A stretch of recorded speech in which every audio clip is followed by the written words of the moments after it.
the camera.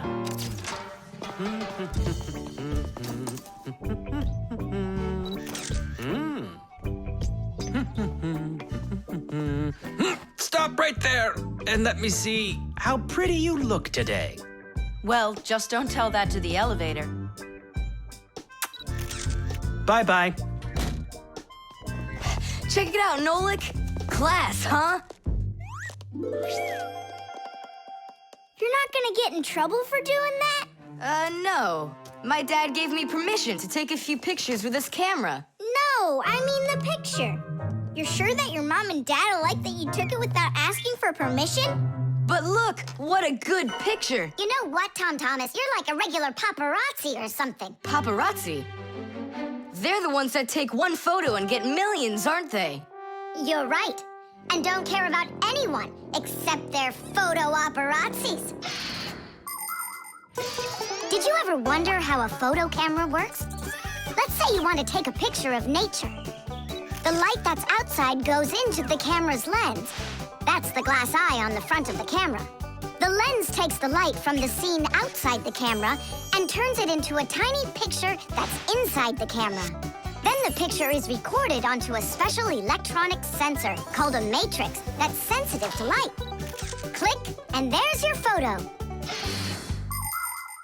What a great idea. Now I know. I'm going to be a paparazzi. Hey, what about your promise? What promise? To never take a picture of us. We're a secret. Stop. Hey, relax. I'll delete them all later.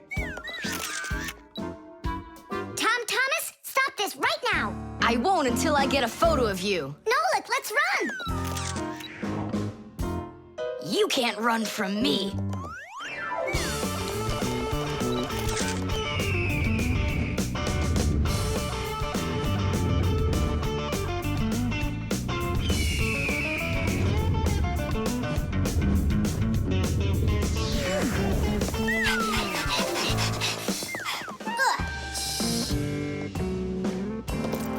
Chusaka?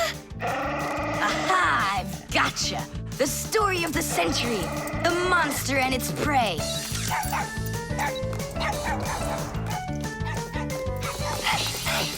Tom Thomas! Help! No, he won't help, because he's a paparazzi.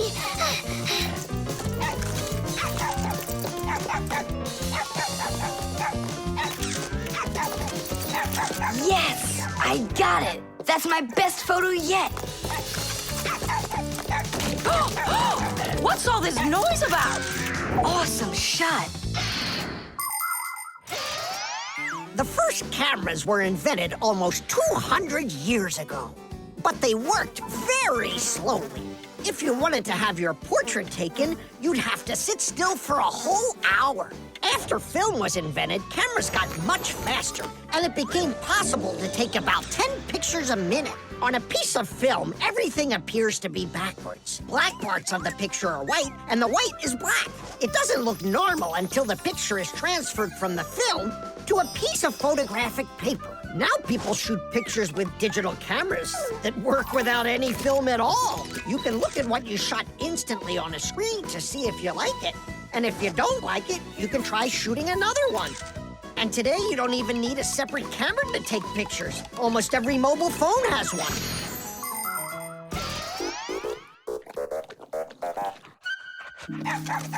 Simka Nolik, are you in there? Hey, come out. I'll stop shooting photos of you. Aren't we friends? I'm sorry, guys. Well, your friends were almost eaten alive by a dog. Please forgive me. Want to look at the photos I took? Sure, go on, show us what you got. We're not in that shot. We're not there either. Ha! Well done there, paparazzi. Hang on a sec. I still got another one, and you're in it. I know for sure. Look! I'm zooming in. It's impossible. I don't believe it. It's possible. But when did you have time to turn into screws? The same time you were pushing the button. When we're scared, we can change faster than the blink of an eye. You lost. Paparazzi. And what are you gonna do with your millions, Mr. Paparazzi? Would you please stop calling me that? You got it, after every one of those photos is thrown away. All right, I'll delete them. And do I have to delete this one too? No, keep it. It's a great shot. I never even saw you take it.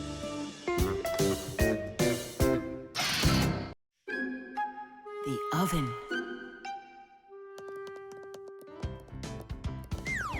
Now here he is, our death-defying acrobat. Nolik, don't! I'm not Nolik, I'm an acrobat. You're going to fall. I'm not going to. I see. Every single time with him, it's the same old story. He gets himself into trouble, and I've got to get him out of it. No, I'm falling. Whoa! Hold on! I'm just joking. Nolik, you're a knucklehead. Simka, Tula, we're down here. Look who's in trouble this time, huh? This isn't funny at all. Need some help? We can manage this ourselves. Right, Tula? Well, all right then. See you later. We gotta get out of here. Tom Thomas's mom is coming. Hide!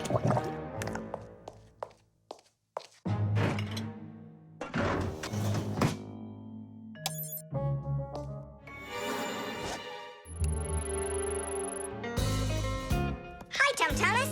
Hi, Nolik. Are you up for a ride? Because this train's leaving the station.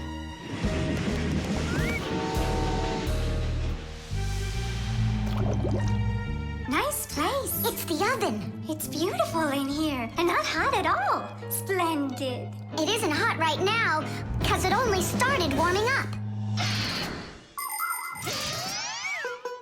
An oven is a cabinet with a heater. It can get so hot inside that it'll roast whatever's in there. As a matter of fact, that's what ovens are for.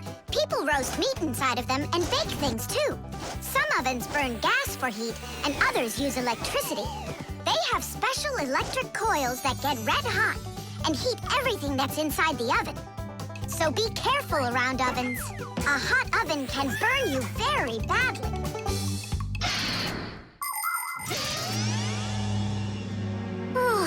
It really is getting so hot. We gotta get out of this oven right away. Simka, we're about to get roasted in here. Yeah, inside of a fresh-baked Fixie cake. I don't want to. You think I do?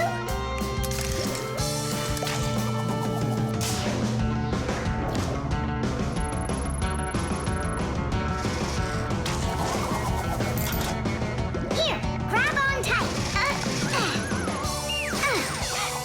This way.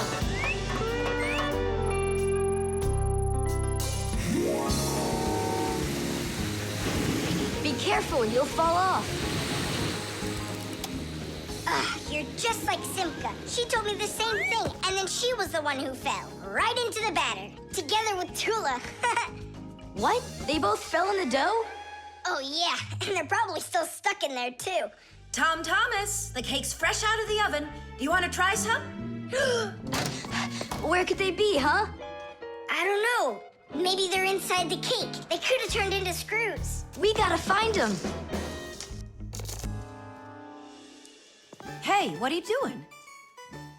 Eat. Stop playing. Hey, watch out. You could break your teeth. The first ovens in ancient homes were nothing more than simple fire pits where people cooked on hot coals. Later on, the stove was invented. Every house had a stove made out of stone, clay, or cast iron. People would burn wood or coal in them. These stoves produced enough heat to make soup or bake a cake. And then in the 19th century, the gas stove was invented.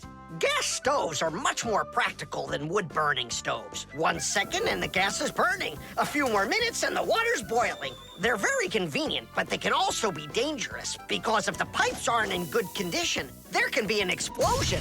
Today, there are also stoves and ovens that run with electricity. They use electric heating elements for frying, boiling, or baking foods without fire at all.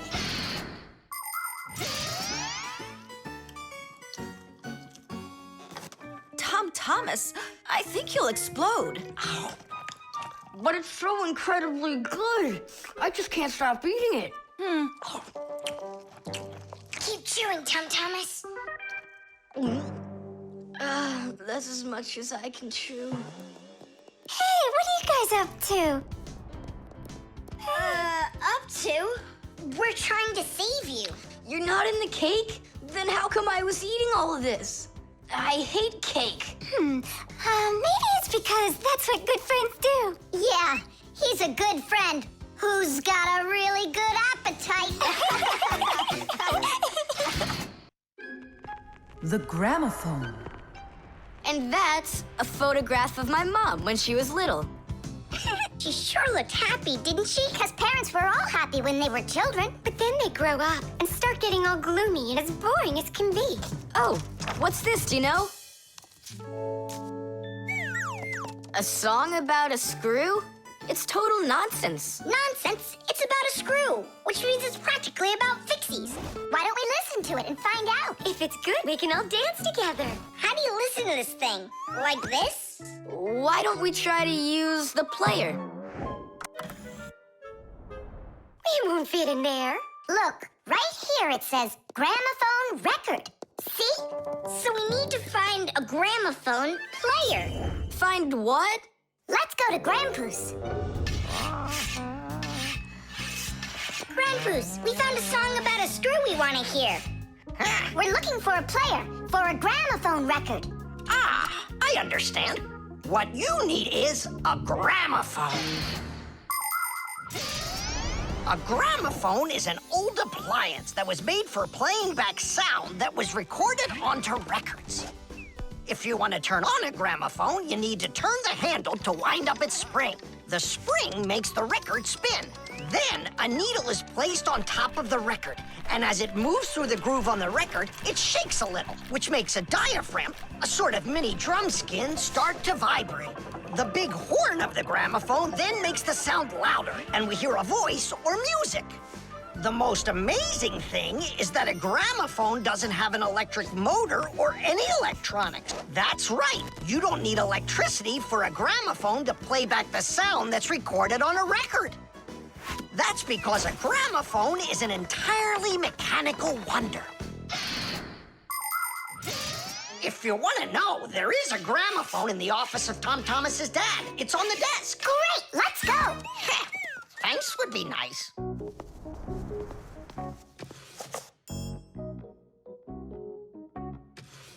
I can't find the on button. There is no on button. You need to grab that handle and turn it. Now take that thing and put it down onto the record. It's not playing. Look, there's no needle in there. And where can we get one from? We can make it. Do you have any nails around here? Is this good? That'll be great. Verda, are you ready? Totally. Better cover your eyes.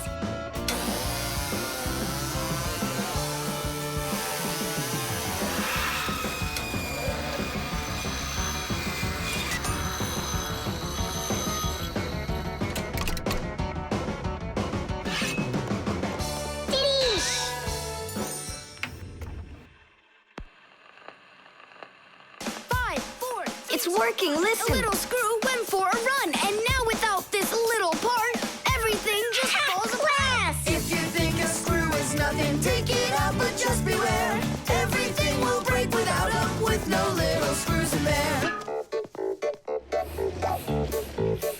The bulldozer was a strong one, until there was a thud. And then the mighty giant fell straight into the mud. 5, 4, 3, 2, 1, a little screw went for a run, and now without this little part, everything just falls apart. If you think a screw is nothing, take it out, but just beware. Everything will break without 'em, with no little screws in there. If you think a screw is nothing, take it out, but just beware. Everything will break without 'em, with no little screws in there. Tom Thomas, what's that music playing? It's a gramophone record. Gramophone? I thought it was broken. We fixed this old... not we. I fixed this thing. Really? What a wonderful boy I've got. Other kids are breaking things and you fixed them. What do you say we play that record once more? I used to love it so much when I was little. The mighty crane was working until there was a pop, And then the mighty giant gave out and lost its top. 5, 4, 3, 2, 1. A little screw went for a run. And now without this little part, everything just falls apart. If you think a screw is nothing, take it out, but just beware. Everything will break without 'em, with no little screws in there. If you think a screw is nothing, take it out, but just beware. Everything will break without 'em, with no little screws in there. Tom Thomas's mom really dances super. Yeah, she knows how to have a good time, even though she's a grown-up. If you think a screw is... The clocks. Go around. Left side. That's crazy, you'll crash. No, I won't. See, I told ya. What? Huh? Nothing. Now you talk with your computer like it's your friend. Listen, that's enough playing for today. Oh, Mom, just a little more. I'll give you half an hour while I cook dinner, and that'll be enough for today with the computer.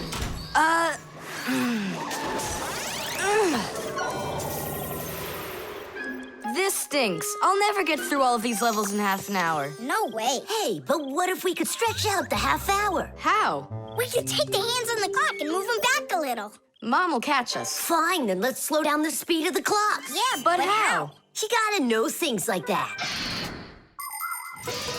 Since olden times, many clocks run with the help of a pendulum. The pendulum controls how fast the hands of the clock turn.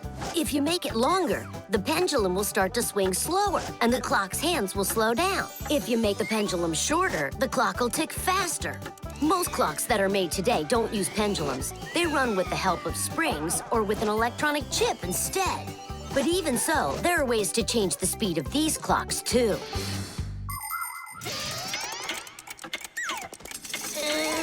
Push it! Wow, you did it! It's amazing how much slower it is. That'll give you lots of time to play. But now you gotta slow down the clocks in the kitchen. Yeah, and every other clock you got.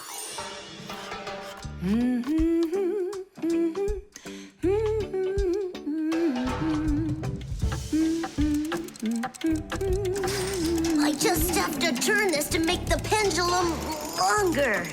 Uh-huh. And now the clock will go slower. Tadee! Fire! Now that clock over there. Let's go do it.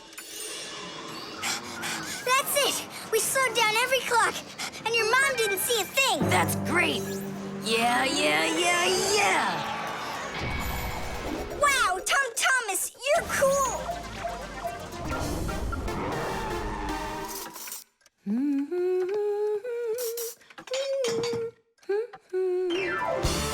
Amazing! He got another one. Awesome!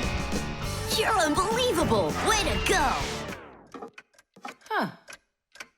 That's strange. Hooray! Incredible. Yay, I did every level.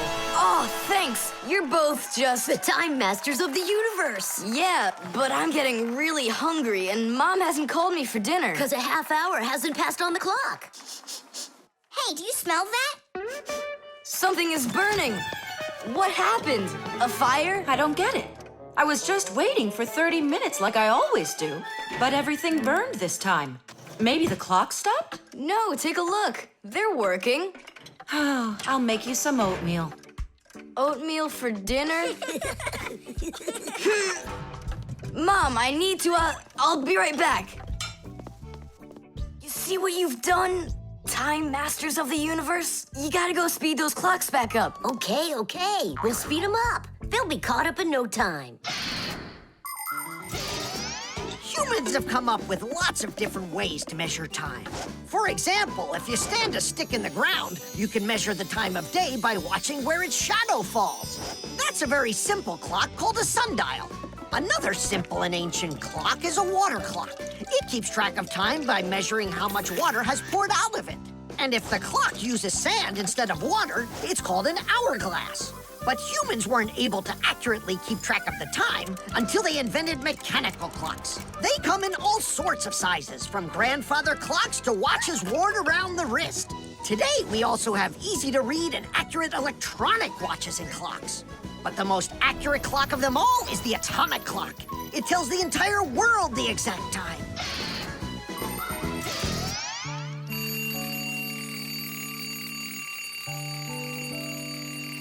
Tom Thomas, why is your alarm clock ringing in the middle of the night, huh? Really? Is it still night out? Look, Tom Thomas. But the clock says that it's morning. Interesting. Yesterday, Fire and I sped up all the clocks, so that's the reason the alarm went off. Sped them up? Are you crazy? Tom Thomas asked us. So what do we have to do now? Don't you know? Get to school, it's time. I'm joking. Go back to sleep. Don't worry, I'll get all the clocks working right again. Can I go and fix them with you? Ha! Fix them? You boys are the ones that always make the problems. The Pack-A-Mat. Simka, can I have the Pack-A-Mat? I'd like to practice with it a little before the exam. Take it!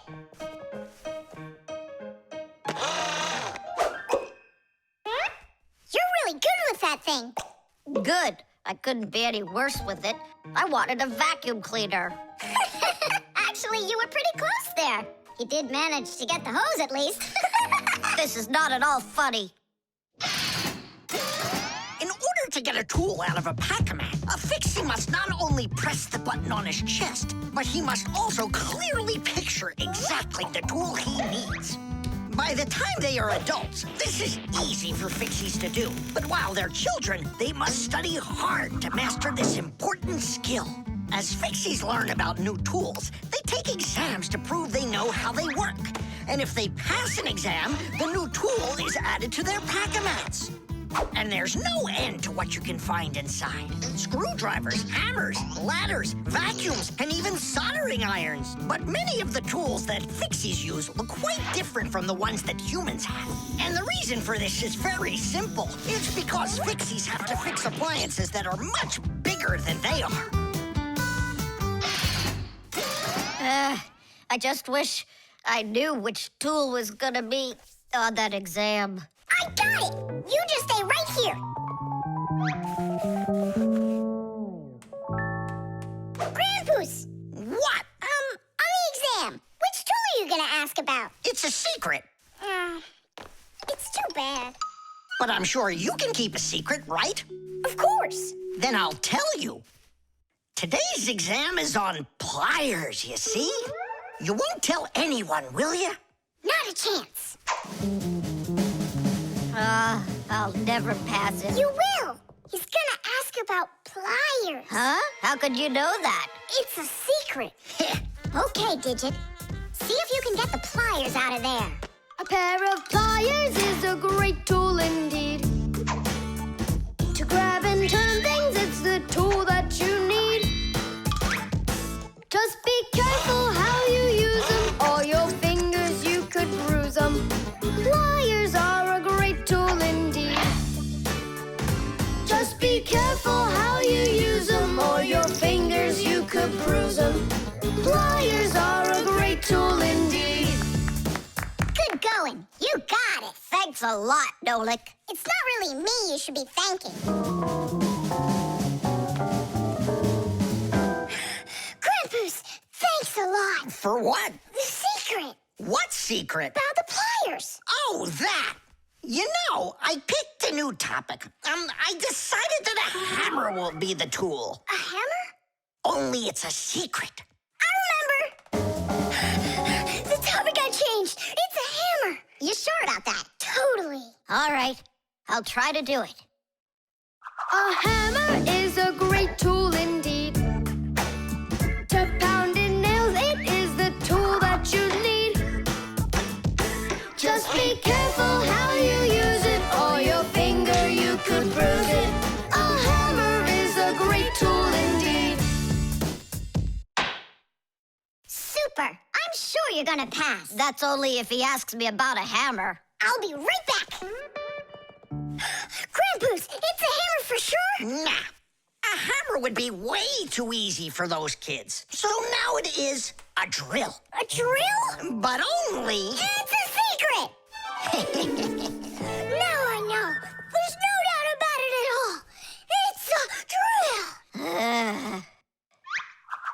drill is such a great tool indeed. To drill a hole, it is the tool that you need. Just be careful how you use it, or your finger, you could lose it. A drill is such a great tool indeed. And if it's not a drill, right! Hammers, wrenches, drills, screwdrivers, vices, mallets, saws, and pliers. All of these are super duper great tools, yes indeed. That's all. That's enough of this. I'll just go and take the exam. Yeah.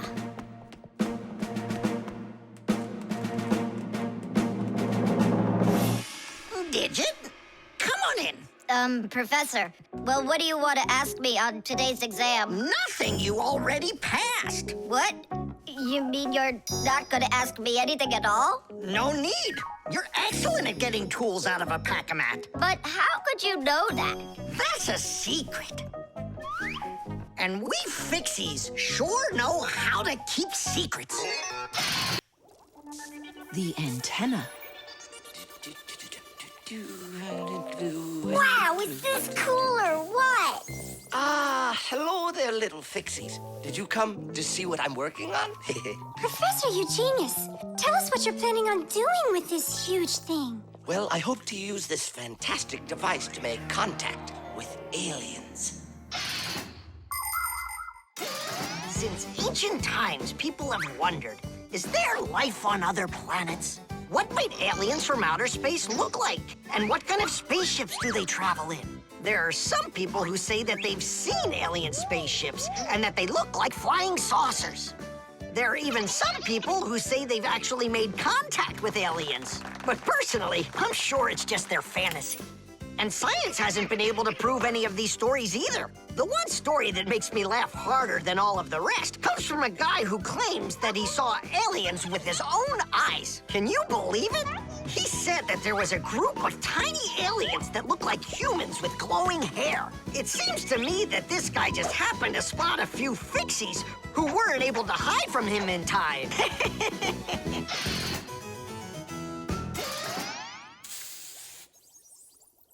It's ready. If I could talk. And now what? If the aliens are out there flying by the Earth, they'll see this plate, get hungry, and come for food? Aliens don't need a plate like this, silly. When they've got plates that fly, flying saucers. You're both silly. This thing isn't a plate at all. It's an antenna. Antenna? Antennas help people receive radio signals. They come in all sorts of shapes and sizes, like this, or this, to pick up a signal that's very weak. Powerful antennas that are shaped like large dishes work the best of all. When radio waves hit the dish, the waves all bounce off of it and gather together into one point. This makes the signal stronger and clearer. The most powerful dish antennas can even pick up signals from outer space.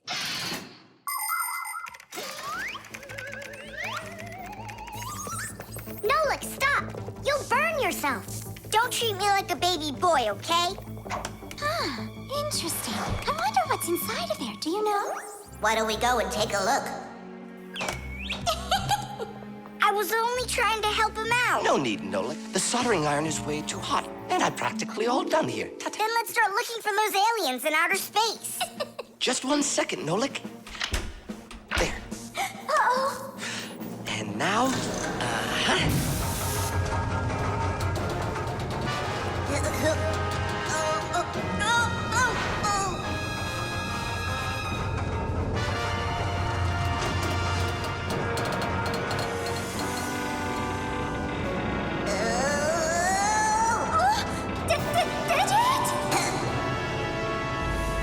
here we go.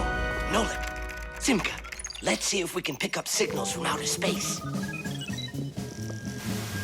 What do you think?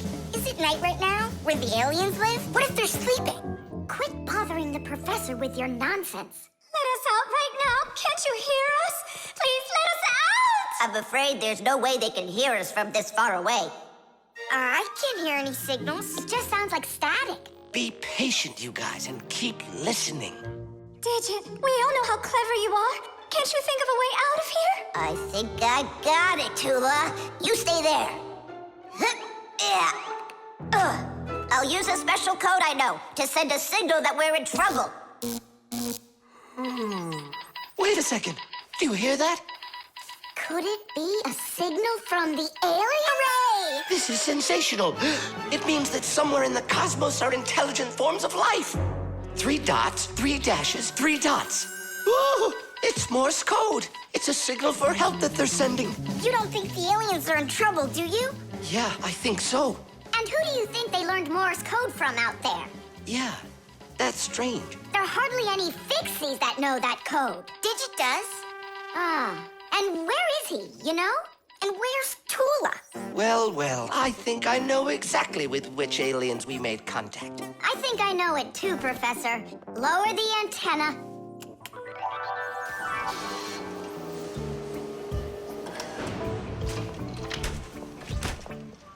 Greetings to you, oh extraterrestrial visitors. Hi there. It's good to be back. Oh. What a shame. I was really hoping that we'd find intelligent life forms out there. It's all right. At least we found 2 unintelligent ones. The vent. Tom Thomas.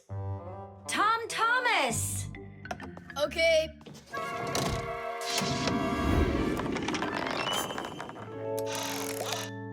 Simka, Tula, check it out. It's pretty, isn't it? Oh, splendid. It's nothing but a trinket. It's completely useless.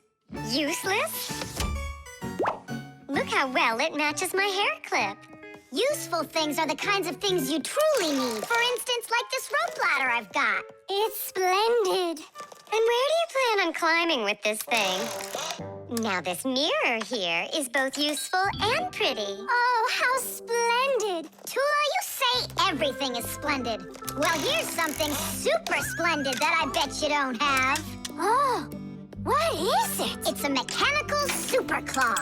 It must be just perfect for scratching your back. Now look what I have. A photograph of Vector. And he signed it for me, too. Are you sure that's Vector? You've got a photo of the bravest Fixie on the face of the entire planet? Yeah, and the most beautiful. Is it him for sure? No way. Let me take a look. You'll smudge it. You've been fooled. No. Yes. Jealous? You are. My photo! Oh, no! What was that?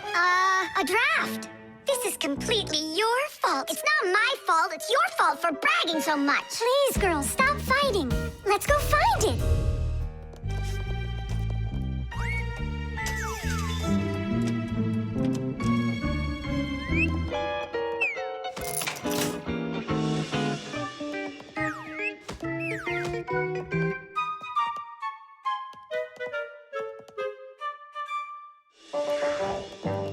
It's just horrible to lose a picture signed by the most famous Fixie ever. It will be horrible when that picture of a Fixie is found by humans. So where could it be?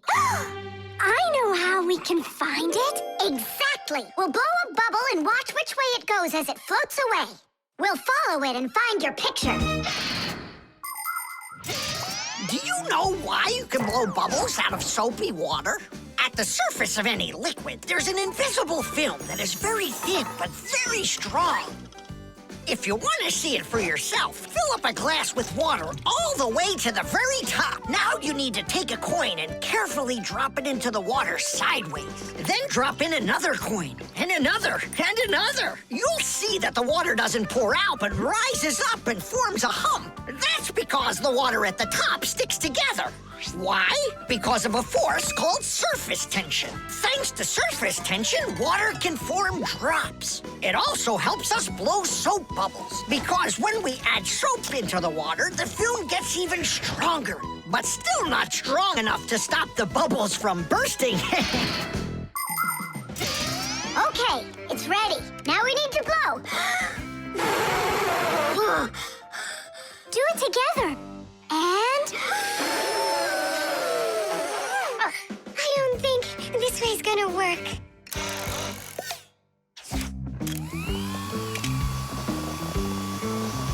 Look, It's flying! We did it! The vent! Of course! Why didn't I think of that before? Have you ever seen holes in the bathroom or kitchen that are covered with grids? Well, those are called vents. And behind the vent is a long pipe called an air duct. Unpleasant odors and musty air can be forced into the ducts and sent out of the house. And if you want that old, stale air to leave the house even faster, open a window and let in some of the fresh air from outside. Keep the air in your home as fresh as it can be. Hey, take a look! It got stuck over there! Get it before it flies away! How can we grab it? What do you mean? Don't you remember what I've got? Teesh! Thank you, Simka. What would we ever have done without your mechanical claw and your fantastic ladder? Then here you go, a present for you. Oh, thanks, it's just great. And I want to give you this. Oh, gee, it's just splendid. Simka, are you here? Huh, what you got there, Simka? A little mirror. It's pretty, don't you think? Oh, you girls. You're all the same. The prosthesis. Simka, over here. Take a look at what I found. It's a bear. Ooh. What bear did you find, Nolik? You know, it's the one Tom Thomas told us about. He was his best friend in the whole wide world. Until he became friends with you and me. What? Uh-huh. Let's try to wind him up.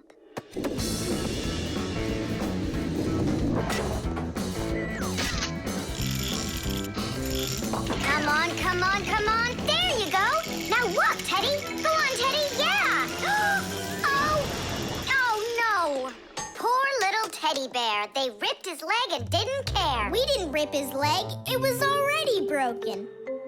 It's all clear. A compound fracture. Then why don't we fix him? Tom Thomas will be so happy. Wait, it's not going to be that easy to repair it. We'll need a prosthesis. The human body is built around a frame of bones and joints. And if you break one of the bones, it'll usually heal by itself.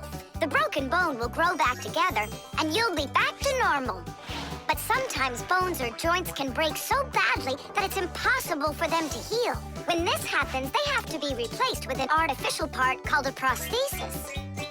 A prosthesis can replace more than a bone or a joint. It can be made to replace a whole arm or a leg. And where are we gonna get a prosthesis? I'm positive we can get it from Professor Eugenius. You're right. Help is on the way.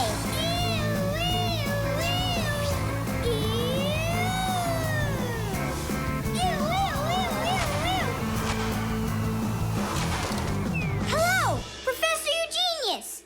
Ah, I'm pleased to see you, dear children. How do you do? Hi there. Professor Eugenius, can you make a prosthesis? What, have you broken something? No, not us. It was the bear. He broke his leg. What bear? The teddy bear that used to be Tom Thomas's friend. Ah, now I see. Today, with the help of modern prosthetics, more is being replaced than just arms and legs. For example, if you lose a tooth, it can be replaced with an artificial one. That's also a prosthesis. And there are times when a person starts losing their vision because the lens in their eye gets foggy and can't focus. For this, there's another kind of prosthesis, a new clear artificial lens. A prosthesis can also be used to help people with poor hearing. A tiny device can be put inside of somebody's ear so they can hear what's going on. And that's not all. People have also learned how to treat a sick heart by replacing its worn-out parts with prostheses. What fantastic inventions these prostheses are. It's amazing what they can do. They help people live a full life. Professor, is it working out? We'll know soon enough.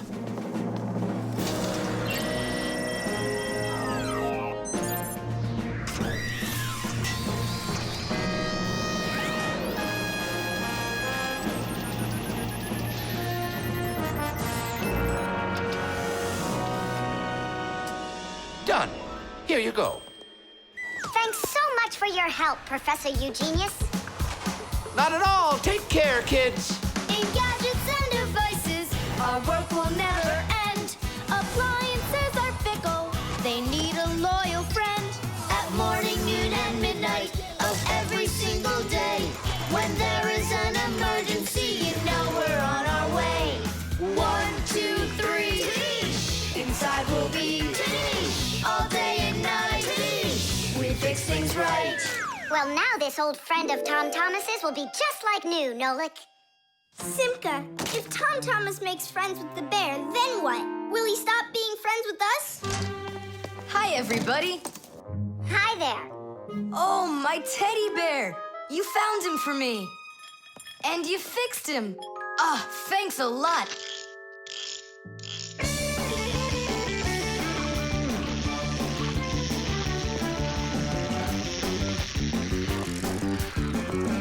Yeah, it's just like Grandpus said. A friend that's old is better than two that are new. Who's new and who's old? Well, the bear is old. And we're new. Nolik, it's not true. You're the Fixies, guys. You're my very, very best friends in the whole wide world. Tish! The baby monitor.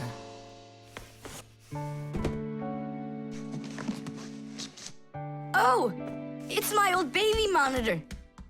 On. Check, check. Checking. 1, 2, 3. Checking. It's working. Why don't we give it to the Johnsons? They just had a baby the other day. This is mine, and I'm planning on using it. Aren't you a little too big for it? No, I'm not big at all. Well, I didn't realize that you're still a little boy. And a greedy one at that. They're never gonna notice this. Hey, Fixies, are you here? We're here now. Why did you call us? I gotta show you how I turned into a mind reader. I find that just a little hard to believe. Okay, then I'll show you. I'll leave you alone, and then you'll hide this button wherever you want. Then I'll come back and find it. You got it. So where's a good hiding place? Well, we gotta think of one. Right here, under the keyboard. Great! Go on, Nolik. Come on in. We're ready for you. And now, I'm going to read your thoughts. Here I go. You hit the button here. Look.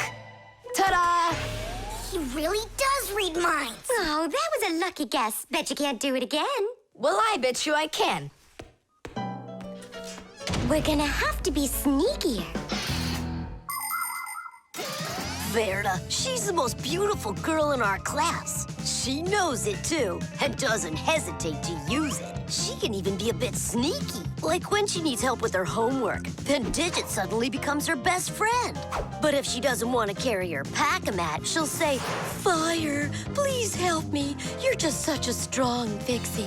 But all us boys like her just the same. Digit does, and Nolik does, and I guess I do, too. Although, I really like Simka more. Or maybe Verda. Or both of them. I haven't decided yet. Verda can be difficult and even bossy sometimes. But one thing I know for sure, Verda's a good friend. A friend that'll always come help. Well, that is if she's able to pry herself away from the mirror. I think that we should throw it down into this pencil cup. But then we concentrate on another place. That is good, but it won't work, Fixies. Come on in.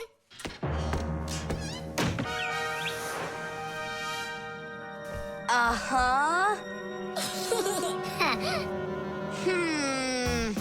Aha! It's in here. Tidish? Simka, were you thinking about the cup?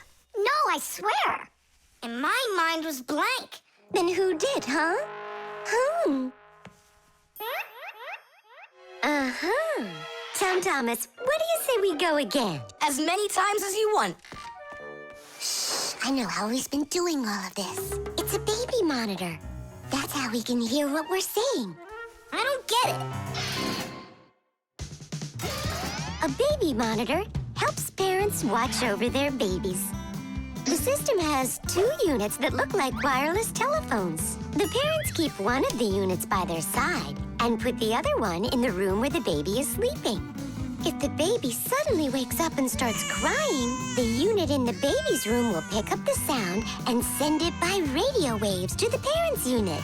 Mom or Dad will hear the crying and go and comfort their child. And so he's listening to us now. This time I know what we should do. Go hide it under the globe. Ooh. Go on. Uh-huh. Aha! Huh? Where is it? If you read our minds, you'd find your button under the baby monitor. You tricked me. That's really not nice. And spying on us is nice, you think? I'm sorry, I just thought it'd be fun. Well, anyhow, Tom Thomas, you're too old for this thing. Unless, of course, you still need it. I'm not a baby. I was just, checking it. I'll go and give it to Mom. Mom, I'm not greedy. About what? Let's give this monitor to the Johnsons, and this car is for their baby boy. I don't think that baby's big enough yet for your car. So what? Soon he's gonna get bigger and become a big boy, right? Like me. The tools. Hang on. There are these really cool things that I want to show you.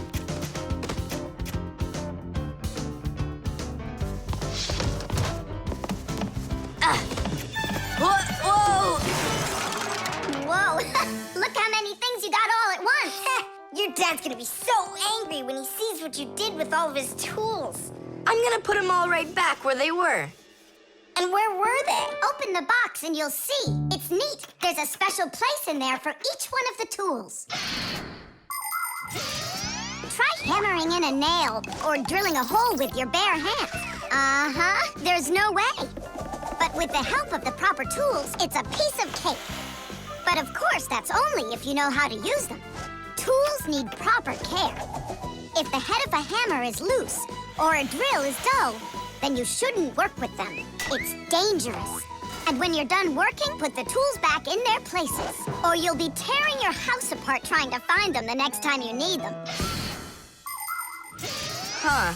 The pincers go here, and the wrench goes over there. This drill bit's too long for this spot. Let's see if it fits in this one. Huh. Any idea what this tool is for? For splitting wood or carving stone, that chisel's what you want to own.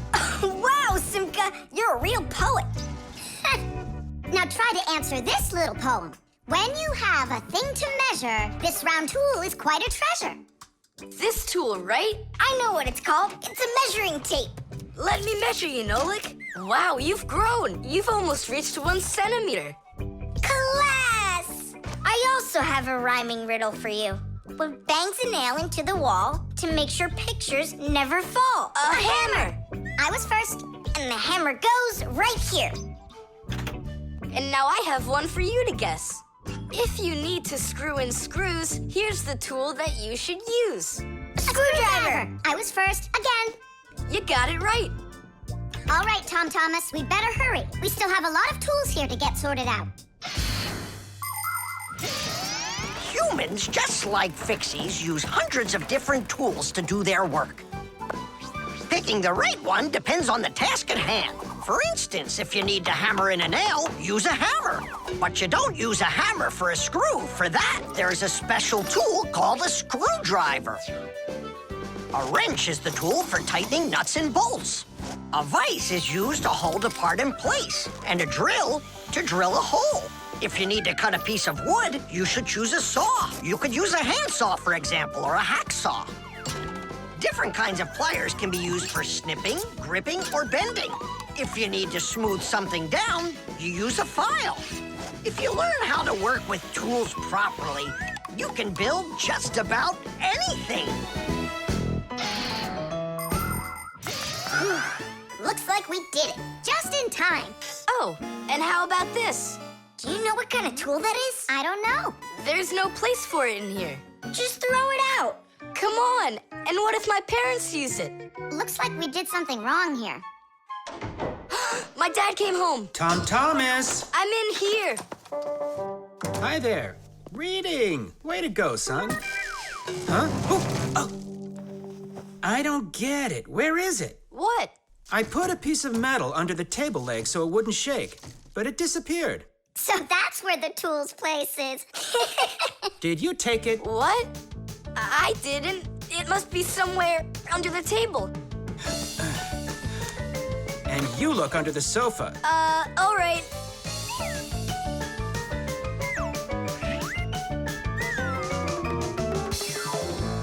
What do you think he wants? He wants us to get that metal thing out of his dad's box. Come on, let's go. You got it.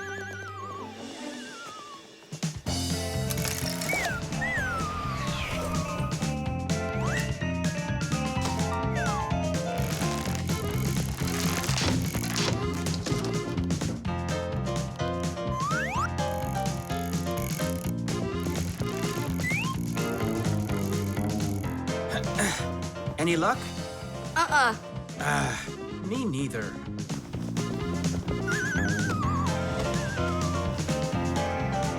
I found it, Dad. It was under the table, just like I told you. Huh. You were right.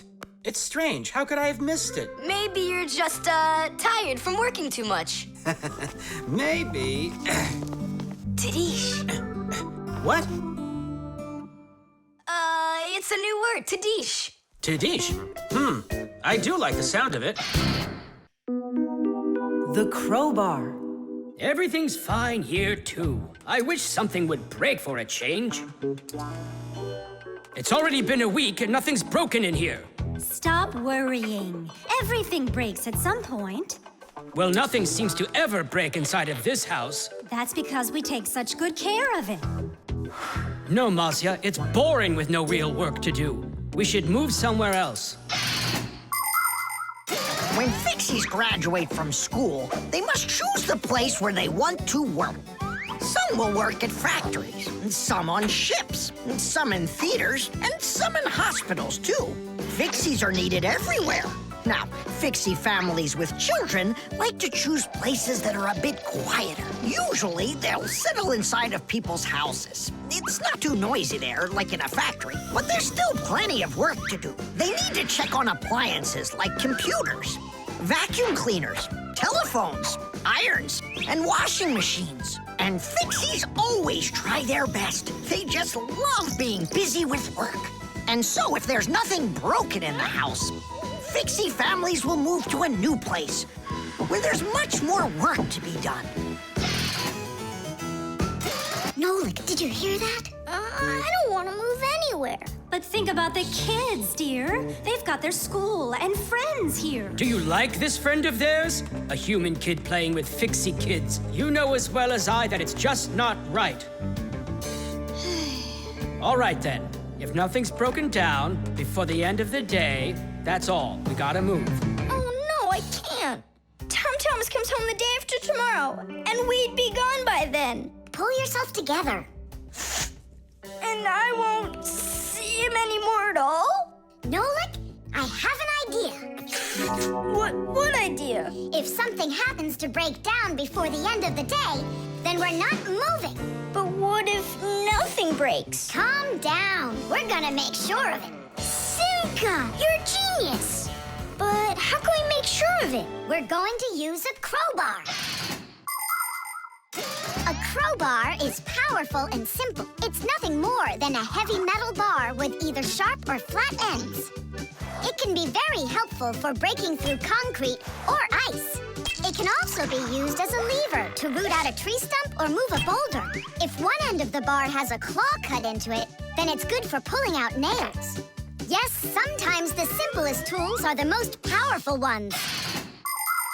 Do we have that tool? We've got our pack-a-mat, and it's got everything. Yay! In gadgets and devices, our work will never end. Appliances are fickle, they need a loyal friend. At morning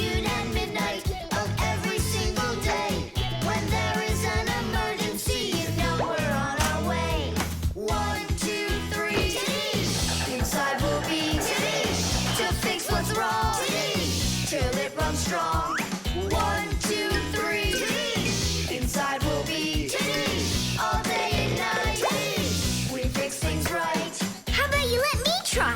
Go on. Nolik! What are you thinking? I'm doing like you were doing. No, you're not. Now I'm confused.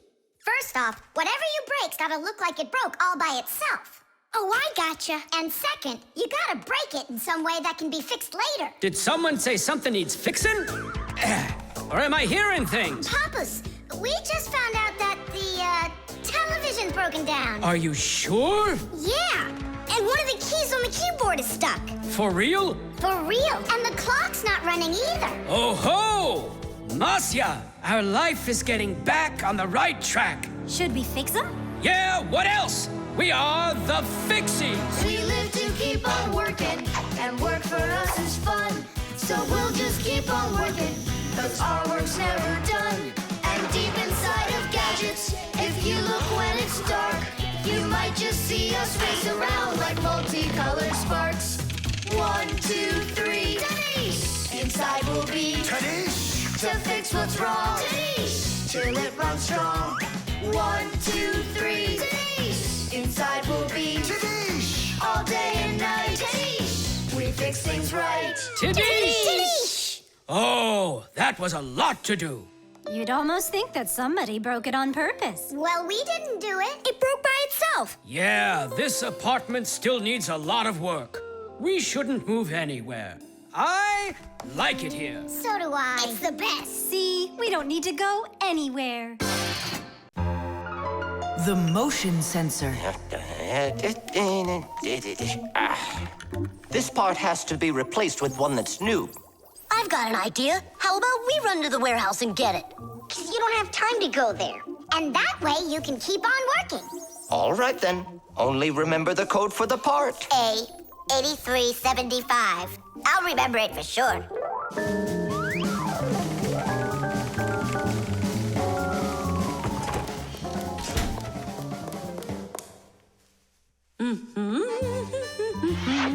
Why is Elisa always there at the wrong time? Do we have to wait till she goes away? What for? We'll sneak out behind her. Did you find the part? It's here. Are we ready? Yeah, we're ready. Let's do it.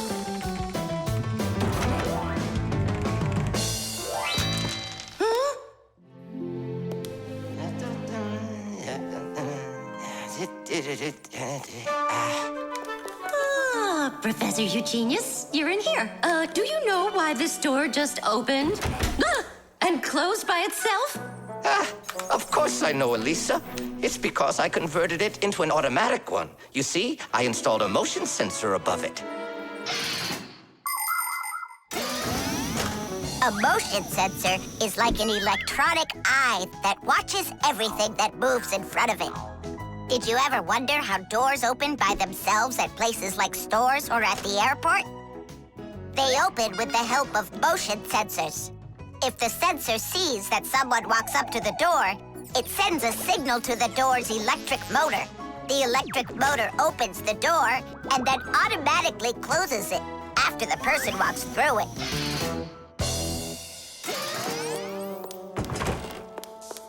That man is just astounding. Only a bit untidy.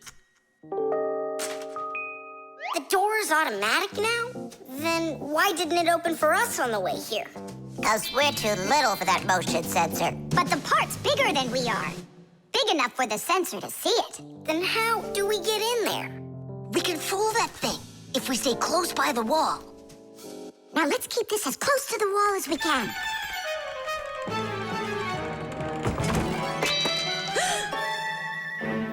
This door is a little too automatic. And these parts are here again. Didn't I put them away?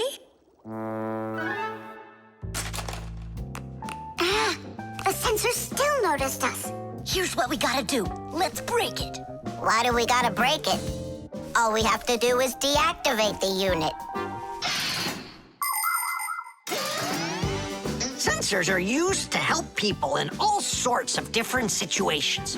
For instance, motion sensors notice when someone is moving so they can automatically open a door or turn on a light.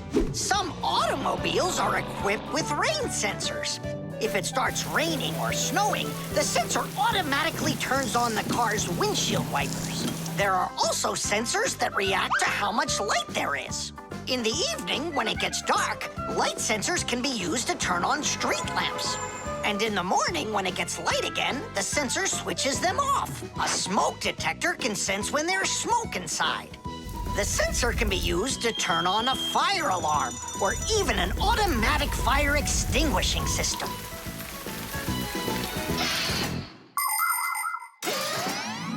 I turned it off. That should do the trick.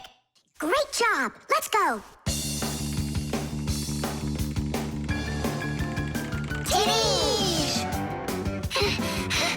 Professor, you genius. Mission accomplished. Well done, Fixies. Actually, not that well.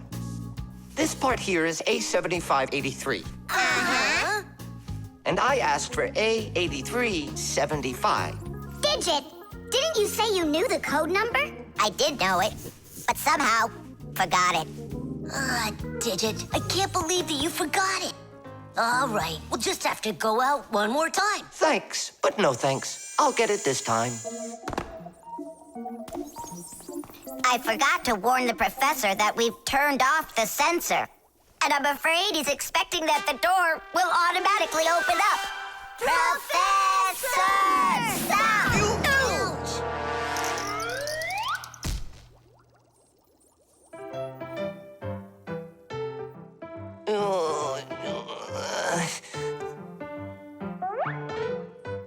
Forgive us, we didn't mean it. The Draftsman.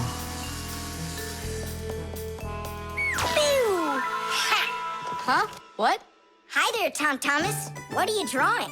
I'm not drawing. This is called drafting. What's the difference? Tell me, is that a circle?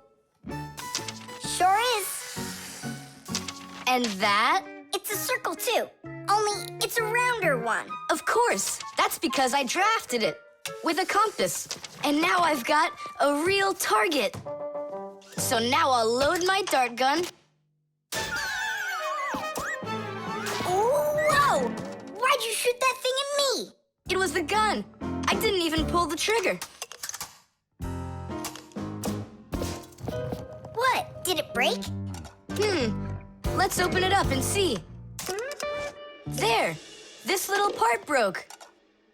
Let me go find Papoose. He can help you. He can make another one. A brand new one. Wait, I can draft a technical drawing. Will Papoose understand how to read one of those? Are you kidding? Papoose is an expert at everything.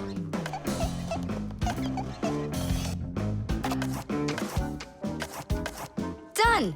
Wow, Tom Thomas, you're a real technical drawer. A draftsman, Nolik. That's what they call it. Try drawing a perfect circle by hand. Can't do it, huh? Well, with the help of a drafting compass, your circle will turn out great. Just put the needle point in the center and turn the compass, and it's done. A compass is only one of the many different tools for drafting. For example, if you need to draw a straight line, use a ruler. And if you need to draft a frame for your picture, you can use a triangle. First draft one side, and then the other. And then to finish your frame, just turn the triangle upside down and draft the two remaining sides. You'll get a perfectly squared frame. There are also drafting instruments for making curved lines. They are called irregular curves, or French curves. But actually, now people use computers more and more for drafting technical drawings. Papoose! Huh? What happened? We really need your help. One of the parts broke in Tom Thomas's dart gun. Could you make it? What kind of part exactly? Look, here's a technical drawing. So, you even got a technical drawing. Very good then, let's take a look at it.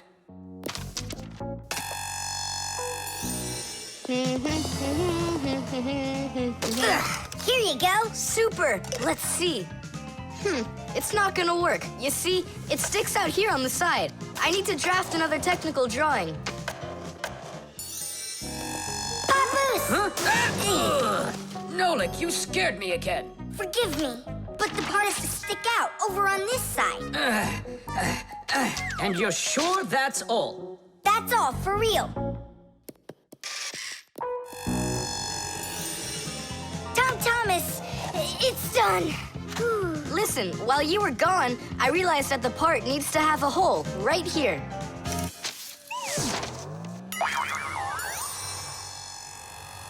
Papoose? Again? Sorry about this, but there's a hole in this thing, too. A technical drawing is a special kind of drawing. It has to precisely describe the thing that needs to be made. To do that, the drawing must be very accurately drafted and include all of the measurements. And that's not all. If the object is complex, it must be drafted from at least 3 sides, including the front, the side, and the top. You see? The object looks different from every side. So if you don't want to work over and over again, learn to draft correctly.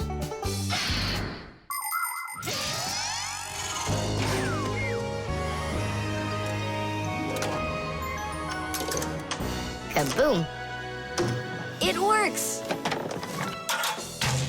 Bullseye! And all thanks to our technical drawings. Yeah, after 3 tries, right? Some draftsman you are. Now I can draft all sorts of technical drawings. Even one of you if you'd like. No, don't bother. Hey! Great. That tickles. Now do me a favor in turn. Hey, what are you doing there? Just stop. What's going on? Now I think I got it. It's done. And what's that circle for, huh? That's the top view. You know what, Simka? That's what you really look like from up here. Nolik, take this over to Papoose. He can use it to make another Simka. No thanks, Tom Thomas. For me, 1 Simka's enough. The Kaleidoscope.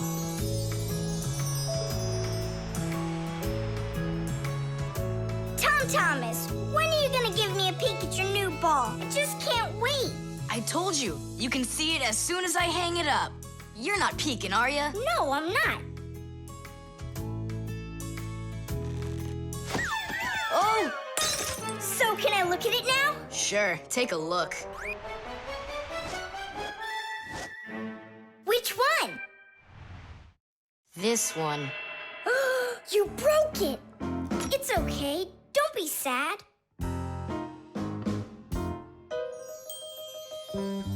I know what to do.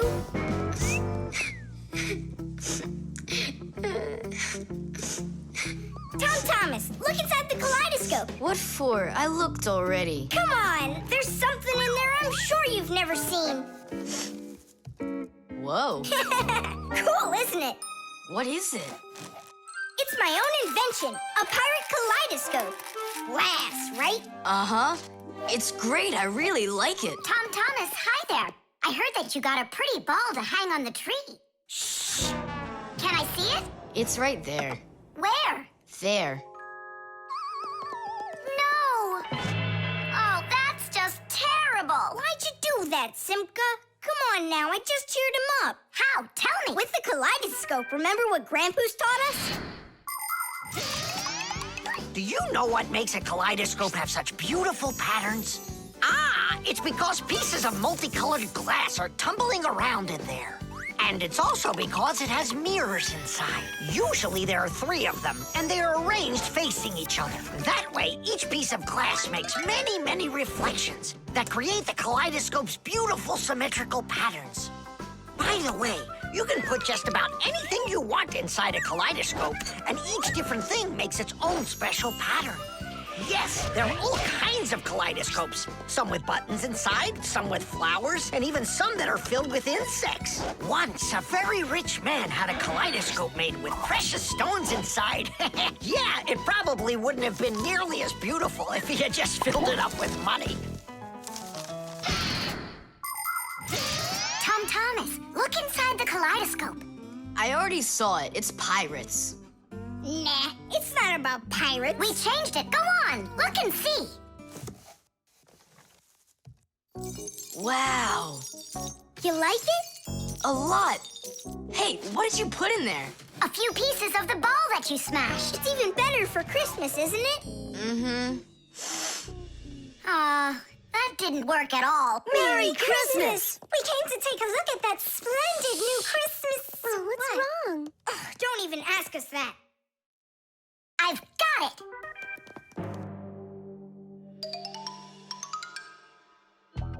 Tom Thomas! What? Look inside the kaleidoscope! Again? I don't want to. And I'm telling you, you've got to. Fine. Cool, yeah. Merry Christmas! Thanks so much. Now don't you feel good again? Yeah, it's really something. And you're the first human in the world that's ever seen it. How about that? Turn it! It's great, isn't it? Wondrous designs that tickle the eye in the kaleidoscope. Shimmering scenes, gingerbread trees in the kaleidoscope.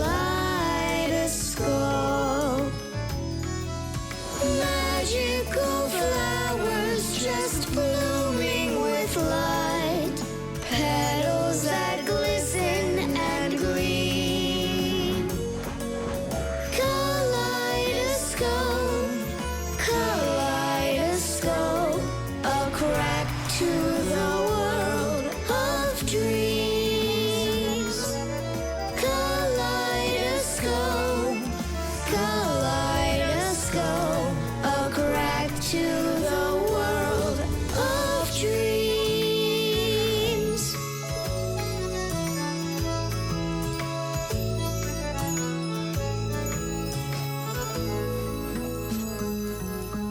Hi, everybody.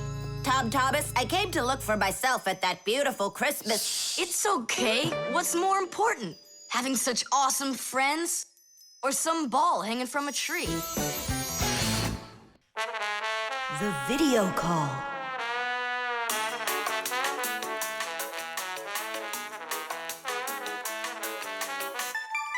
Turn on the camera right away. It's me, Simka.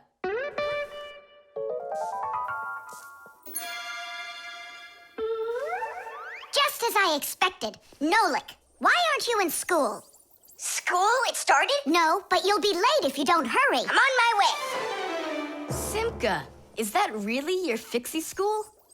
Well, actually, it's the laboratory where Professor Eugenius works at. He lets us have our school here. Who's that, Simka? Look. Is that the professor? Where? Oh, come on, Tom Thomas. That's the Manipulator. Who? Not who, what? It's a mechanical arm. For real? Oh, please show me some of the other things you've got. But how can I show you? Come on, with the camera. Computers and tablets are able to connect with one another through the internet. That's why you can talk to another person on your computer like you're talking on the phone. And if the computer has a video camera, then it's possible to send not only sound through the internet, but video as well. That's why it's called a video call. With video calls, it's possible to talk to your friends, to see them, and to show them all the things you can see yourself. All right, take a look. Over here we have chemistry equipment. And over here, hey, Tom Thomas, it's good to see you. Wow, you flew there so fast. Nolik, get out of the way. You're blocking the view of the lab. I am not blocking the view. Stop it! Go away! You, go away! Tom Thomas, what are you watching? Is it time to turn into screws? Too late. He already spotted us. It's just a cartoon about these funny little guys. Can I watch with you? Nah, it's boring, Dad, and I've already seen it. Next, that blue guy, he starts jumping. Watch. Now what? I say run. Start jumping. Make it cartoony. Now that redheaded character will sing. Watch. La la la la la la la la la la. Then she starts dancing.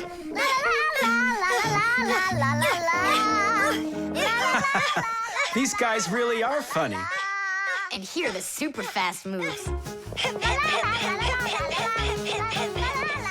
That was funny. I gotta get going. That's all. You can rest. My dad went out. I'll get you, Tom Thomas. What are you doing over there, huh? Watching a movie. But why on my computer? Sorry, Professor. Yeah, will you forgive us? So how is it any good? Uh-huh. It's a super funny one. Really? Yeah. You see that boy there? He's gonna start waving his arms around like a maniac. He also crows like a chicken. Cock-a-doodle-doo! And now the boy's gonna go in and chew paper.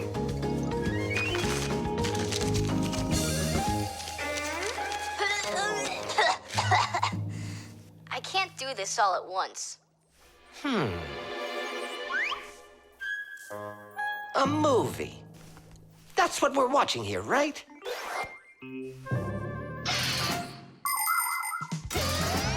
People have always been interested in seeing what's going on outside of where they are. And with the invention of video transmission, it's now possible to see what's going on almost anywhere. Now, without leaving your home, you can see what's happening on another street or even in some far corner of the world. With the help of video calls, doctors can help their colleagues perform complicated surgeries. Teachers can give lessons by video, and scientists can take part in video conferences. With video, you can watch a live theater performance in another country. And even in outer space, an astronaut can feel right at home just chatting away with friends and family. And it's not just for astronauts either. Now almost every tablet and phone here on Earth has video in it. Introducing Tom Thomas. Nice to meet you there, son. And I'm Professor Eugenius, so I guess you're also a friend of the Fixies. Yeah, only it's a secret. My friend, that's a secret the two of us share. And you know, keeping secrets is what friends do. The Catapult.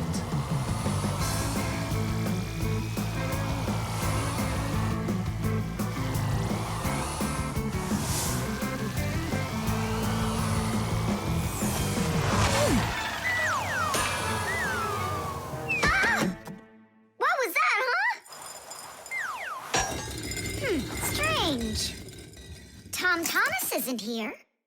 There's no way these toy soldiers could have shot it themselves. Now that was a good shot. It wasn't real long, and not high either. And off target. It was pretty awful. It was good, but awful. I got it. So what do we do? We need to raise it up a little higher. Hey, Fire, Nolik. Why in the world would you shoot at a Fixie? Fixies, they're supposed to be in school right now. Actually, I'm on my way to school. How about you, Fire? Why aren't you in class? Because there it's totally boring. But here, look at what a cool shooter we found. Ha! What did you call it? You've got no idea what this is. It's called a catapult, guys. A cat with gold eyes? It isn't a cat with gold eyes. It's a catapult, guys. Catapults are ancient propulsion machines. They were used to shoot stones, heavy arrows, or barrels with burning tar. The main part of the catapult is a special piece of rope. It is twisted very, very tightly like a spring. The rope is then wrapped around a big spoon. And then, if you pull the spoon back, put a stone in it, and let it go, the catapult fires a shot. Ooh, and the stone flies far, far away. Uh-huh. All right, so here we go. Ha! Came up short. What do you mean short? What are you aiming at? You'll see. The spoon needs to go further back. Just a little. Guys, you're gonna break the glass. Nolik, now push. All right. Yes, right on target. Now let's fly out into space. Wait, what space? What kind of flying? Who's gonna fly? I'm gonna fly. Ha-ha! Right out the window. Right up to the moon. First Vixen onto the world Nolik. Are you ready for your flight into space? Yes, sir. Nolik, get out of the spoon now. I'll be the first Fixie on the moon. Yeah. Nolik, enough of this. What kind of joke is this? It's not a joke at all. He's gonna fly into space. And how come it's not you? Because he's lighter. Hold on. Humans didn't go straight into space themselves. They sent dogs out there first. Nah, Chusaka's not gonna fit in here. Simka, why don't you go and let us finish? Fine, I will go. But only after Nolik finds himself a helmet. You're right about that. I'll go find a helmet.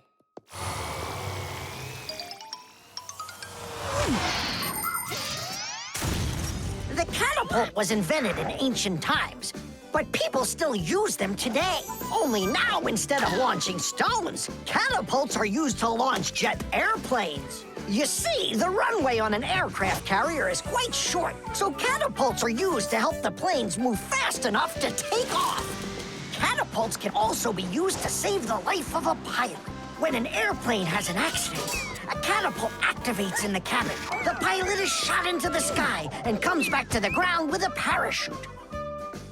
A plain old slingshot is also a kind of catapult. It's just a very little one. But be careful with this toy. It can be dangerous to others and to you too. As for us Fixies, the only time that we use catapults is on a peaceful mission. Habus, hurry! Our Nolik's getting shot to the moon with a catapult! What? And if I meet new Fixies up there, what should I say to them? Hi there. And you can ask them to launch you back. So? Let's do it! Fire! Launch it! Stop! Don't! Simka! Nolik! I'm not getting out!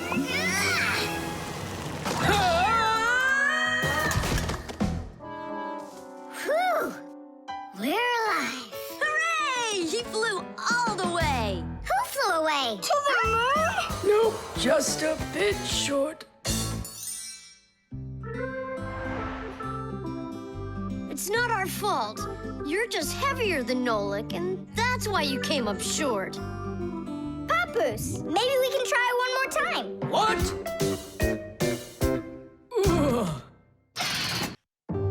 Modeling clay.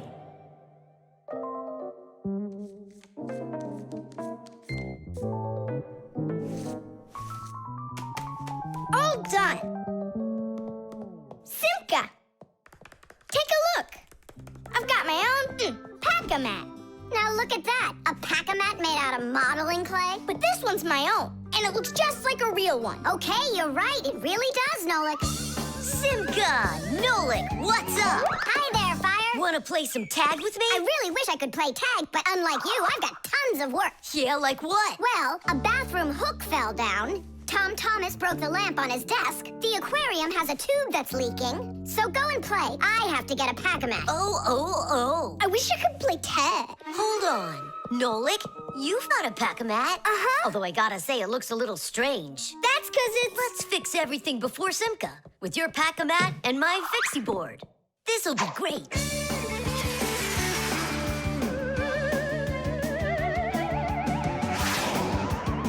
So where is that hook that fell down? All right. Nolik, get out some sticky stuff. From where? Obviously, from out of your pack-a-mat. But it isn't real. I made it out of modeling clay today. Out of clay? Well, it totally looks real. Long ago, back in the Stone Age, people learned how to use clay to make their dishes and sculptures. But the modeling clay that we use nowadays was only invented about 100 years ago. Actually, modeling clay is just plain old clay with some ingredients added so it won't dry out. And dyes are mixed in to make all the different colors. There is just no end to all of the fun things you can make out of modeling clay. I got an idea. Go on, turn around. What are you doing? Grabbing glue out of your pack-a-mat. All right, get up here. Will it stick? Yeah, of course it that will. Let's go and fix the lamp.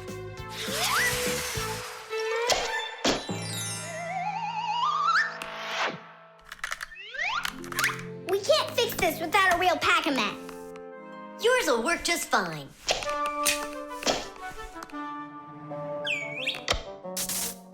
Tadish! So, what else did Simka have to fix? The aquarium. Hop on.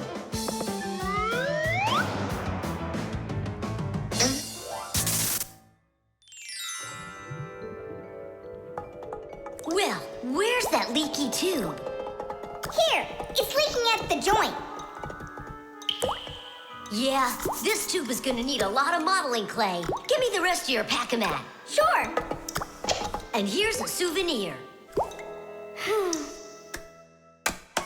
They are all done. What's all done? We already fixed everything. And what did you fix it with? Modeling clay. Ha! Modeling clay isn't gonna hold anything. Well, I say it will. Wanna bet? All right. It's exploding! What in the world is happening here? Flooding water! You just do as I tell you, without panicking.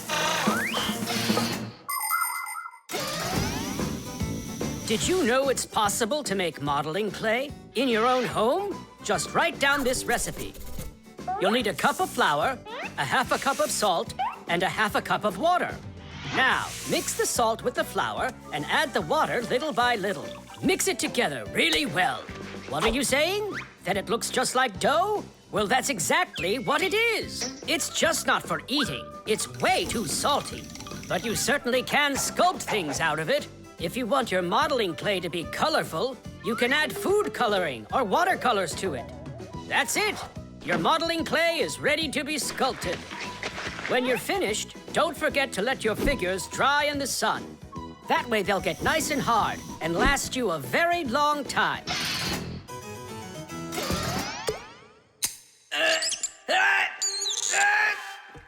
Phew.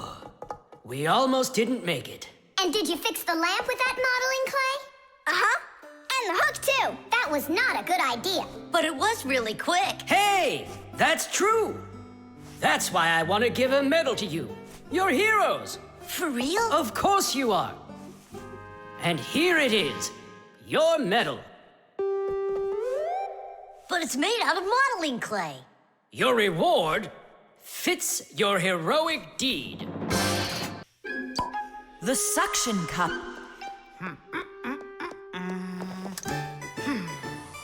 Where's Professor Eugenius? Did you see him? Not yet. Strange.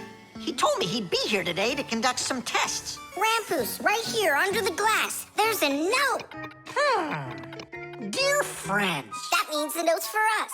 That's because Professor Eugenius can always count on us. I'm off for a conference today. So what should we do? While I'm away, please keep an eye on each of my tests. There's the wristwatch. And where is it? It's right there.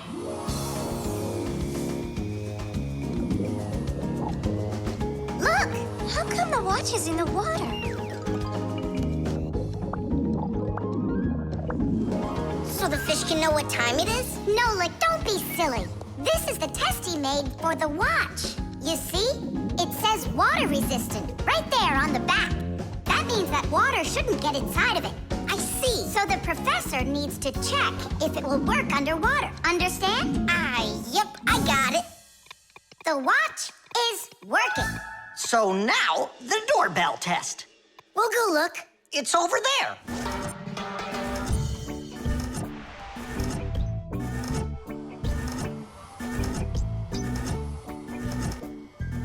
What's that thing doing? It tests the button to see how fast it wears out. To check the quality of appliances, toys, sporting goods, or just about anything, they need to undergo serious testing. Take, for instance, telephones. They need to be tested with both heat and cold because they have to work in places as hot as Africa and as cold as the Arctic. Computers are tested to make sure they can be shaken and rocked, too. That way you can be sure they'll work on a desk at home, or outside in the park, or while you're taking a ride. Different kinds of products need different kinds of durability tests. For example, athletic shoes and car tires are rubbed and squeezed over and over to see how long they are going to last. Yes, testing's very important. Without testing, a machine or appliance could let you down at the very worst moment. If guests come to visit once a week, and once every month a hooligan comes, pushes the doorbell, and runs, then I figure this doorbell will last right around 400 years. That's long. The doorbell is still working. That's very good. And also, What? I don't know. We need to turn the note over to read the end. But how? Oh, raise the glass, that's all. Hup, hup, hup.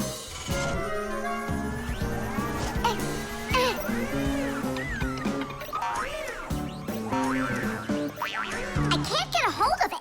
We should find a suction cup. A suction cup? Suction cups are made out of rubber or other elastic materials.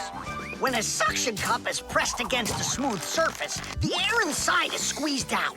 The air outside wants to get back in, and so it pushes down on the cup. The rubber edge of the cup won't let the air leak in, so the outside air keeps pressing down, and the cup keeps on sticking.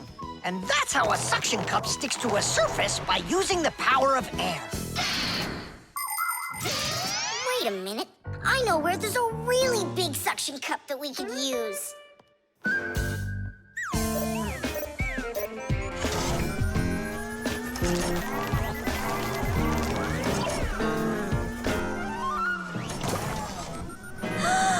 That's a huge suction cup, Nolik. Stiddies, stiddies, stiddies. Well done, Nolik. Only we need to hurry before air gets under this suction cup and it unsticks. My suction cup will never unstick.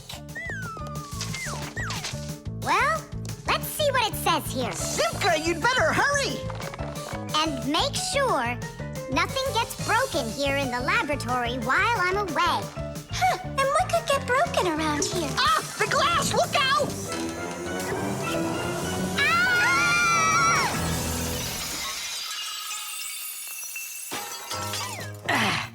Yeah, so much for that. And who's going to clean up all this broken glass? You don't know? Nolik. He told us to use that suction cup. Simka, she was reading way too slow. Listen, there's no need to fight. I came up with the idea of the suction cup. I should clean this. Come on now, Grampus. We'll clean up this mess. Professor, I still think the suction cup was a great idea. The laboratory.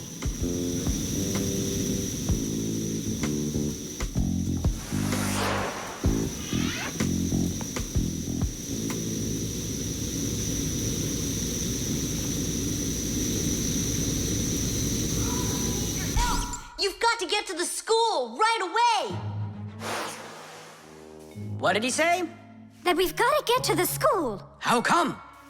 Did you hear why? I didn't, did you? I wonder if Simka didn't go to school today. Or if Nolik got into some kind of mischief. Oh, I'm worried this is something serious. La la la la la la. And that's 5, 6. I like this hairstyle. 7, 8. Hi there. Hello, Verda. Where's Grampus? I'm not positive, but go and look in the chemistry area over there. Over in chemistry? Tell us, was Nolik doing anything wrong today? Nolik? He's always fooling around. Right. So we're not here for anything Nolik did. Maybe something awful happened to him. Like what? Well, how about anything? This isn't just a school for Fixies. This is a laboratory. The laboratory where Professor Eugenius works is always humming. In the mechanical zone, Professor Eugenius tests all sorts of different devices to see how well they are made. In the chemistry zone, he conducts experiments on the quality and safety of food. In the electrical zone, he repairs electrical devices and checks their safety.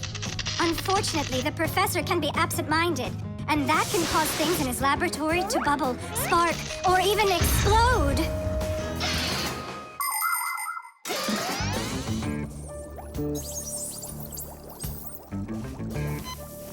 Marcia, there's nothing to worry about yet. But how can I not worry? Digit, have you seen Nolik anywhere? Do you know if anything's happened to him? This is a laboratory here. Who knows what could happen to anyone? Like what?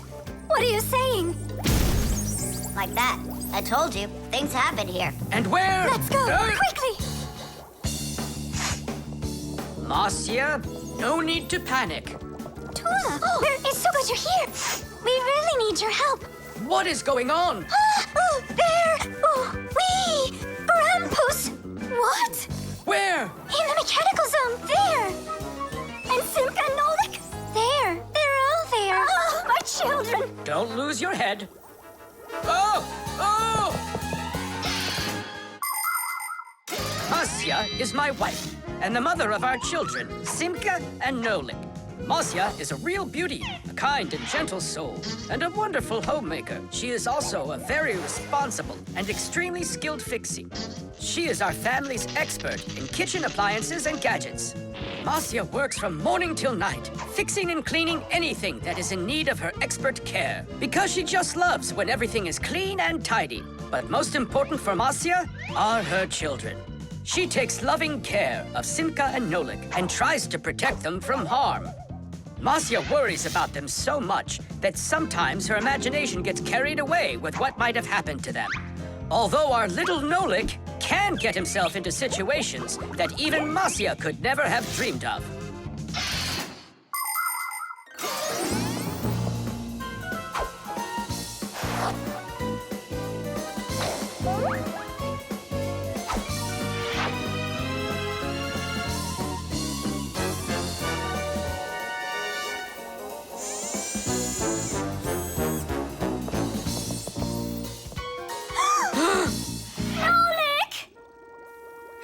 Tight! We'll save you!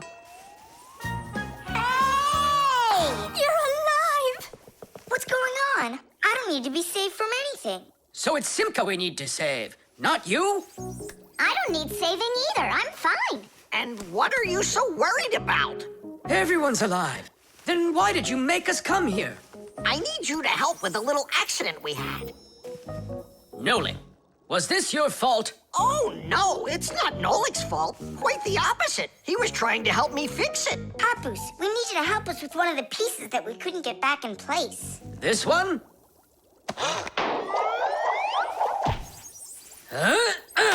Tadish! Oh, a perfect repair. Huh, that was really the only reason we had to rush here? Why not? There was just no way we could let this wait, so I sent for you. But Fire said... Why fire? Why is it always fire? How come you had to scare us so badly? I'm not the one who scared you. You did that all by yourselves. The team. The first period is almost over. Tom Thomas's team is leading 2-0. There's no getting around the difference in class. Simka, pass to me!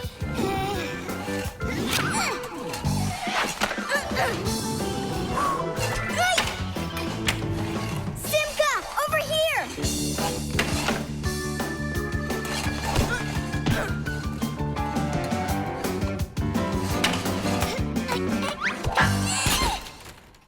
Goal! 3-0. And that's the end of the period. Time for the teams to take a break. This isn't a fair game. There's 6 of these guys and only 2 of us. Go ahead and call your classmates. I'll still outscore you. You sure about that? Uh-huh. Well, Tom Thomas, you asked for it. Young Fixies take classes and study just like human kids. But Fixie schools are quite a bit different than schools for people. To begin with, there are no more than 10 students in a room. In Simka's class, for instance, there are 6, and the children don't study in one place. On one day, the lesson could be inside a refrigerator, the next day in a computer, and the day after that in a vacuum cleaner. This is the best way for Fixies to learn all about them and put their new knowledge to the test. But the most important thing is that they have to learn to work as a team and help each other. Stronger Fixies helping weaker ones, and older Fixies helping younger ones. This is a must for Fixies, because appliances are so very big that if we didn't work as a team, we little Fixies could never get by. As the second period is about to begin, our full team comes to the ice. Huh? Introducing the engine of our class, Fire! My motor's roaring. And now the brains of our class, Digit! Okay, what's the score? Now here is the spirit of our class, Tula! Could I be our goalie? And here she is, the face of our class, Verda! And oh, what a cute one. So you want to quit, Tom Thomas? I'm not afraid of you.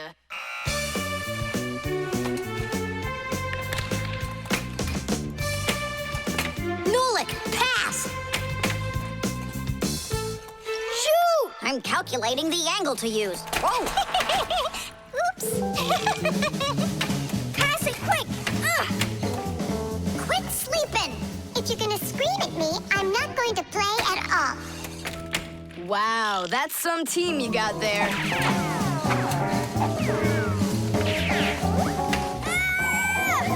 6-0. It's a blowout.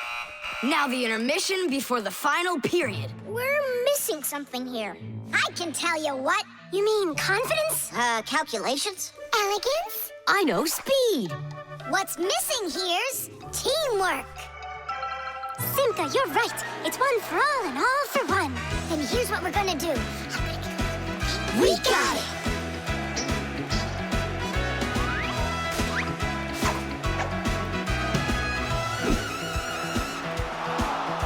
Attack and check, don't lose control. A line change on the fly. The puck is zooming towards the goal to score and break the tie. It's one for all and all for one. Great teamwork is a must. Let's go and show 'em how it's done. This game was made for us. Hockey's our game. Hockey, hockey's our game. Hockey, hockey's our game. Hockey, hockey's our game. Hockey's our game. Hockey, hockey's our game. Hockey, hockey's our game. Hockey, hockey's our game. Hockey's our game. Hockey, hockey's our game. Tell me again, what's the name of our game? Hockey. I can't hear you. Hockey. Oh, hockey's our game. Hockey. Hockey's our game. Hockey. Hockey's our game. Hockey. Hockey's our game. Hockey. I love that hockey. Hooray! We won, Tom Thomas. What do you say now? How did I get creamed like that? 'Cause you're by yourself here, and we are a team. The wires. Quiet down.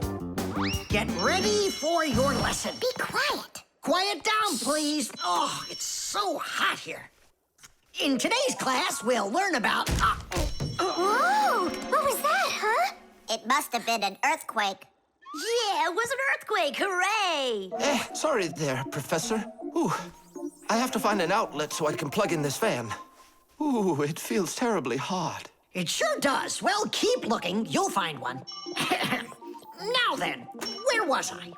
Oh, right. Today, No, it's impossible. In this whole laboratory, there isn't one free outlet.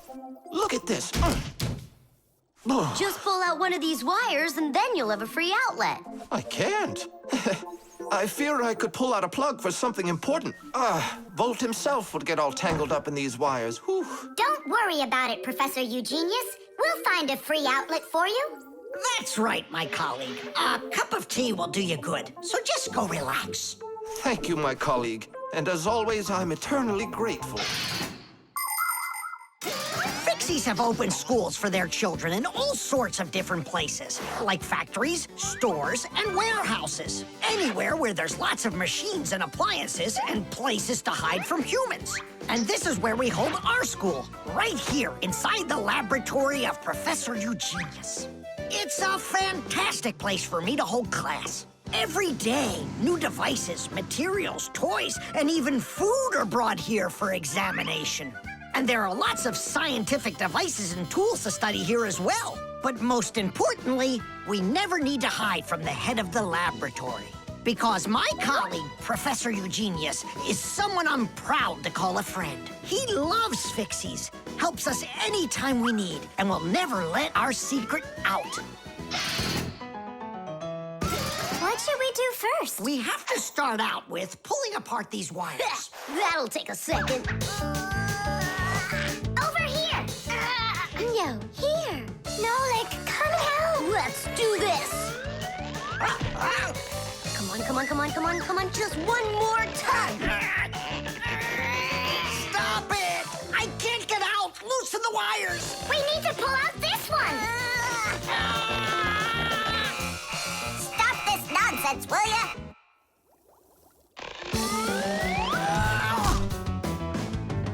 Thank you, Digit. Tidish. Well, the way I see it, in order to get the knot out that's over here, we need to expand the loop that's over there. And then push that wire through it. And then do it again from the other end. That's it. Very good, girls. Hey! Now pull it hard. Perfect.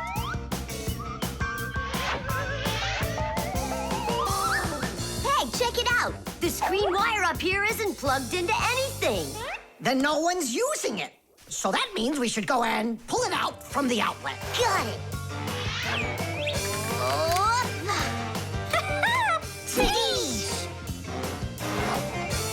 Vera, here's another wire that isn't plugged in. I found another wire no one's using. Simka and I found it together. Nolik, why are you so upset? Because you guys are doing all the work. How about this wire? Nobody's checked it yet. Really? Oh, wow! What? Did you find some treasure, Nolik? Uh-huh. There are 6 free outlets under here. Great! Now Professor Eugenius can plug in his fan, and his kettle, and even his soldering iron. To get electricity to a device that doesn't use batteries, you need to plug a pair of wires into an outlet. But it's important not to let the wires touch one another, or the electricity can burn them out. That's why wires are covered in plastic or rubber, so the electricity won't pass from one wire to the other, or to us when we touch them. So always be very careful with wires. And never, ever touch a bare wire. You could get killed by the electric shock. Oh, what would I do without my wonderful friends? Thank you. Sorry. I wanted to...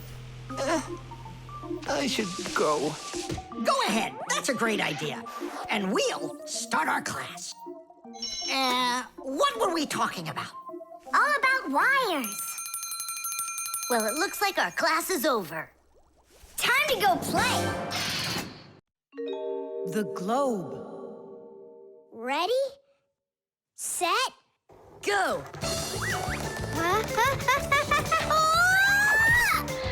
Yay! Again, I couldn't do it. I told you. There's just no way to hold on when the globe is turning that fast. But I know I can do it. Give me that piece of rope there, would you? Now you can't throw me off. Spin it. Go on. Whoa!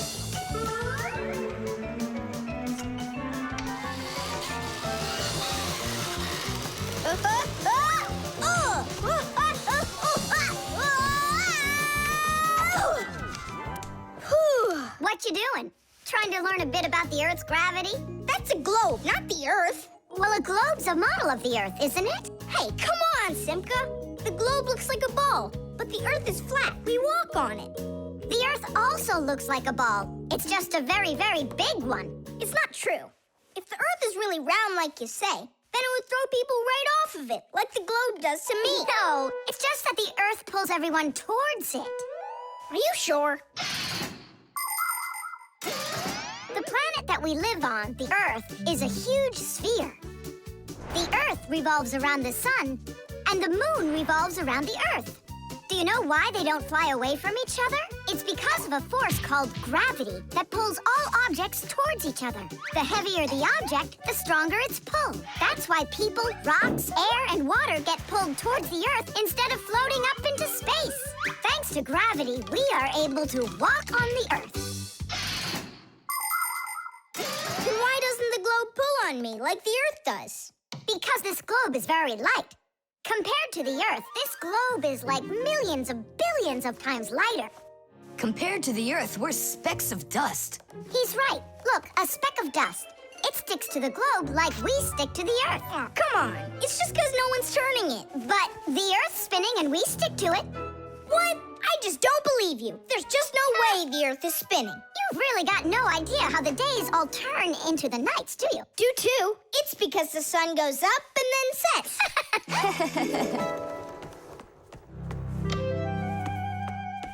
Watch this. Our sun's here, and you're over there. On Earth. Is it dark, Nolik? It's dark. Then it's nighttime on your side. And here, it's day. All right. Now we'll turn the Earth. Hooray! Now it's daytime for me. And night for me over here. Ah, my side got dark again. And for me, it's a new day. All right, fine. You guys were right. I believe you. The Earth is spinning. The Earth goes round and round like a tilted spinning top. And as it spins, the sun shines its light on whichever half of the Earth is facing it. And as the Earth makes one full turn, we watch how the night becomes day and the day becomes night again. It takes 24 hours for the Earth to make one full turn. But that's not all. The Earth is also traveling in space around the sun. It takes the Earth 1 year to make a full circle. As it goes along its way, the top and bottom of the Earth take turns being closer to the sun. That's because the Earth is tilted. When the top half is closer to the sun, it's summer there, while at the very same time on the bottom half, it is winter. And when it is winter on the top half, it is summer on the bottom.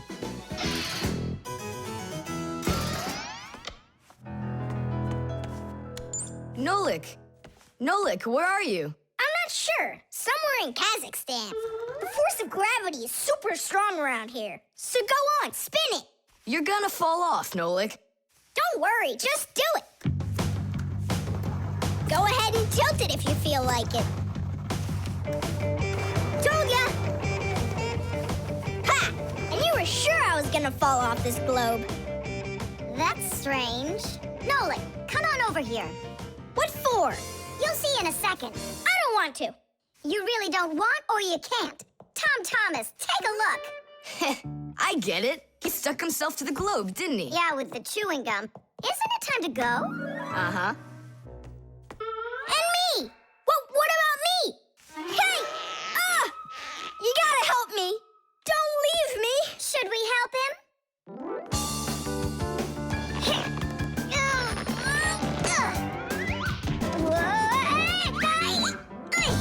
I never would have thunk it, but the pull of chewing gum is even stronger than the Earth's gravity. Reflexes. Add this to that. Now what do you get? 3. Don't you remember? Bark, bark, bark. All you have to do is bark 3 times. That's too hard a trick for Chusaka. Maybe you could teach her to jump through a hoop. I already tried. She just sits there. Come on, Chusaka, give it a try. Try showing her this sugar. Chusaka. Alley-oop. Come on, jump. See you, Tom Thomas. It's time for us to go to school. See you later, animal tamer. Great job, Chusaka. Our lesson for today is on the subject of reflexes. I'll write it here for you. R. What's the lesson? Someone's late again. Ah, colleague, my glasses are gone. Are they here? They're right there on your forehead. Ooh, how about that? Forgive me for interrupting. Let's continue our class. And so... Thanks so much. So you turned into screws again. Does anyone know why that is? Because we have to hide ourselves from humans. But you don't have to hide yourself from Professor Eugenius. But we didn't know it was him at the door. Right you are. You had already transformed before you had time to think. And that's what we call a reflex. To explain it in simple words, a reflex is when our body reacts to something automatically without needing any time at all to think about it. When we touch something very hot, we instantly jerk our hand back. When we're about to fall, we swing our arms and legs to try to keep our balance. Just imagine what would happen if we started thinking how and in which direction to move them. So it's fair to say that our reflexes help to protect us.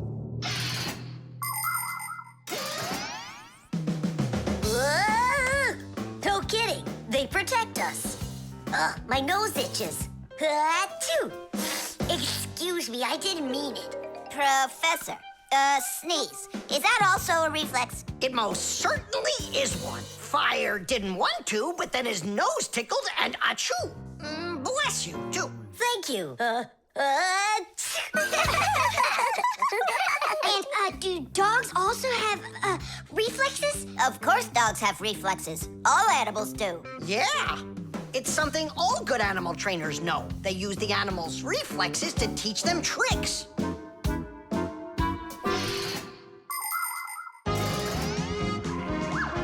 Many humans teach their pets lots of commands, like to bring a ball, to count, or even to dance. But to train a pet, you gotta know what to do. A good animal trainer always has plenty of treats handy. As soon as an animal follows a command correctly, like standing on its hind legs or jumping over a hurdle, the animal gets a treat. And then the trainer makes a unique signal right away, like clicking his fingers or blowing a whistle. After repeating this training over and over, the animal develops a reflex. Once it gets the signal, it carries out the command and then gets a treat. But the most important thing about animal training is to love your trainee and never hurt it. Otherwise, no treat will work. Tom Thomas, we just learned in Fixie School how you can train Chusaka. Yeah? With the help of reflexes. With what? Where's Chusaka? Call her. Chusaka, come here. Give her a math problem. A nice simple one. Add this to that. Now what do you get?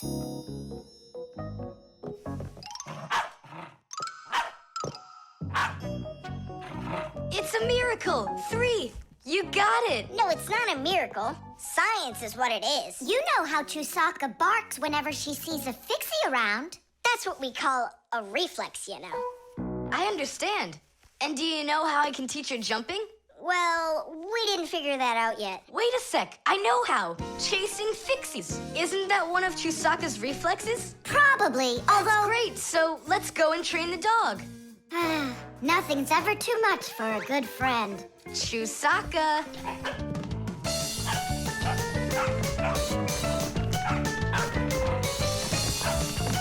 It's pretty tough work being a dog trainer.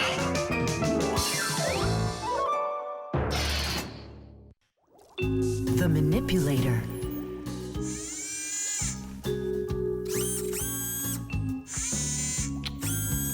Well, what do you say, Professor? It couldn't be any more accurate. Our manipulator works just perfectly. Good! So that means that we're free to go. Great. See you later. All right, finally. Now it's our turn to experiment with that manipulator. And do you know how to operate this manipulator? Why do you think we were spying? A manipulator is a kind of mechanical arm that people use for difficult or dangerous work.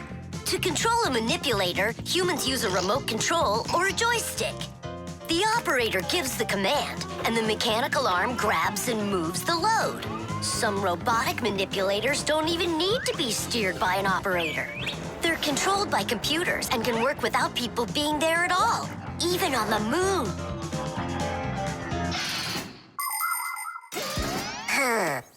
What is this button for? Uh-huh. How about this one? Uh-huh. Would you like to take a ride? Right now? You're scared. Scared? Not one bit. Then off we go. Yeah, cool. Ha, this is totally awesome. Well, hang on. This is gonna get even awesomer. Professor?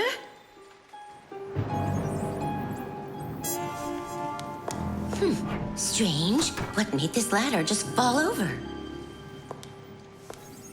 Ah! Am I crazy? Or someone here? Oh, calm down. Calm down now. Poor Elisa. Yeah, you're completely overworked. Whoa! Ah! Who's here? Achoo! Hang in there, Nolik. I'll get you out of there.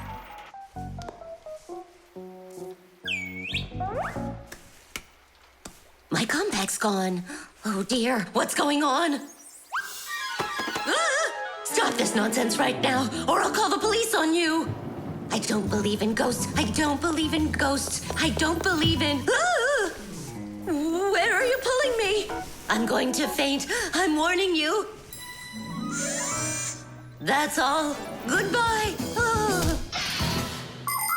Throughout the world, humans use manipulators for all sorts of work. In factories, manipulators are used to lift and move heavy loads. They can also hand out the parts needed for assembly or even attach these parts themselves. In hospitals, more precise manipulators are used by doctors to help perform operations. Manipulators are also used in places where the work is simply too dangerous for people. For instance, where there are deadly chemicals, or places where humans can't get to easily, like somewhere underground where there isn't enough space to move, or deep under the water. Or in outer space where there's absolutely no air to breathe. So you see, mechanical arms are helpful in all sorts of places where humans are unable to reach things with their own arms. Hang on, Nolik. How can I get that thing open? Ugh, I got it!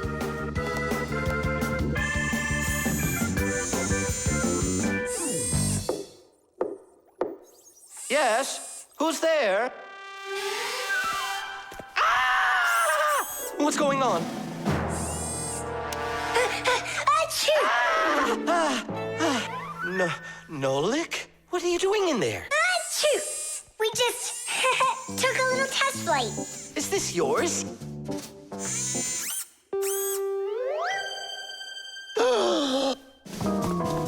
Elisa! Elisa! Professor, you genius. I was attacked by a crazy arm. The manipulator. It's your imagination. Look, it's come back. Stop, I'm telling you. Professor, you genius. It heard what you just said. Calm down, it's okay. It was a little malfunction, but I took care of it. You are just astounding. And don't think that I'm through with you. With me? With you? No, with the manipulator. Let's go, Elisa. Yeah, let's go, Professor. Great job, Fire. And why fire? Achoo! The chain reaction. Tom Thomas, what you doing? Nolik, leave me alone. No, really. What is that? Quit distracting me, will you? Nolik, look at what you've done. I? It's all because you wouldn't quit it. Wouldn't quit what? I was struggling with that thing for half an hour and you ruined it.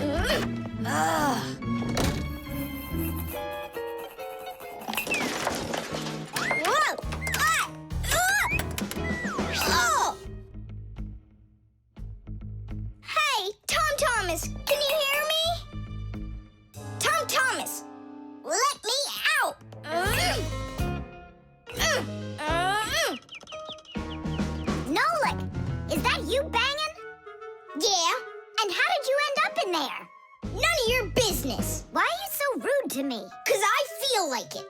Oh, yeah? Enjoy sitting there. Well, who needs you? Goodbye.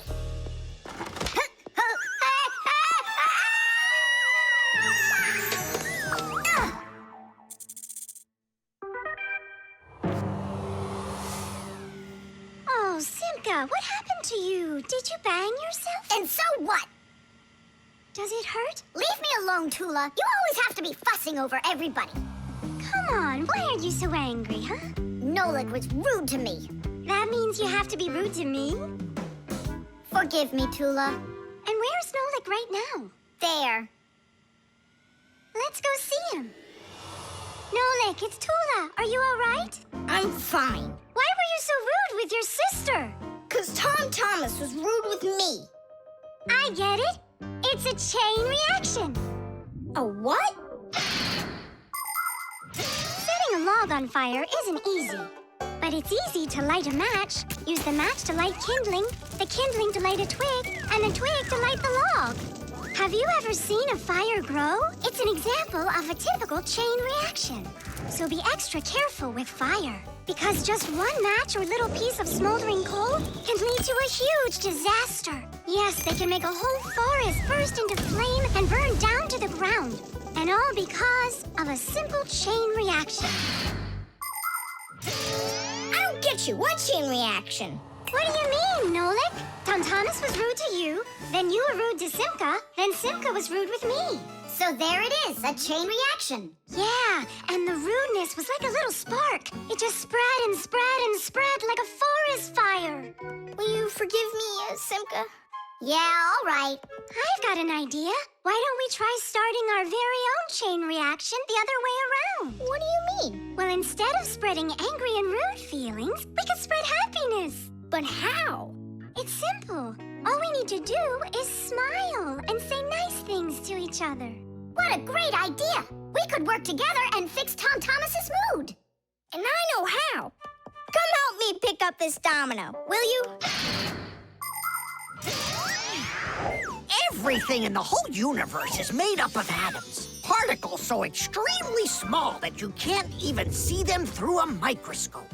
But when a tiny atom splits, it makes a tiny explosion.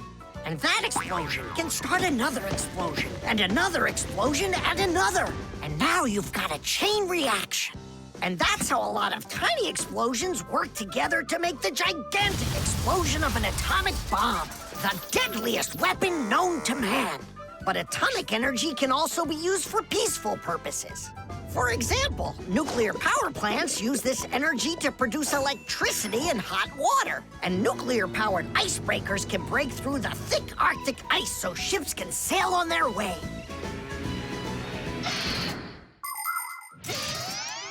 There, all done. Nolik, bring him in. And now we're gonna teach Tom Thomas how a chain reaction can work to make you feel really good. He's coming. On your marks, now. What's going on? No, really? Tom Thomas, watch this.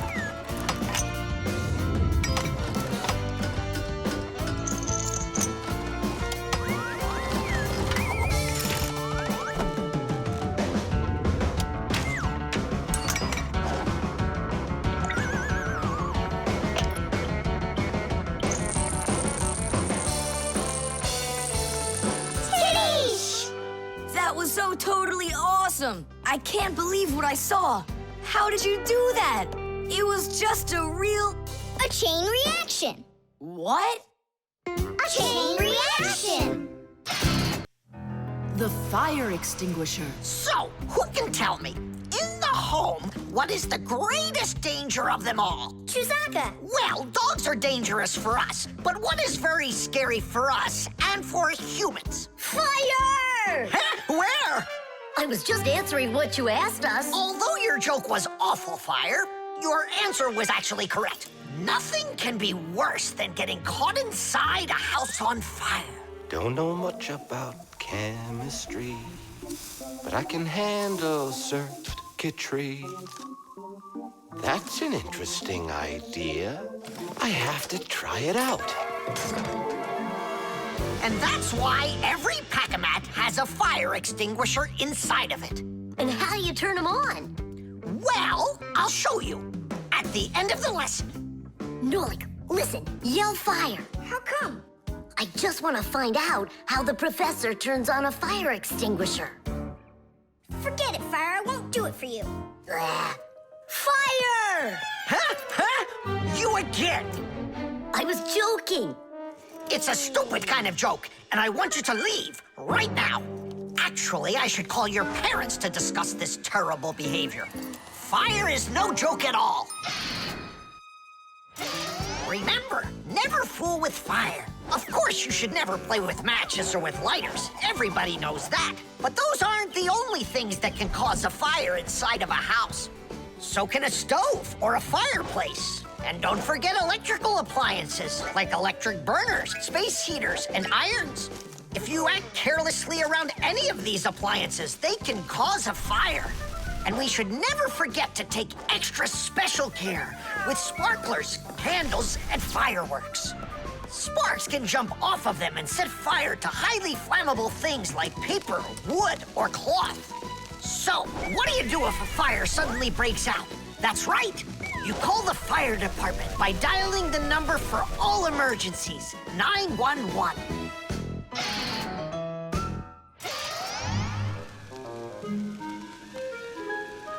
Huh? What's going on? No way. No way! Fire? It's burning for real! Fire! What do I do? Oh, yeah! I need a fire extinguisher!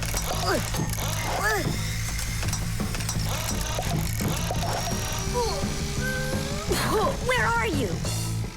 And that's how a Pac-Man can become a fire extinguisher. Do you understand? We understand. There's a fire! It's over there! Enough! You don't know when to stop fire? I'm not joking this time. Please believe me, it's there. Nice try, Fire. Oh, look, he even used smoke this time. No, Simka. That smoke's from a fire. Uh-huh. I'm sure that this time it's for real. It's the truth. I swear I'm not lying. This time I think it's true. He's not joking. We've got ourselves a real fire here. Tula, Simka, turn off the soldering iron. Uh-huh. Got it. Be careful, kids. You have to stay back here away from the fire. And what can I do to help? Take out your fire extinguisher.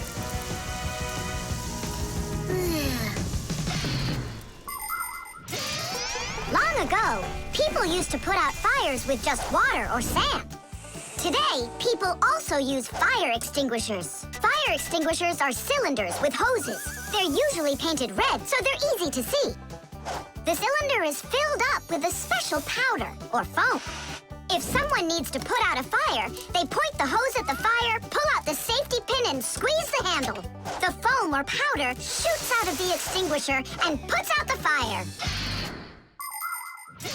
Our fire extinguishers are just too small for this fire. We have to find Professor Eugenius to put it out. I already did. All right, where's the fire? Ah. Ooh.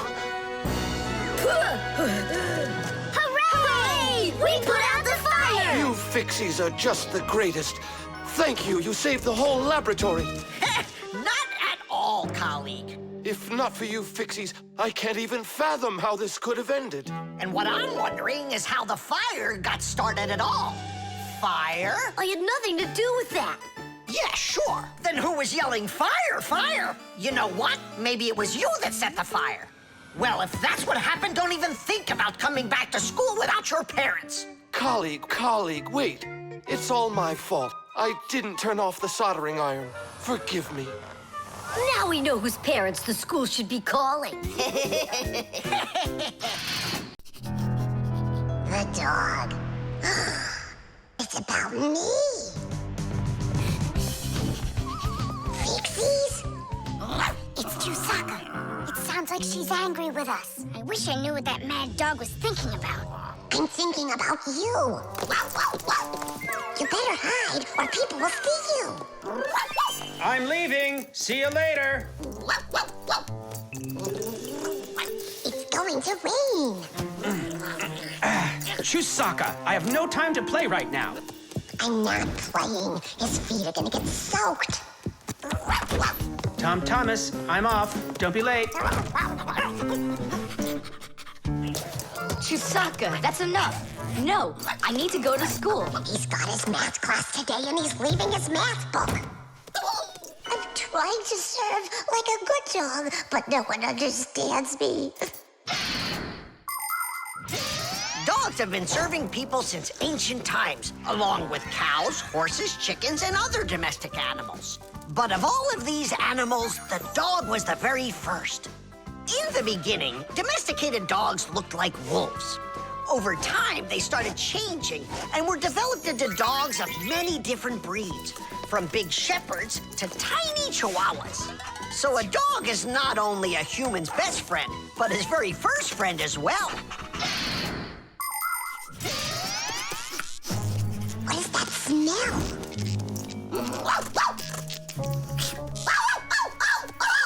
Simka, come on out. I see you. Nolik, jump down. Oh no, we're trapped in here. Alert, something's burning over there. Why won't they listen? I think she's going to eat us. Together with the box.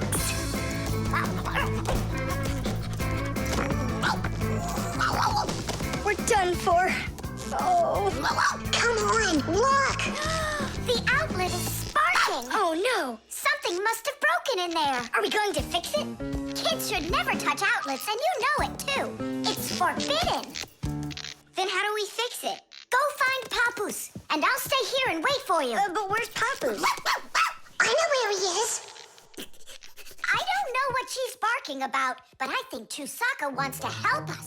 Then come on, Chusaka, help us. Woo!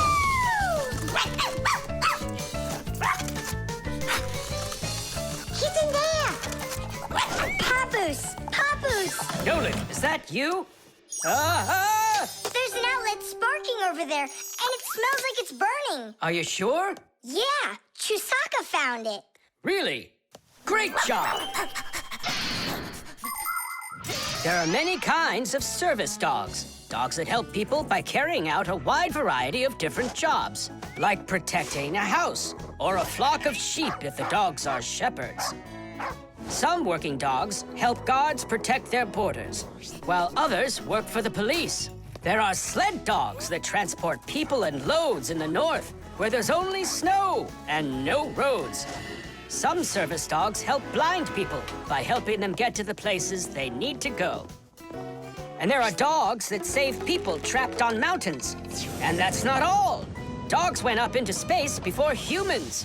But don't think that dogs are just given these jobs. Oh no, like humans, dogs study for a long time before they're allowed to take on serious work.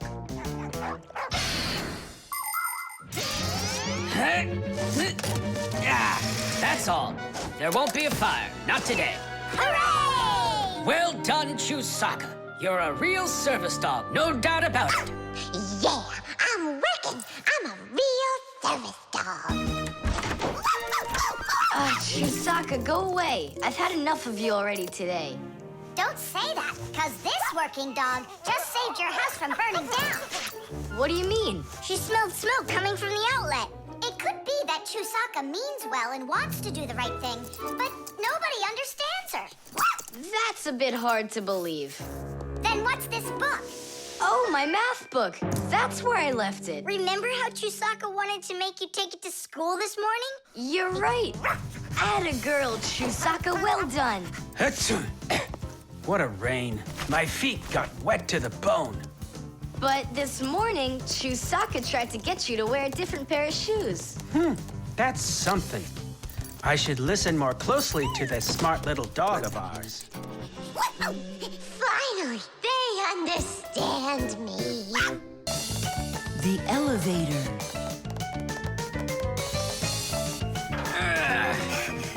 Papoose, Marcia, we gotta hurry. How come? Tom Thomas is going to see the circus. And what? We want to go with him, can we? The answer's no. Just you kids without supervision. Who said no supervision? His parents are taking him there. We'll be careful, don't worry. They won't even notice us. Well, if Tom Thomas's parents will be there. Hooray! We can go! Wait a second. I didn't even say yes yet. Yeah. Simka, Nolik, where are you? We gotta hurry up. Tom Thomas, it's time to go. I'll be right there. We're ready. Climb into my hood. Ha! I know who's going to the circus today. Whoa! Huh? What just happened? I think that the elevator broke down. Don't you worry. Emergency operator. We got stuck in the elevator. Understood. Please wait. We'll have the elevator fixed within the hour. That long? That means we won't get to the circus on time. Tom Thomas, we'll go get Papoose and Marcia. I'm sure they can fix it. People need elevators to help them get to the upper floors of tall buildings. When someone steps into an elevator and presses a button, the elevator's electrical engine starts up. It pulls the cable that is attached to the elevator cabin, and the elevator goes to the desired floor.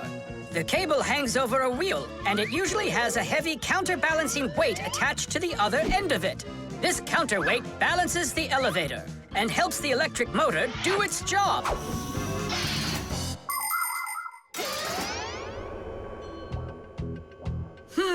I wonder what the reason is. I think I see something over there that got stuck. Looks like you found the reason. We gotta go and fix it now, or we'll never get to the circus on time. You know, we can just have it right here.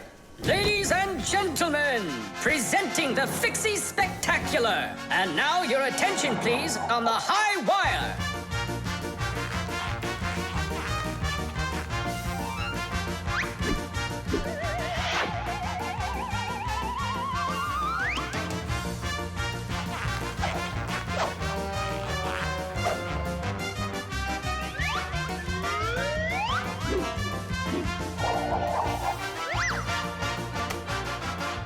Whoa! Just don't look down! Then I'll close my eyes and I won't look anywhere at all. Ow! And now we bring you our very own aerial gymnasts.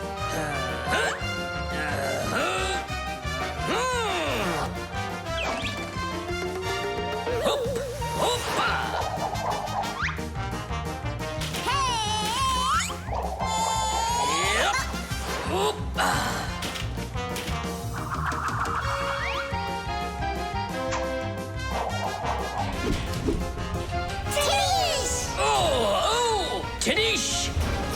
Our next act, feats of strength. It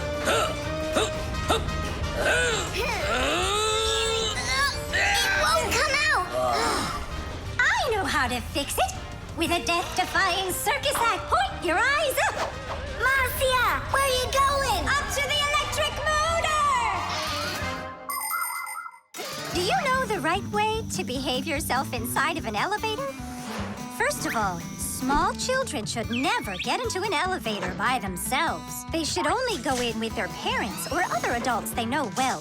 When getting onto an elevator, the adult should always enter first and then the child. When it's time to get out, it's the other way around. First the child leaves and then the adult. If you are taking a dog onto an elevator, make sure its tail and leash are completely inside so they don't get stuck in the door. And there's one more thing. If the elevator suddenly stops for some unknown reason, don't try to break out of it yourself.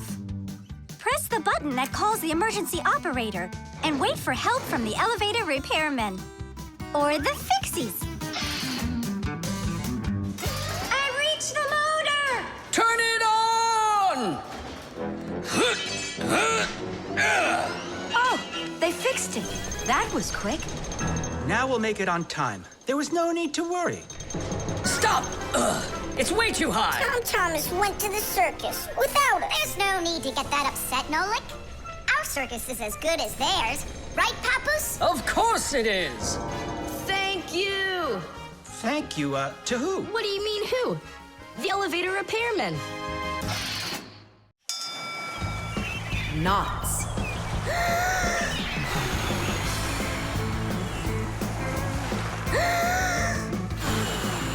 Nolik, there are pirates off the starboard side. Battery, fire! Hey, I'm not a pirate. Why'd you hit me?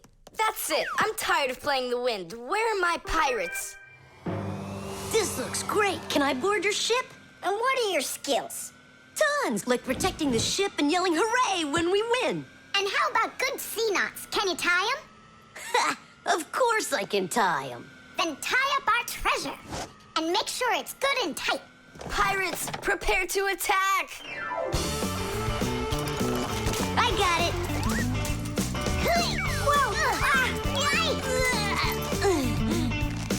That's done. Good enough. Hooray! It's good and tight. Now can you survive a storm? Without a doubt.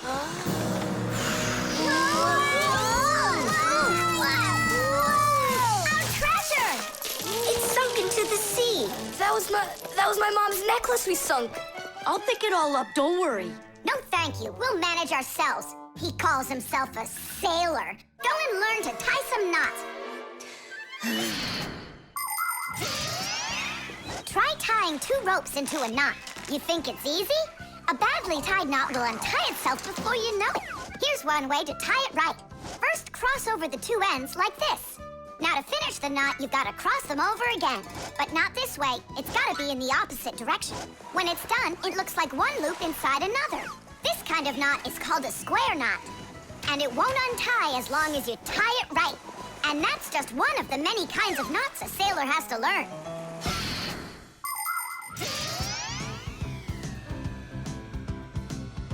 Oh! Okay. I knew I could tie it. Now what else is there to practice on around here? I found some more of our treasure. Here's another one. That's 19, but we're supposed to have 20. I know it because I counted our treasure. So what happened to the last one? Well done there. So what else could I tie?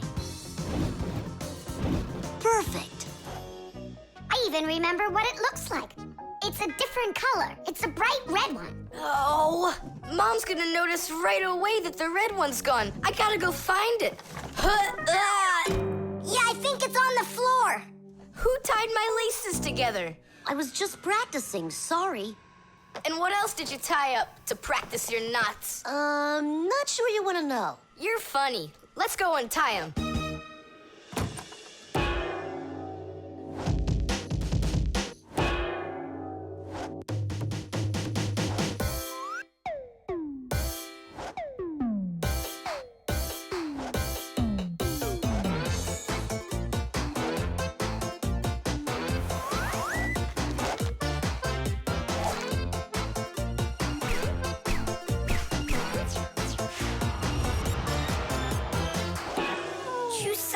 Don't look at me that way. I'm scared. She's just staring at her own whiskers, Nolik. And what have you done to her whiskers? Well, I tied them with the square knot. Fire, you're just a blockhead. And why don't you tell us what else you've done? Well, okay. I tied a decoration on her tail. That's where it is. We were looking everywhere for that thing. Fire, go and fix everything you've done. Chusaka, don't run away. Don't be scared. We just want to untie the knots. Sailors have developed all sorts of different knots. Without them, they couldn't control their sails. But we couldn't get by without knots on land either. Mountain climbers use tightly knotted ropes to help them climb and keep them safe. Fishermen tie hooks to their fishing line using special knots. You can't even pitch a camping tent properly without making a knot. When people sew, they tie knots in the thread to hold it in place. And doctors use knots when they stitch and bandage a wound. And a tie wouldn't be a tie if you didn't tie a knot in it. Sneakers won't fall off your feet. And the laces won't drag on the ground if they're tied with a proper knot. But sometimes things can get knotted up by accident. And that's one time when you don't need to know how to tie knots, but how to untie them. All aboard! Like that. Now the only thing left to do is tie a knot. Should I tie it? Are you sure it won't untie? You're joking. Why don't you go ask Chusaka if I can tie a knot like a sailor? The barcode. So, what do we do if we happen to see humans? Hide from them, right? And what if you've got nowhere to hide? Then we turn ourselves into screws. That's correct. Where could it be? Where on earth could I have put it? Oh, I'm such a scatterbrain. Ah, it's Professor Eugenius. There's no need to hide from him. He's our friend. Where has it gone? Did you lose something again, Professor? Yeah, how did you guess? It's just awful. Yesterday I started testing a new iron, and today, it's totally disappeared into thin air. Where could you have put that thing? I've got it down to 2 places. It could be in the warehouse or not in the warehouse. Yeah, that information will help us find it. Or not help us find it. Class, follow me to the warehouse.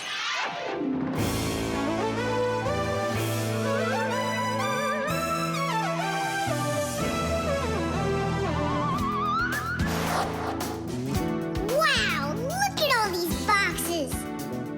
If we have to look inside each one of them, it'll take us 2 days. Maybe we'll get lucky. Let's look in this one. No, inside there is a fan. A fan? Wow, it's a fan. And what's inside this one? A mixer. Yeah, amazing. And what's in this box? An electric kettle. Made in Germany, by the way. He's right. There is a kettle in there. Professor, is this some trick? I don't get it. Krampus, how do you do it? It's gotta be magic. What else? Here's how I think he's doing it. I think the professor has glasses made to see through the boxes. Of course not. I only know how to read the barcode that you can see on each of those boxes. Oh, that. Exactly.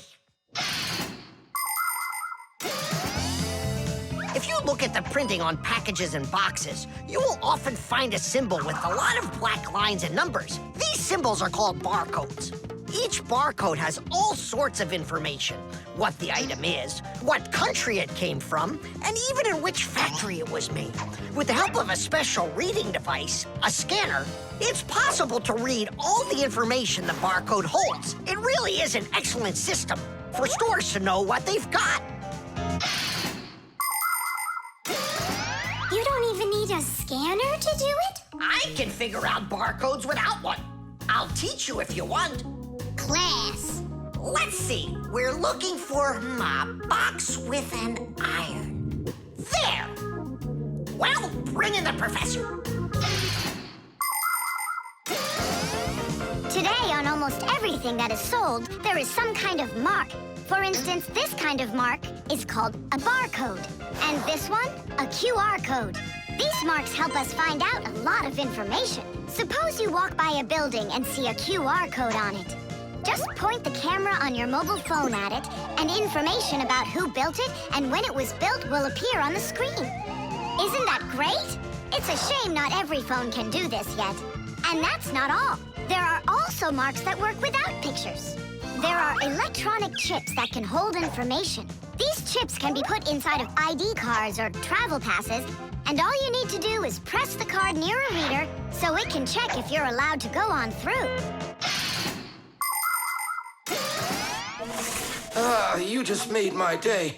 You found it so quickly. What would I do without you? Huh? Is something wrong? This is not an iron. Whose sandwich is that? Mine. Yesterday I wanted to put it into the fridge, only I guess I put it into my... I just get distracted so easily. Look, we need to think this through logically. If you went and placed your sandwich into the box where the iron should have gone, then you must have put your iron... in the refrigerator! Oh, here you are. Here you are, my new iron. Oh, I looked everywhere for you. Thank you, my friends, once again. There's no need to thank us at all. You're always there when we need help. You've even let us open our own school here in your laboratory. And we don't have to hide ourselves. Yeah, that's because you're so kind and you love Fixies. The level. Tom Thomas, I'm really sorry. The movie this weekend, I have to cancel. You do? I need to go to Africa for work. I leave tomorrow. Oh, cool. You think I could go with you? To Africa? Can you even find it on the map? Africa. Here we go. No, you're still too little. When you grow as tall as the top of Africa, then I'll take you with me.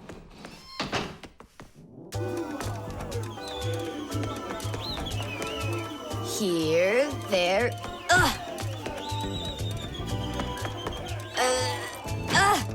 Tom Thomas, what you doing down there? I want to know if I'm as tall as the top of Africa or not. Well, do you know your height?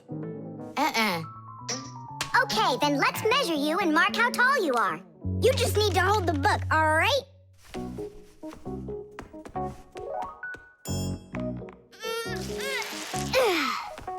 Simka, how do we measure what's higher? The top of Africa or this line over here?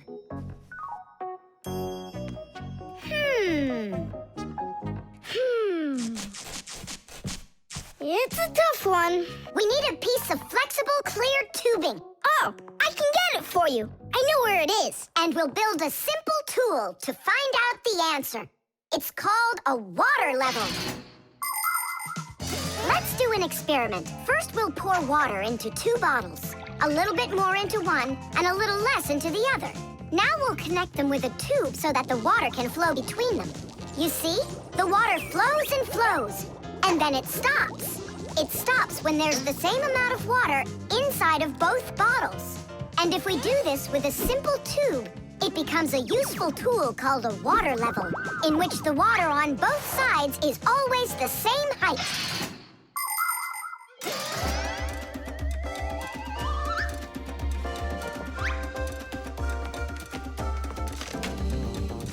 I'm gonna watch the water level on this end, all right?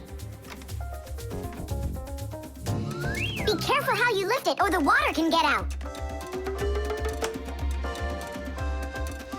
Nolik, what's going on? The water inside the tube is even with the line. There you go, Tom Thomas. Where the water is right now is how tall you are. And? Well, it looks like Tom Thomas isn't quite tall enough for Africa. What if we hold the tube a little higher? You can try if you want, but the water's gonna stay where it is. See? The water level on your side always stays the same as on the other side. I'm not getting that tall for a while yet. And what if we just lower the map a little? That wouldn't be honest. But it would be clever. There are a lot of great proverbs, but my favorite one is measure twice, cut once.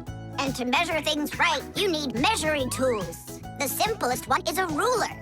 With its help, we can find out the length of an object. A watch can tell us how much time has passed. A speedometer shows us how fast we are moving, like in a car or on a bike. An electric meter keeps track of how much electricity we are using. A decibel meter can tell us who is screaming or stomping louder. And a beam compass is used to accurately measure the size of a coin or a hole. We couldn't get by without wonderful tools like these. If we didn't measure the things we are building carefully, everything around us would just come loose and fall apart. Uh-oh. Dad! Dad! Look, Dad. That's strange. Looks like you are a little taller. Does that mean you'll take me with you? Yeah. Are you ready? Yay! But everyone who goes to Africa has to get vaccinated. You're okay with that, aren't you? I need vaccinations to go? Are you sure? Yeah, there's one against malaria, tsetse fly, crocodile bites. Altogether, there are 10 shots. 10 shots? Yeah, 10. Oh. Dad, you know, I was joking. After you left the room, I moved the map down. Okay, I see. And I was joking about all those shots you need. What? You mean you don't need to get shots? You gotta, just not 10. So how many? 9 of them. There's no vaccination anywhere to stop a crocodile from biting you. The drum. Now, let's turn it on. It's buzzing. You hear it? I would love to, but the only thing I can hear is Nolik's banging.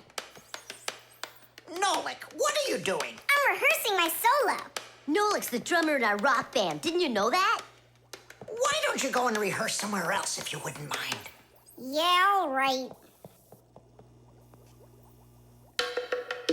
I just can't work like this. Nolik, stop it, please. Oh, my head is just splitting. Professor Eugenius, will you come to the laboratory? There's something very strange in there. What? I'm hearing some kind of awful sounds. You are? I think it's a ghost. Back from the dead. Don't you worry about ghosts, Lisa. I'll check what it is. So it's you making the racket. What? I'm just rehearsing. Well, what is it? Don't worry, it's just a piece of equipment rattling. You know what you should do? You should go and practice back at home, my young friend. It's not very hard to make a drum.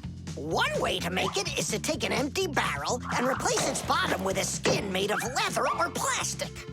If the skin is stretched tightly, the sound can get very bright and loud. Really big drums are usually played with percussion mallets or beaters, while smaller drums can be played with sticks or with bare hands. Instruments that make sounds by being shaken, scraped, or beaten are all called percussion instruments. There are lots of different percussion instruments, like the small hand drums that are called bongos, big shakers with handles called maracas, cymbals made out of metal. Now those really make a lot of noise. And there's tambourines, ratchets, and even spoons. That's right! People can make music using spoons as a percussion instrument. Tom Thomas, do you think I could practice my drumming here? Yeah, go ahead. I've just got some homework to do. I can do that, and better than you can, too. And what if I play like this, huh? Then I'll go like that, or like that. Ever since I had decided that a drummer's what I want to be, there is nothing that I won't bang on, 'cause the world's a drum to me.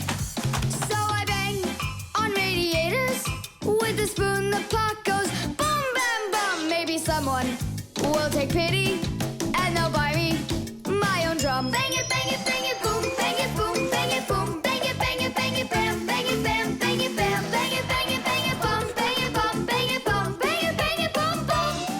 Bang the drum. Bang the drum. Both my father and my mother wish I play a violin instead. I don't want to. I'm a drummer, but I can drum that in their heads. So I bang on radiators with a spoon. The pot goes boom, bam, bum. Maybe someday they will get it and they'll buy me my own drum. Bang it, bang it, bang it, boom, bang it, boom, bang it, boom, bang it, bang it, bang it, bam, bang it, bam, bang it, bam, bang it, bang it, bang it, bum, bang it, bum, bang it, bum, bang it, bang it, bum, bum.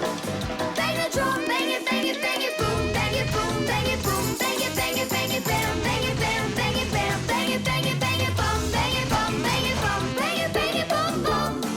Bang the drum. Tom Thomas, let's take a break! But I'm not done.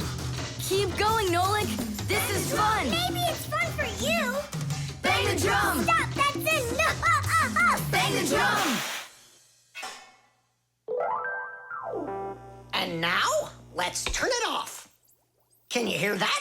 It stopped buzzing. It did. Hey, everybody, it's Nolik. Yo, what's up? So, our noisy ghost is back. I thought you were practicing at home now. Tom Thomas is drumming there. I had to run away. Well, our excursion is over.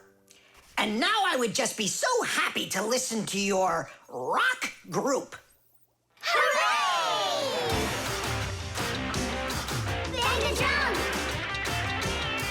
Bang the drum! Come on, not so loud! Bang the drum! Did you say something? Bang the drum! I beg you, not that loud, please! The Ecotester. Are you ready to see my new invention? I just can't wait to show you what it does. Whoa, what is it? An Ecotester. And what is it for? This device lets you check vegetables or fruit, so you'll know if they're safe to eat. To grow apples, tomatoes, or melons faster and bigger, people add chemical fertilizers to the soil. But there's a problem if too much of these chemical fertilizers is used. When there's too much of them, the harmful chemicals get inside the fruits and vegetables, and that makes them very dangerous to eat. An Ecotester is a special device that quickly shows how much of these harmful chemicals have gotten inside of the food. And if the reading is too high, that means you shouldn't eat it. As you can see, the Ecotester shows that this apple is good. Well, let's see. Look, this one is safe too. Ugh, it's not interesting this way. These apples are all safe. Now let me take this delicious apple and, make it bad. We will inject this apple with a harmful amount of nitrates. How come? What do you mean, how come? So we can see how the Ecotester works.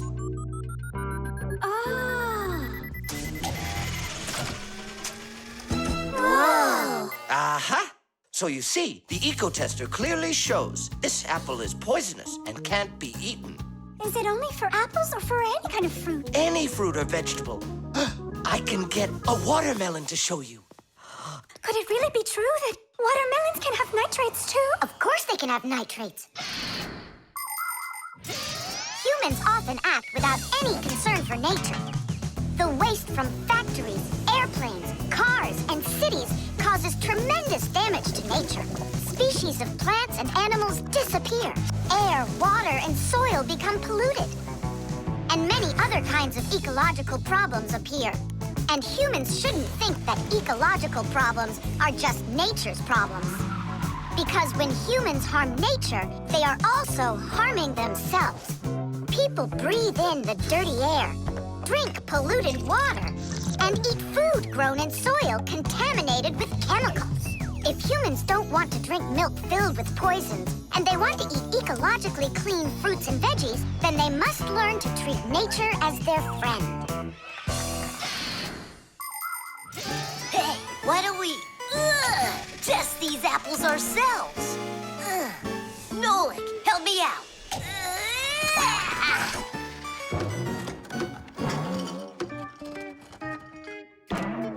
Oh, it rolled away. I don't care. That apple's poisoned with nitrates. Oh, apples.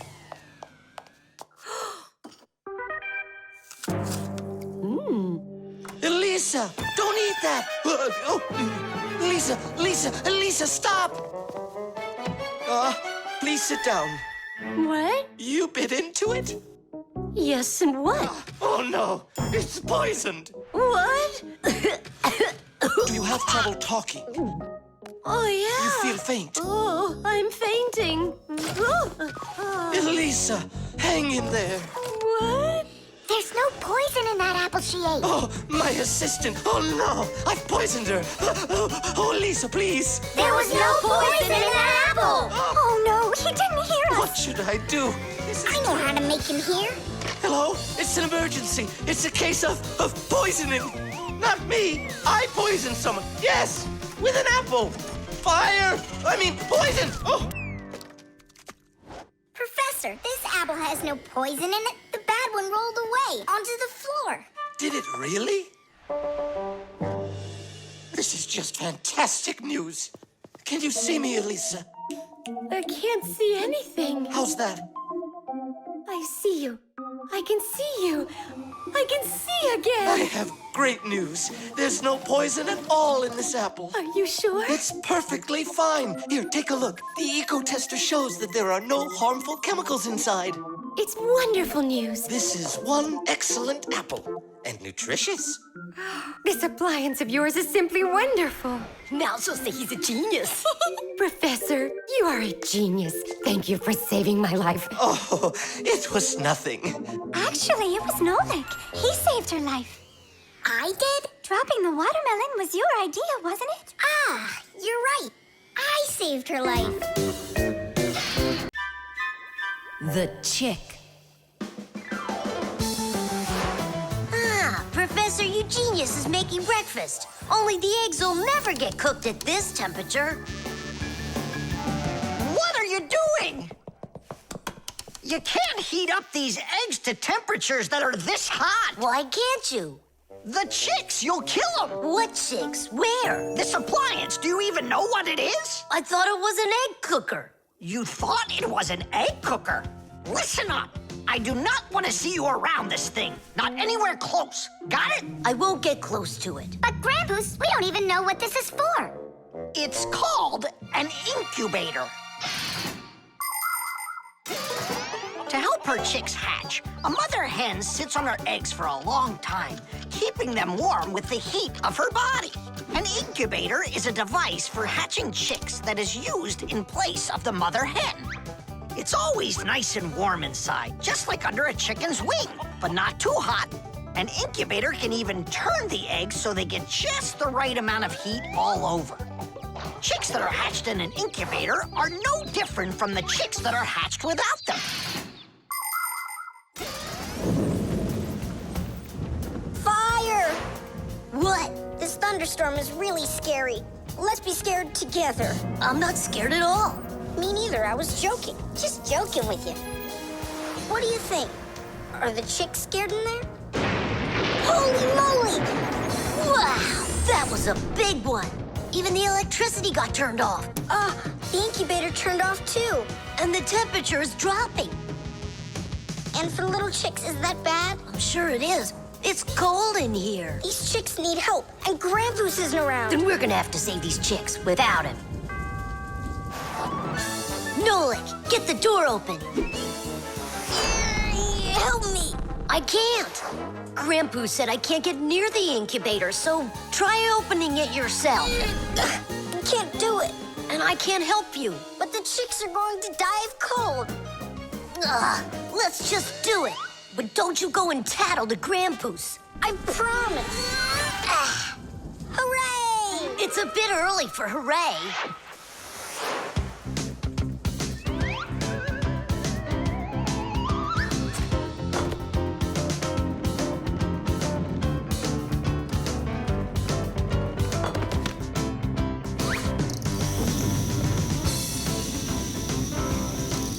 Candle? Yeah, we'll warm up the chicks with the fire. Class. Time for hooray? Now, yeah. Tadoosh!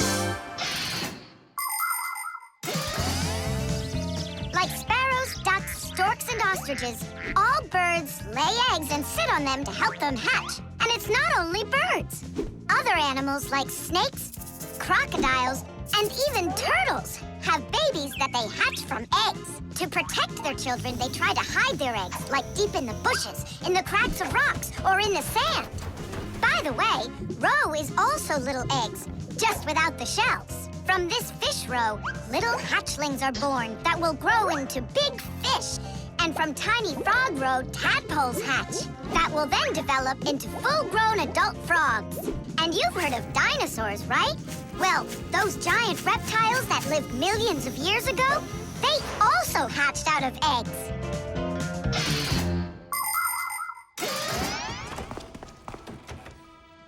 What happened to the electricity in here? It's a blackout from the thunderstorm, I guess. This is just awful. My incubator. Someone lit a candle, and the temperature is normal. So who put the candle in there? Tell us right now. Nolik, don't be a tattletale.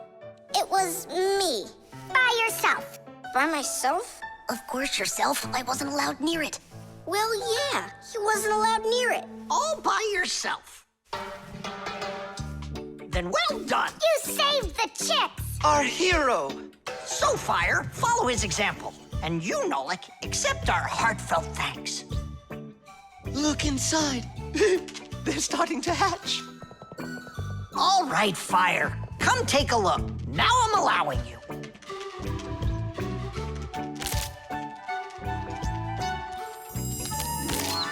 Look, a little chick. It's so cute. And so yellow.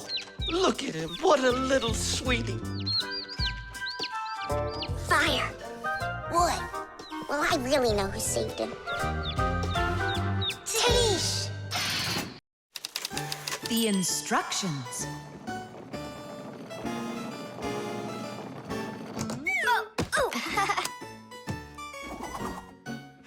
It doesn't work. Try putting it in the other way. Did you read the instructions? Why would I?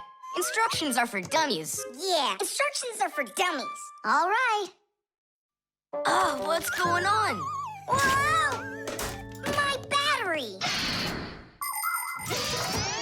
Instructions teach us how to do things right. Instructions for a piece of furniture explain how to put it together. With the instructions for a television, we can adjust the picture and sound the way we like them. Printed on a box of oatmeal are the instructions for how to cook it. The instructions for medicines tell us what the medicine is for and how to safely use it. So always read the instructions if you want to do things right and avoid a lot of problems. I found it. Here it is. Here you go, Tom Thomas. Whoa. We got you a new chair, but it has to be assembled, and I'm afraid it'll be a little bit difficult for you. No, it won't. Don't worry, Dad. I'll do it. Finish before dinner, and we'll get ice cream tonight. A creamsicle. 2, okay? First, assemble the chair. Tom Thomas, can I help you put the chair together? Come on. Hey, first you two need to read the instructions. Simka, stop being such a bore. What, like I haven't seen a chair? Or like I haven't seen a chair?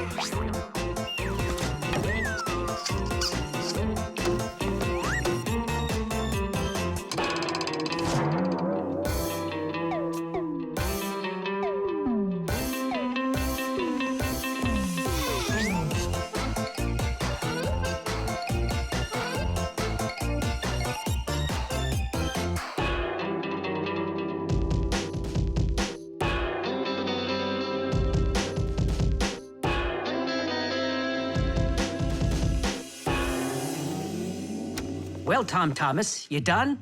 Dinner's ready. Let's go. Oh, Dad, no. I need another 2 minutes. Simka, help me.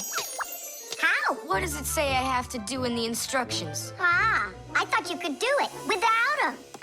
All right, I'll help you. Let's see. Take this part over here and that one over there. Nolik, get a screw. No, the longer one. It's over there.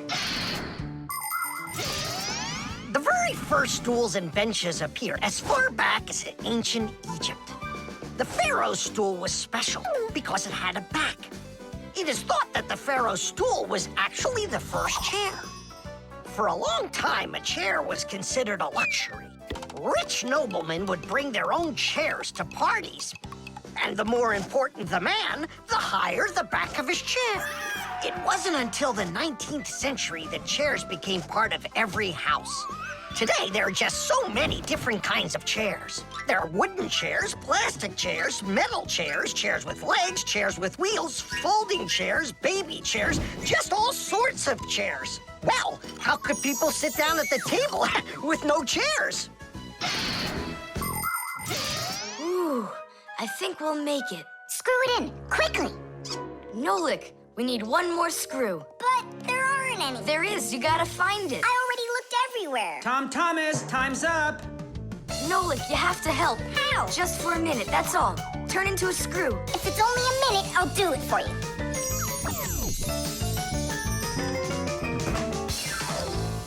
I'm done. You built it. Huh. Great job, son. Mom! see how I won the bet. Can you believe it? He put the chair together. You're so brilliant. Go on, have a seat. Oh! Huh? Whew. Now I see. You missed a screw. But I screwed it in. It must have, what? Must have what? Look, here it is. Now this screw's not going anywhere. And that ice cream you won? Well, you just lost it. Well then, Mr. Chair Builder, time for dinner? Yeah, in a sec. Where is that Nolik? He ran away. What a traitor. No, he's not. He promised you he'd become a screw for just a minute. And the minute was up. Well, where is he then? Over there. He's studying the instructions for the clock. Hey, Tom Thomas, it says that we put the wrong kind of battery into the clock. We should have used that kind. You see, Tom Thomas? If you don't want to be a dummy, instructions are for you. The bee. Tom Thomas! Hello. How come you're eating jam straight from out of the jar? Because it tastes so good. Oh, a bee!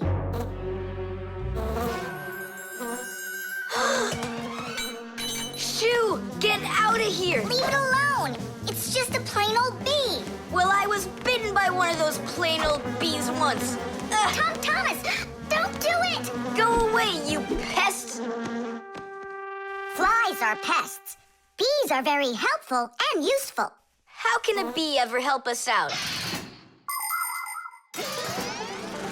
Bees are hard workers. They are constantly collecting nectar from flowers. Flying from flower to flower, bees transport pollen on their bellies. Thanks to this process of pollination, flowers produce fruit and seeds. In other words, bees help plants reproduce. The bees use the nectar they collect to make that delicious sweet honey loved by kids of all ages. And bee honey is not only delicious, it's also nutritious. So I'm still afraid of it. What if it bites me? Bees don't bite, by the way. They sting ya.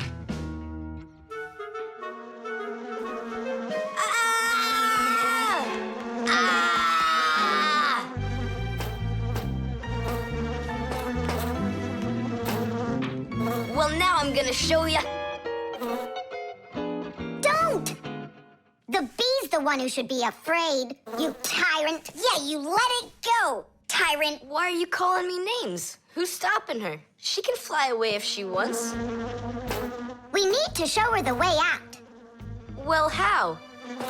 Here, little bee. Fly this way. Why don't you try going? Then what can I say?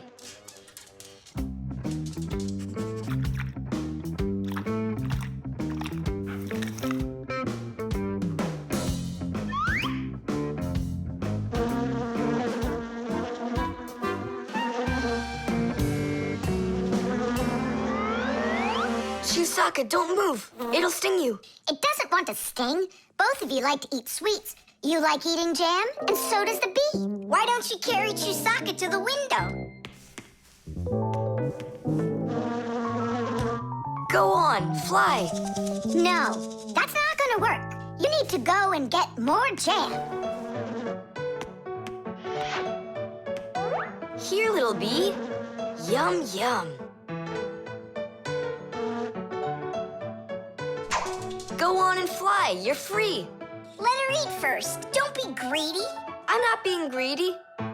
If she eats, she can make honey out of your jam.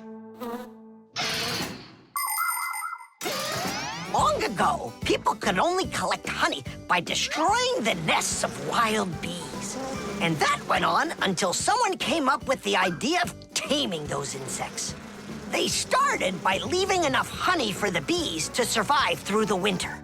People took care of bees in these hollows until they learned to build small houses for them called beehives. And a town made of these bee houses is called an apiary. Bees live and work together in the beehives making honey, while beekeepers take care of the bees and collect the honey. Bees are real team players. They tell each other where the best flowers grow. Do you know how they do it? One of the bees does a dance, and then the rest of the bees watch the dance and learn where they need to fly. You poor thing. Tom Thomas tired you out. I told you there's nothing to be afraid of. You see? She's just so nice and kind. I'm not afraid of her. She wouldn't let me eat my jam, that's all. Well, now it's time for you to fly away. Whoa! She's playing rough here. I want to try. Nolik. You're too little. You'll have to grow to do this job. Whoa, whoa, whoa. Calm down now. Now let's fly. Hey, Simka, the window's back there. I can see that without you. So how can I get you to turn around? Cool! Hooray! She's listening to me! Phew! Woohoo! Don't miss the window! Now! So long, honeybee! Tiddish! Tom Thomas, do you have any more of that jam left? Yeah. What for? Bring it here. We'll get more bees to fly in. How come? What do you mean, how come? Because it's my turn for a bee ride. Tubes. Today's lesson will be on pipes and tubing. Right here inside of this laboratory, you can see them all over. Look! Over there. And there. Some more over there. And there's another one. So, who can tell me some different uses for tubes? Digit. They're used in plumbing to carry the water. Nolik, in school we don't give an answer without being called on.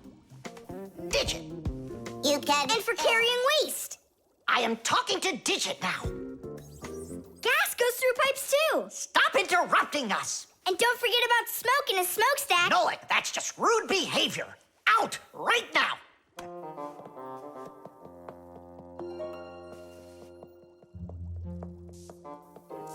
All right. And a shower hose. That's also a tube, right? I told you to get out. Yikes! And a vacuum cleaner's got one too. And those spyglasses that pirates use when they're sailing.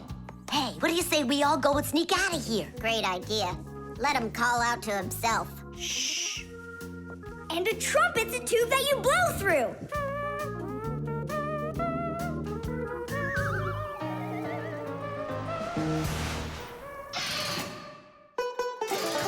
Nolik is my younger brother.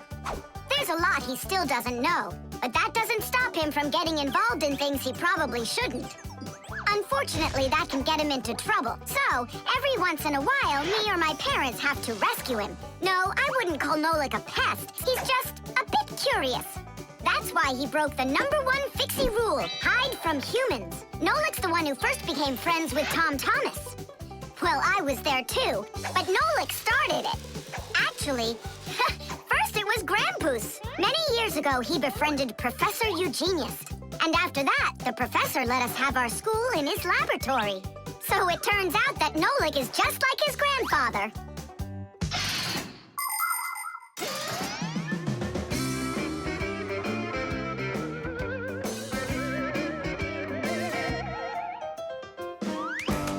Digit, go on then.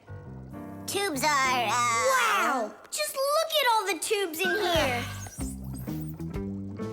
There's rubber ones and glass ones that are curvy. Oh, yeah! Pens! Parts of them are tubes, too.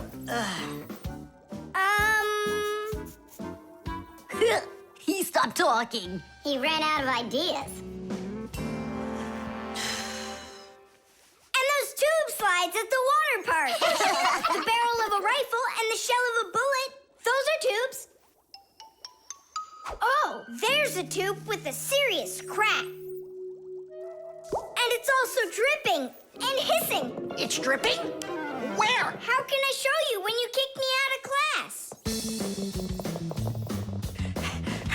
What's going on? Take a look. That tube up there is leaking. That's acid dripping out. Is that dangerous? It's awful. Any second now, it'll explode. Where did Professor Eugenius go? He went to eat a sandwich. So what do we do? It's a disaster. don't panic. Fire, Verda. Go to that hose and shut off that valve. Simka, go get a pack-a-mat. We'll fix this pipe ourselves. It's very important to be sure that a pipe won't leak. But making pipes that won't leak isn't so easy. Pipes can be made by rolling up a sheet of metal and sealing it up. Unfortunately, the seam can break, and that's why people have figured out how to make pipes without seams. They do it by stretching out hot metal on special machines. And PVC pipes are squeezed out of hot plastic like pasta. When the plastic is cooled down, it hardens into a pipe. We fixed it just in time. Nolik, way to go there. Hey, Simka, where is he? Don't know. He finally left. Here I am. Nolik, I want to thank you for being alert, and I'd like you to join our class. Tadish! Only don't forget, in my class, students cannot answer unless they're called on. Now then, pipes and tubing. Digit, please continue. Well? But Nolik said all of them already. Nolik. Not all. A straw for drinking a shake is a tube, and some noodles are tubes made out of dough. And what's it called? That thing. A hole in a mountain. Wait a second, I'll get it. A volcano. That's not it. They go this way. I mean the kind that go like that. Heh, they're tunnels. You got it. Well done there. Yeah. The Keycard. Whoopa! Well, Professor Eugenius, your kennel's back in action. Tadish! Ah, why, thank you. I've been longing for a cup of tea. Yes. There's no tea left in here. Then I'll go ask Lisa if she has some. Look! Professor Eugenius! You forgot the key! The key! Don't close the door! Simka, you must be joking. That's a key. This is nothing but a plastic card. But it is a key. A special kind. It's called a Keycard. To open up a combination lock, you need to enter a code in the correct order. That means if you can't remember the code, you can't open the lock. But if the lock uses a keycard, there isn't any code to memorize because the code is held inside the card's memory, and the lock can read the code from the card. Of course, keycards don't work with any lock. They have to be smart locks that are able to read electronic codes. When the smart lock reads the correct code, it opens right up.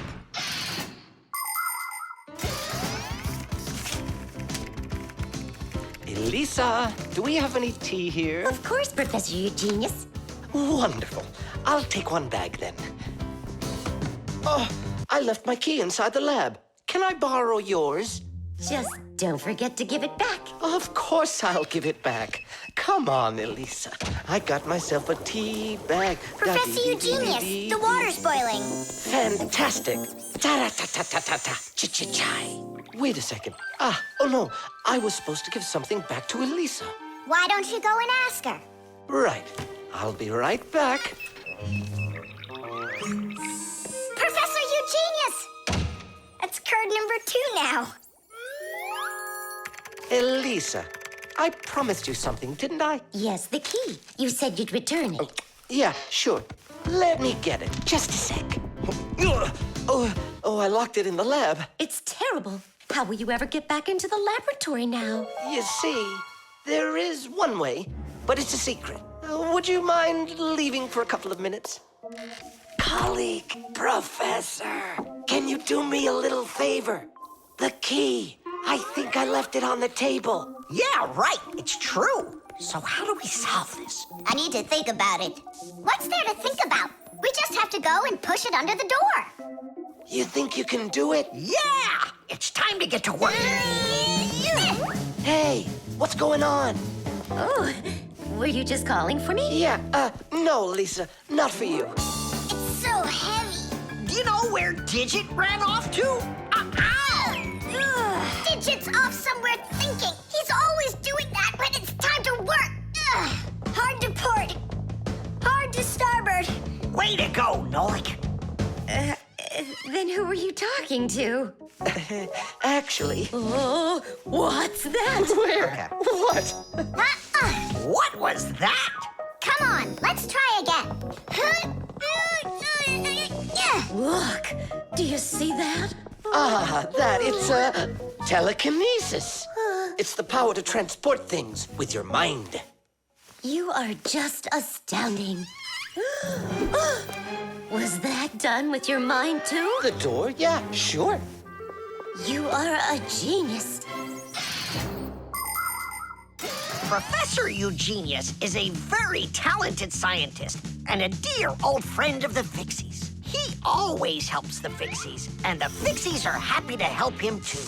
Professor Eugenius let the Fixies set up their school right here at his laboratory.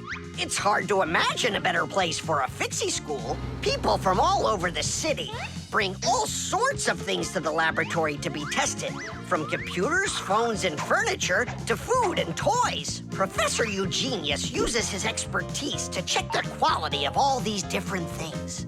To help him carry out his experiment, his laboratory is filled with a variety of tools and machines. Yes, Professor Eugenius is a very smart man, but he can be absent-minded. Lucky for him, he's got us Fixies around. Thanks for everything. Sliding the keycard under the door? That was Simka's awesome idea. But the door opened wide while the card was still on the floor. That's strange. There's nothing strange about it. I'm the one who opened it. How? I climbed in the lock, that's all. Figured out how it worked, and Tadish. Very clever. That's a real Tadish. I guess that thinking before you go and fix something ought to be what we all study next. The Stain.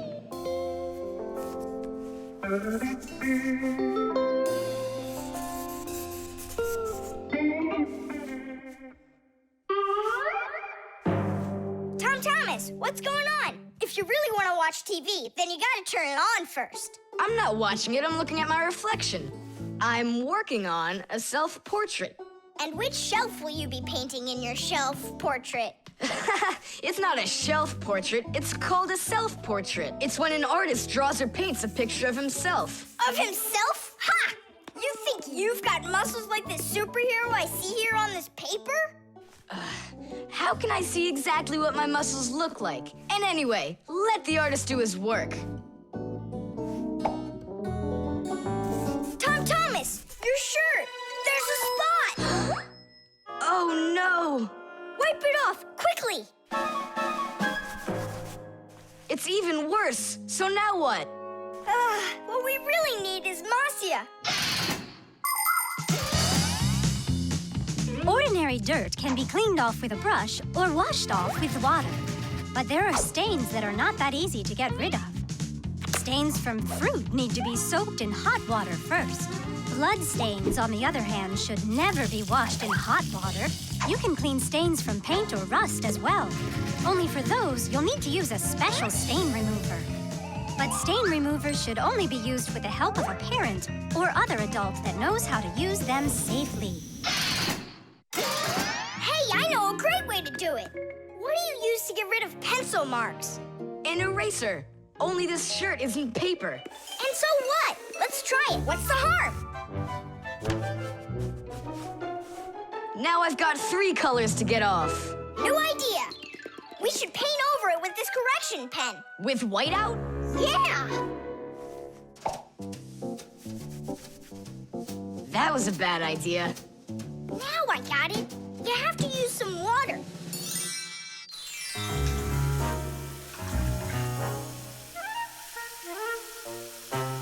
The wash should be better, don't you think? No, you can't wash whites with colors.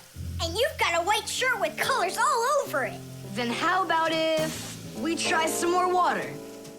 How much more can you use?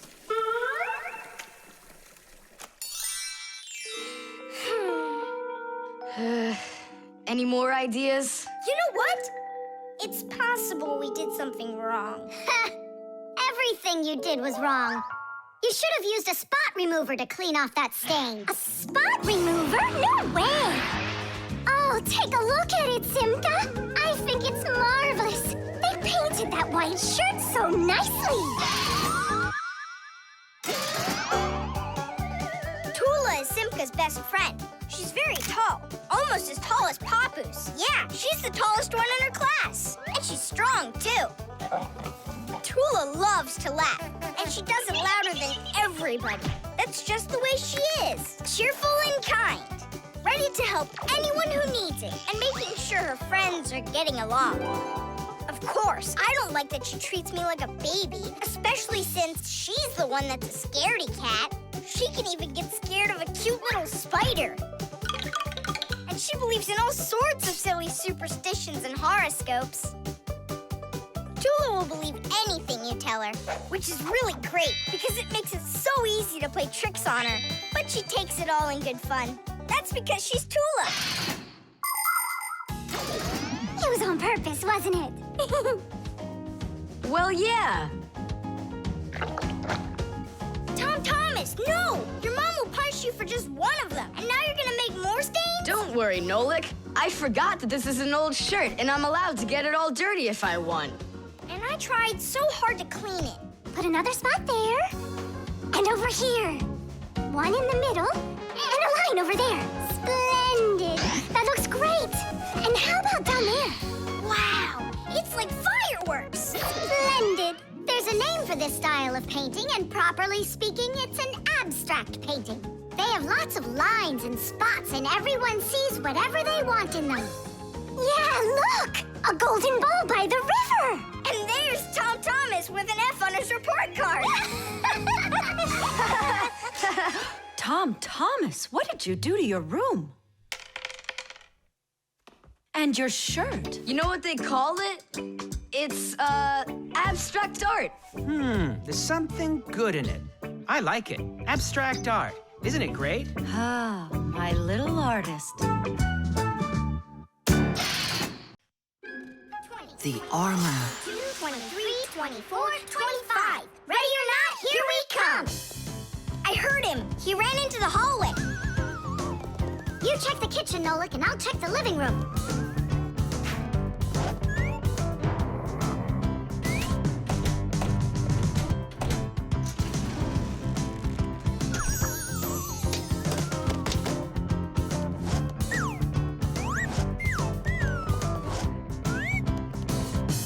Well, I just don't get it. Where could he be hiding? The office. We forgot to check in there.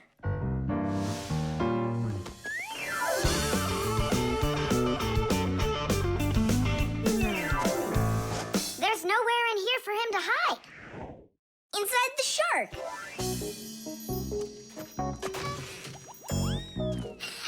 Nolik, Tom Thomas couldn't even fit half of himself inside of that shark. Yeah? Then in that huge vase. Uh-huh. He's all scrunched up in there and laughing at us. Oh! Simka! There! Did you hear that? He is in there! There's no one. But I know that I heard a hee-hee. You imagined it. Let's go take a look in the bathroom. I imagined it. It's so stuffy inside this armor.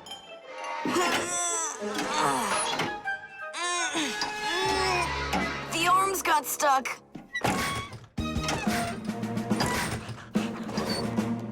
Where else could he be? Who is that? Ah! Simka the Knight! He came to life! Well, how much longer are you gonna look for me? Armor is very hard clothing worn by warriors to protect them against swords and arrows. People started making armor in ancient times, but the full body armor that knights wore didn't start until the Middle Ages. The armor worn by knights on horses was heavy. It could weigh 100 pounds, and if a knight got knocked off of his horse, he'd need help to get back up again. By the way, the knights' horses, they wore their own heavy set of armor for protection. Hey, did you turn into statues? Tom Thomas? Is that you in there? Who else? Lift up this visor, I can barely breathe. And how come we should do it? 'Cause I can't. Don't you see? My arms got stuck. We see. You look funny.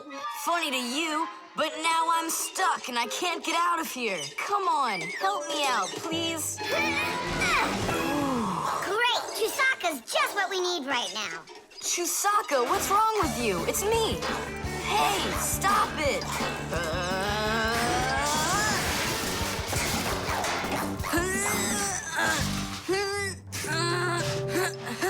Help, I can't get up. Come on, let's undo the latches, Nolik, quickly.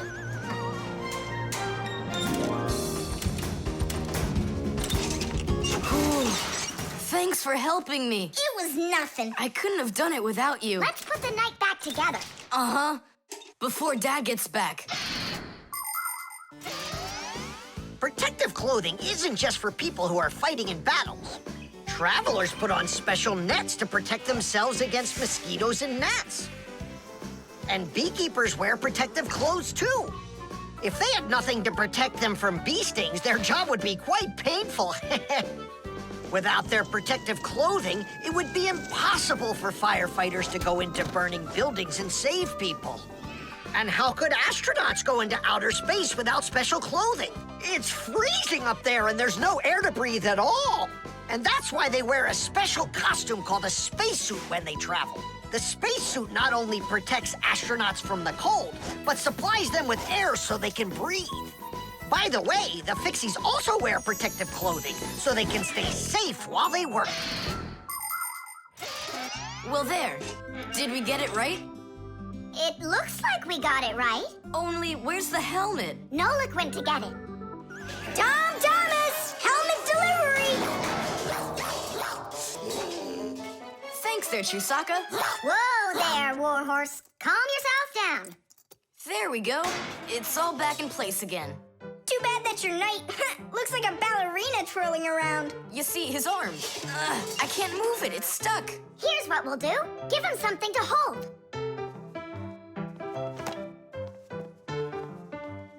Well, how's that look? Perfect. Now we can paddle into battle. Chess. How about that? Then I'll play my pawn. And I'll play my pawn. Grandpoos, we need our spool, and it's missing. Oh, congratulations. Professor, have you seen it anywhere? The spool? I haven't seen it. We're playing chess, can't you see? Do you like board games? Like dominoes, for instance. Just about everybody has played it. But do you know where it came from? Dominoes was invented by the ancient Chinese. They made tiles and decorated them with dots like on a pair of dice. And this is a game that looks a lot like checkers, but it's a lot more challenging. It's called backgammon. Backgammon originated in Persia, and from there it spread all over the world. But the most challenging game of them all is the game of chess. Chess was invented in India, and today the game of chess is loved in every country. It's played by adults, by children, and even by computers. Chess is a real sport. But the most important thing for playing chess is not the power in your arms, but the power in your brain. Hey, look, I found it! Yeah! Hey, what's going on? That's our spool. Please let us take it back. There's something we have to do with it. But we're using it. Can't you wait? It's a replacement for the missing pawn. Oh, Nolik can work for a while as the pawn's replacement. Yeah. I can do it. All right, you can take it. And you stand right over here. 1, 2, 3, up we go! Class. So how do we play? You're going to play for the whites. And now I'm going to capture your knight. And we're gonna knock over yours. Take that. Whoa, whoa, whoa, young man. Slow down. It goes back here.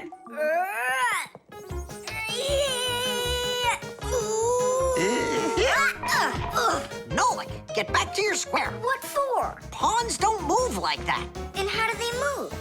Only one square per move and only forward. Of all of the pieces, the little pawn is the weakest. What a mess. So which one's strongest, huh? This It's the queen. She's the most dangerous threat to the other king. Aw, how come I couldn't be queen? Then that black king would have to deal with me. Oh, yes. In chess, each player has a black or white army with 8 pawns, 2 knights, 2 bishops, 2 castles, and a queen.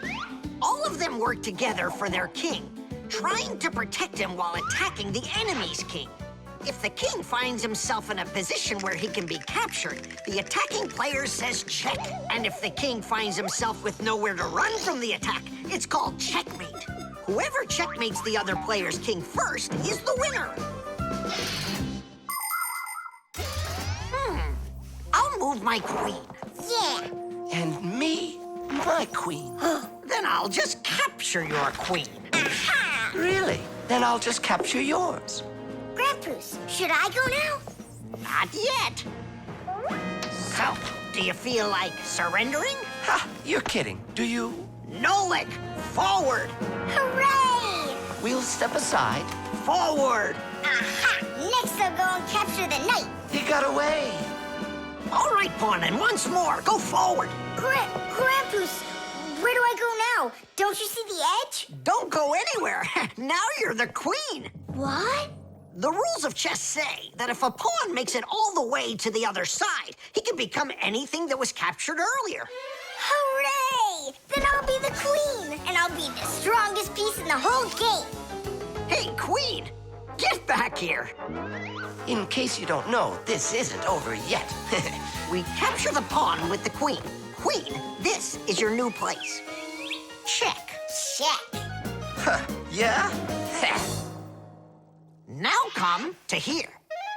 Checkmate, my colleague. Of course it is. It is, mate. Yeah, I lost. Hooray! Tadish, tadish, tadish! Professor, we found the missing pawn for you. So that means Nolik can leave with us. I'm not going anywhere with you. Chess is the greatest game you'll ever play in your life. Oh, you should have seen how I put Professor Eugenius into checkmate. Really? Well, Grandpoos helped me a little. Actually, it was Grandpoos telling me where to move. But I'm the queen now. The Fixiephone. Tom Thomas. Huh? Try to guess what we have with us. You guess what I have. A banana. A race car. No, not that. Chocolate. A pair of socks. Ha! Do you give up? My dad bought a new phone for himself and gave me his old one. He said I can keep it. Oh, wow. And what have you got?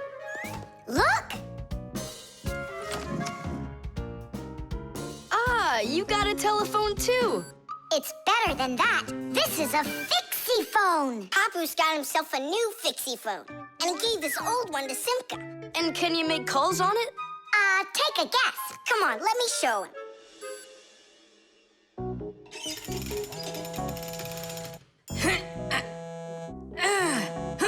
Hi there, Papoose.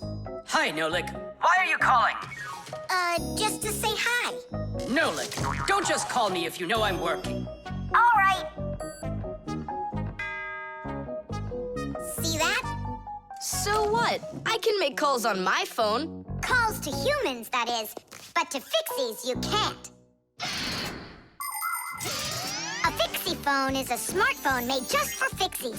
Not only can Fixies call each other with it, but they can get onto their own special Fixie internet. On a Fixiephone, you can find a camera, a flashlight, news, games, movies, and Fixie ditties.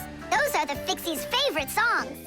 Fixie kids love them, and so do their parents, because Fixiephones can easily let parents know where their kids are and whether or not they're in trouble.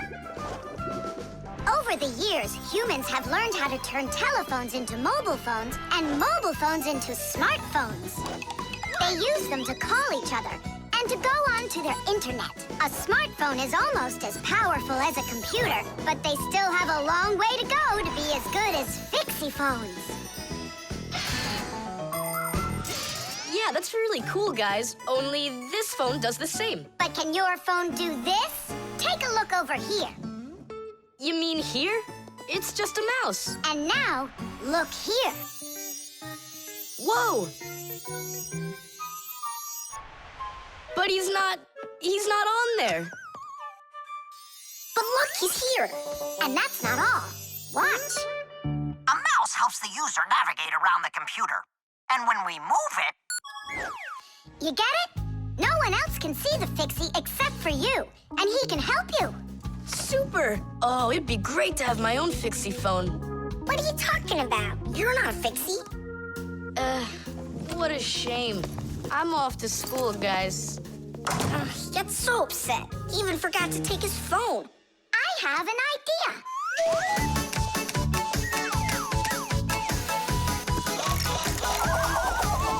My smartphone's my best friend. I love to hear it beeping, so I keep it by my side even when I'm sleeping. Bing bong all day long, bing bong all day long, bing bong all day long, even when I'm sleeping. With my phone I play alone. I don't need my brother. Soon they'll make a brand new app to replace my mother. Bing bong all day long, bing bong all day long, bing bong all day long, to replace my mother. Check my mail, send a text 1,000,000 times an hour. I forgot to plug it in, now I'm out of power. Bing bong all day long, bing bong all day long, bing bong all day long, now I'm out of power. Bing bong all day long, bing bong all day long, bing bong all day long, now I'm out of power. We finished. Tadoosh! Look, it's a... Surprise! Wow, this is great! Now I've got my own Fixiephone. It's just like you've got. Well, pretty close. Tom Thomas! Tom Thomas, let me use your phone to call myself. I need to find my phone. Oh, wow. You've changed everything in here. Where am I? I guess I'm Papoose. Huh, what a funny name you came up with for me.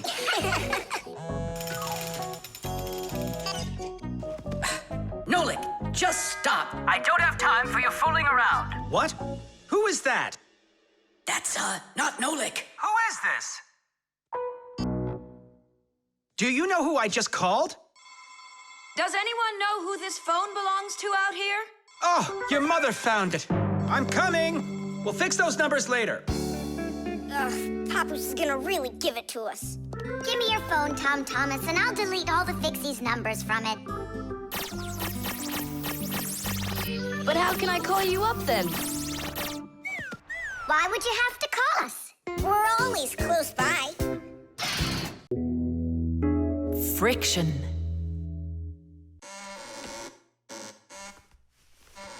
Oh, Tom Thomas, that door of yours squeaks terribly. Yeah, and it's not easy to open either. Well, that's because the hinges are rubbing. That's why your door is not working right. How can I fix it? Just reduce the amount of friction. How? With some oil on the hinges. I can do it for you because I've got a pack-a-mat. All right. Simka, can I help you? Sure you can. Wear the pack-a-mat, all right?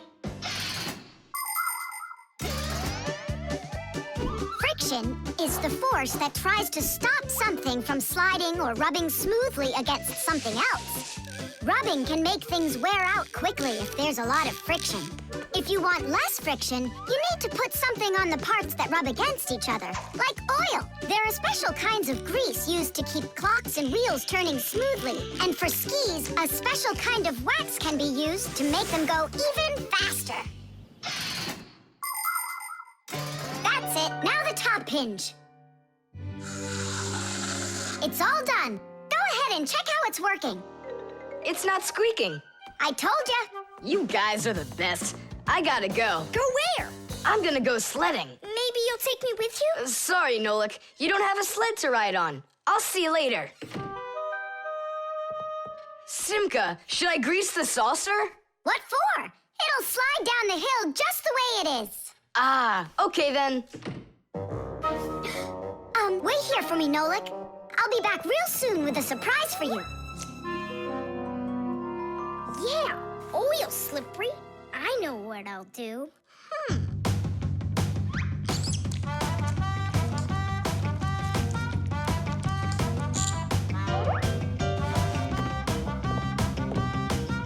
Wow! Talk about no friction!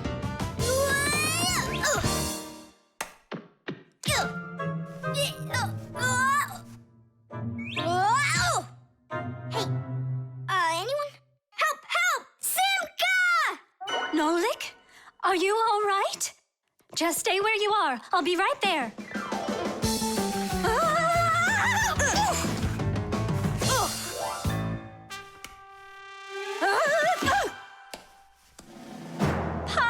Papoose! Help us, please! Who called for me? Help is on the way! Hey, what are you up to? Grandpa, stay away from here! You'll fall over! Huh? What did you say? Stay where you are!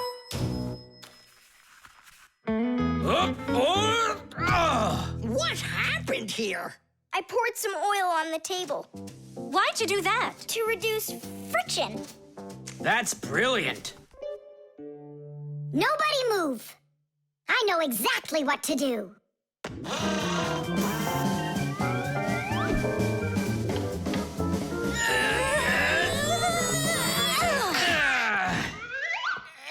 And what was the problem you had with the friction? I want to see all of this oil gone in 5 minutes. Engineers are in a constant battle with the force of friction. They want less friction so that cars will run faster and their parts will wear out less quickly. But just imagine what the world would be like if all of a sudden there was simply no friction at all. Everything would start slipping out of our hands and falling off the table. Knots would untie themselves, and that's not the half of it. Cars wouldn't be able to run without friction either. Wheels would spin around and around in one place, unable to grab onto the road. We wouldn't even be able to walk. Because when we walk, we move forward by pushing off the ground with our feet. And how can we do that without friction? We can't. So now I think you can see why it's not so bad to have a little bit of friction in our lives. Whew. We cleaned it. But it's still so stinky. Nolik, I completely forgot. I promised you a surprise. Look. What is it? I made you your very own saucer for sledding. Oh, that's great. Only, what good is this thing without snow? Nolik, hey! Look what I've got for you. Snow? Yeah. Is it real snow? Really? Yep. Now you've got your very own hill to sled on. This is great! What an awesome surprise! And you don't need oil to make it go quickly. Yeehaw! GPS.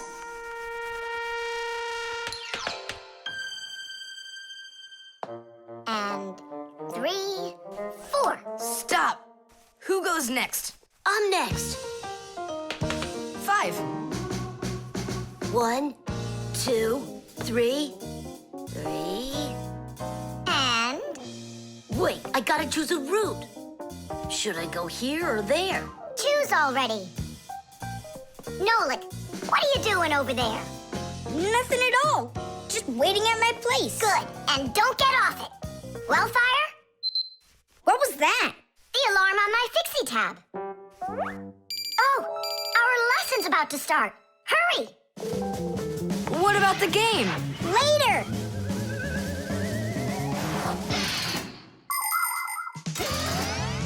As soon as young Fixies enter their first year of Fixie school, everyone gets their own Fixie tab.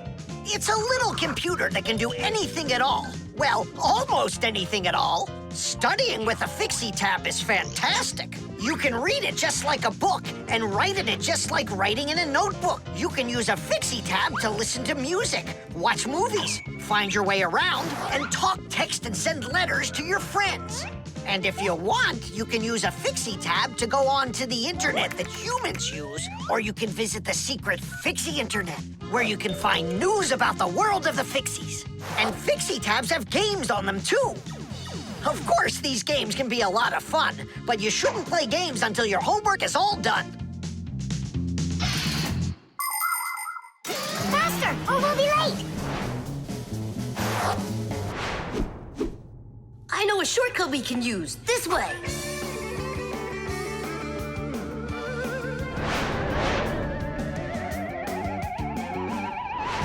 Now which way do we go?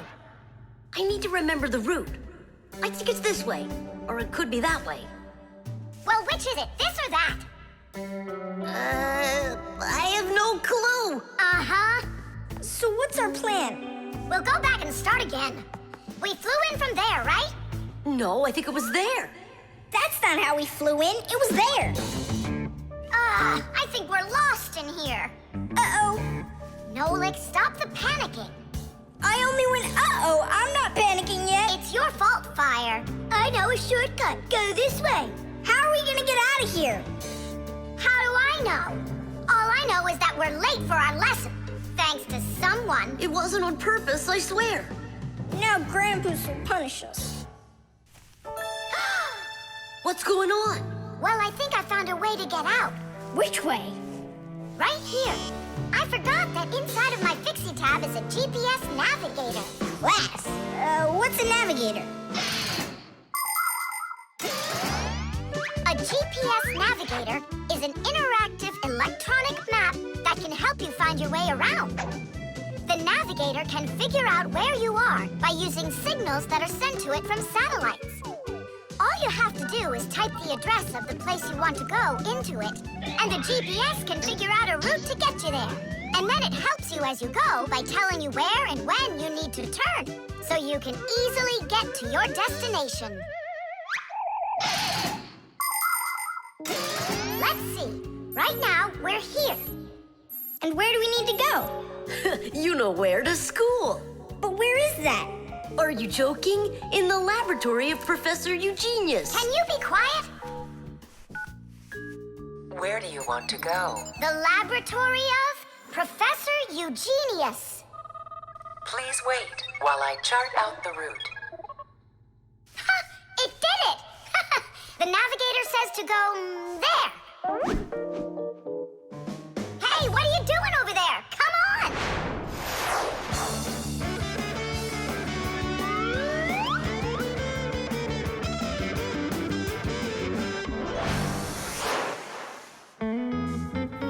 And if you happen to go off route, the navigator will give you a different way to... Well, you finally made it. Unfortunately, you missed an important lesson today. We got lost. Forgive us. In case you're wondering, we were studying navigators. And you know what? We just used a navigator to get here. Yeah, it showed us the way we had to go. Well, that's certainly quite lucky for you, because now you don't get an F. But from now on, kids, you have to get here on time. I promise you that. Because now we know where to get our shortcuts from. Invisible ink.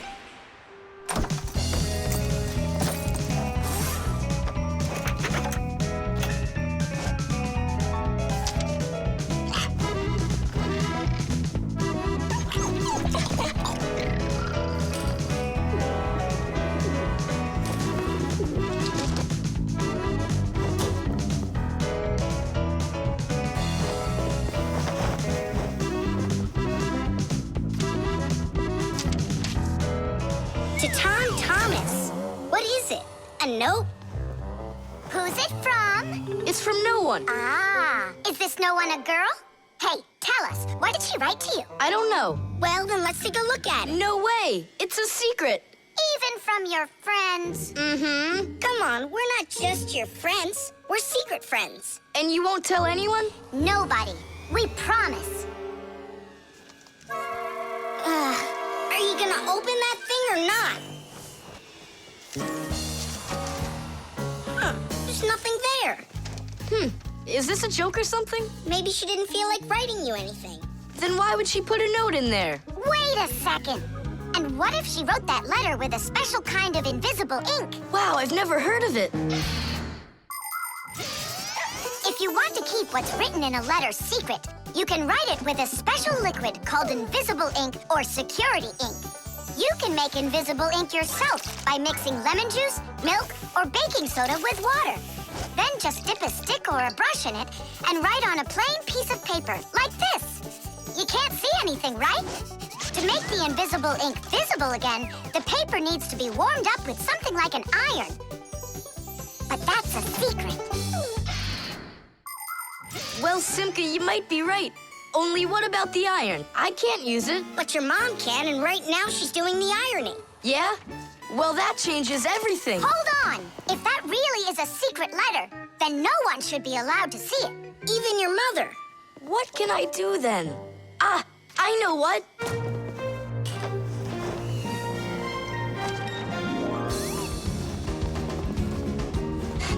Mom, can you iron my shirt too, please, will ya? What's wrong with it? There's nothing wrong, it's just that the pocket's wrinkled. Ah, sure, I'll do it. Since when did you start worrying about things like this? All done. Thanks, Mom. That should do it. What? What is it? Huh? Tom Thomas, I really like you. Katya. Katya's in love with you, isn't she? And what about you? Do you like her? I don't know. She does get straight A's. You like her. You and Katya kissing in a tree. Nolik, stop your teasing. Well, are you gonna write her back? You think I should? Of course, silly. I'm scared that someone will see it. Then why don't you write it with invisible ink like she did? Yeah, go get a lemon. Nowadays, it isn't very common for people to write letters by hand and send them by regular mail. Today, people mostly send letters through the internet. But even electronic letters should be written with some of the same simple rules of politeness used in handwritten letters. For instance, you need to write a greeting at the beginning of your letter, and a few kind words at the end are always appreciated. Something like hugs and kisses, or all the best, or see you soon. And before you send off your letter, it's best to read it through to check for any mistakes. And one more thing. If you receive a message from someone, don't take too long to answer them, because they might think that you'd forgotten about them, and that can hurt their feelings. To say it simply, when you write, be polite.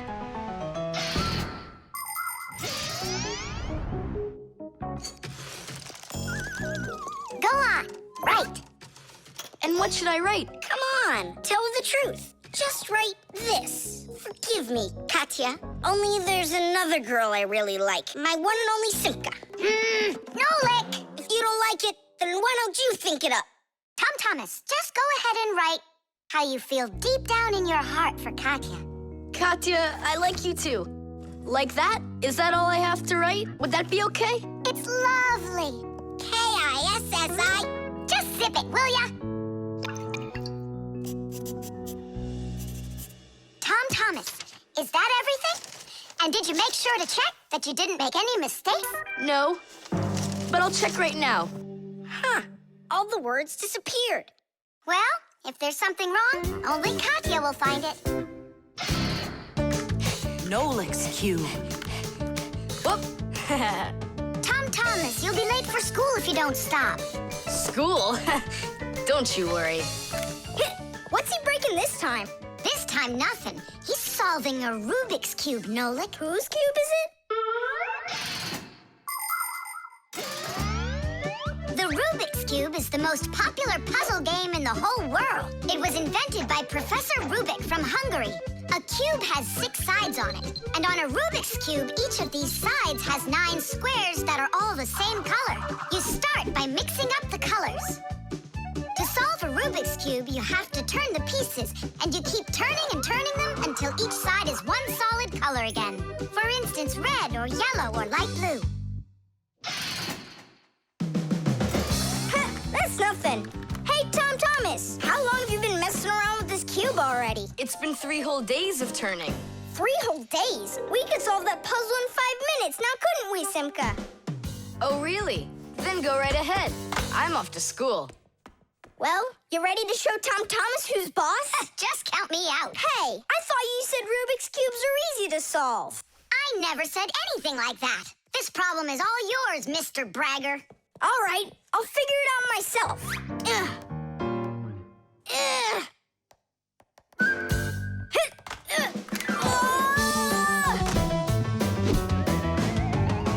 Hey, Nolik, looks like you've got a problem.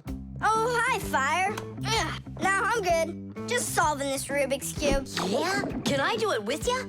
What, you can do it? Of course I can. How hard can it be? You'll see for yourself. yourself. Try getting all the red squares on one side. Piece of cake.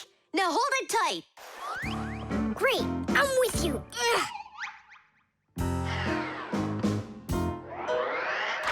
Whoa!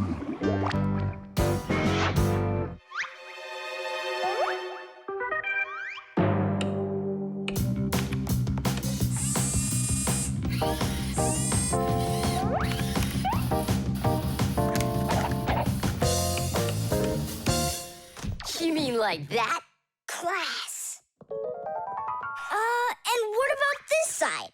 What? This side's gotta be all blue. Okay, let's go fix it.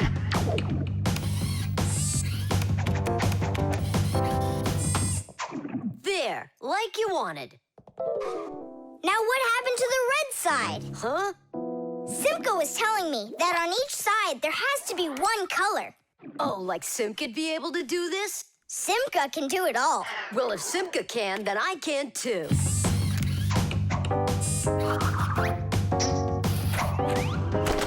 Oh! Fire! You busted the cube! I didn't bust it. I took it apart. Now let's put it together. And not just any way, but the right way.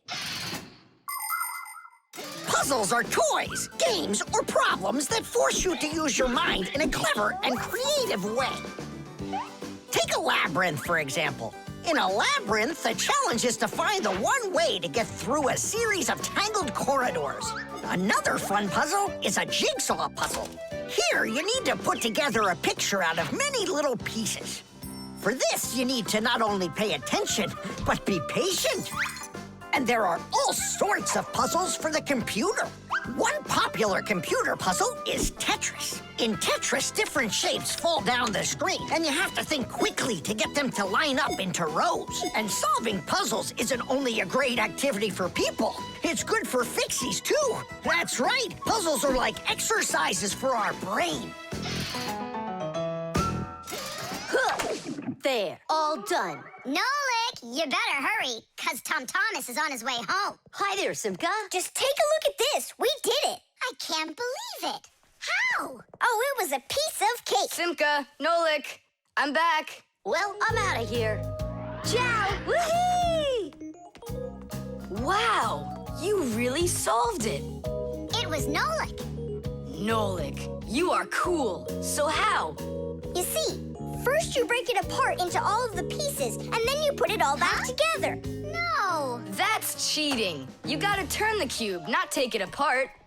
Now I'll solve this cube, honestly. I don't think you can. Why you so sure? I glued it together. How come? So you'll stop straining your brain with it. Now the cube will always be the right way. But if it doesn't turn, it's not a Rubik's Cube. Well, yeah. Now it's a Nolik's cube, right? The disguise. Ugh, good. Tom Thomas, why do you need a second aquarium? Especially without any fish. First of all, it's a terrarium. And it's not for fish, it's for lizards and snakes. Ooh. My friend Katya asked me to take care of him while she's away. That's why I brought him here. Take care of who? There's no one in there. Ah! What is that? It's a chameleon, Nolik. I think he's awesome. It's a bad idea to take him out. He might run away. Don't you worry, I got him. What a monster. But how come I couldn't see him before? It's because a chameleon knows how to disguise himself by changing the color of his whole body. Have you ever seen a military uniform? They have special patterns and colors that help soldiers hide. That's called camouflage, and people learned it from animals. For instance, a caterpillar can look like a twig, and a seahorse can look like a piece of coral. An ordinary gray rabbit becomes white in the winter, so a wolf will have trouble finding it in the snow. But the champion of camouflage is the chameleon. This master of disguise can change its color in just a matter of seconds. Hey, Tom Thomas, where'd your chameleon go? Oh, it disappeared. It didn't disappear, it camouflaged. He won't hide for long. Let's find him.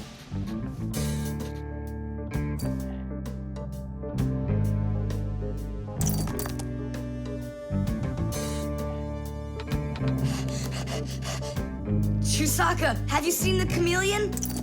Where is he?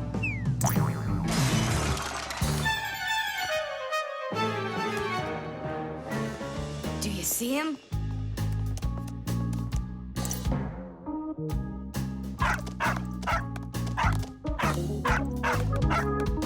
No, he's not gonna let us catch him. We're gonna have to trick him into coming to us. Uh-huh. We can set a trap with something that he likes. What do they like, I wonder? What else? They're food. And what do chameleons eat? Well, like flies or caterpillars, roaches. Where's the fly gonna come from? Well, what if... What? Oh, Simka, just you wait. I'm gonna get you. Hey, we've gotta help Katya. You don't see the caterpillar complaining. Quiet. Nolik, you start buzzing. Buzzing? Yeah, like a fly. Yeah, and flap your wings, too.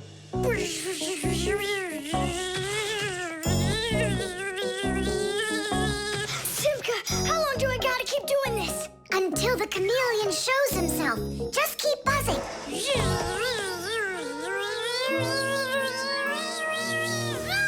Tom Thomas, there he is. Grab him.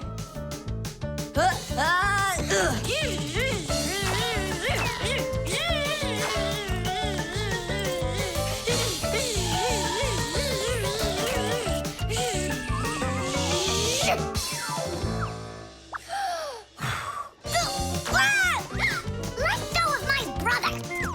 Tom Thomas, quickly. I've got a hold of him.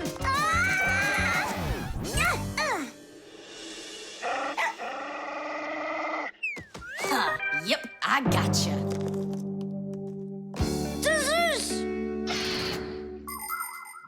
In the army, they use camouflage all the time. They use nets that look like bushes, paint their tanks in colors that make them blend into their surroundings, and even fly in special planes that can't be seen by radar. They do everything they can to disguise their location. But it's not just the army that uses disguises. Photographers camouflage themselves to take pictures of wild animals.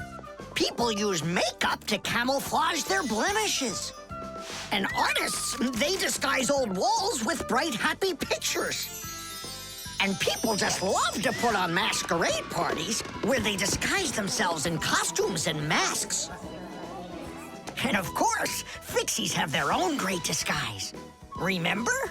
Well, what is it? Now he won't run away. So, Mr. Master of Disguise, what are you gonna say now? If only I could disguise myself that well. Nolik, what are you talking about? You know how to disguise yourself 100 times better than him. Ah, you're right. Hey, chameleon, look and learn. Here's a real disguise.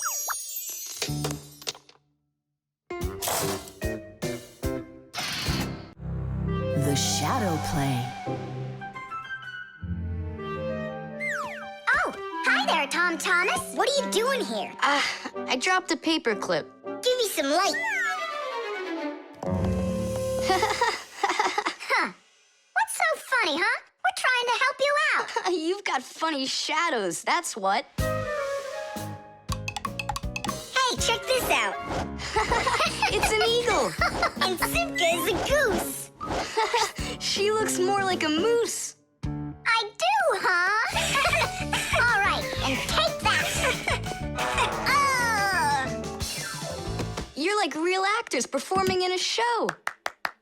Uh-huh. Actors playing a theater, you know. And we're just under a bed. And so what? How about we make our very own theater?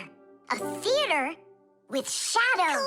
Class! Tom Thomas, we need a piece of paper, a huge sheet. It's really quite easy to make your own shadow theater. You can make the screen out of a white sheet or a big piece of paper.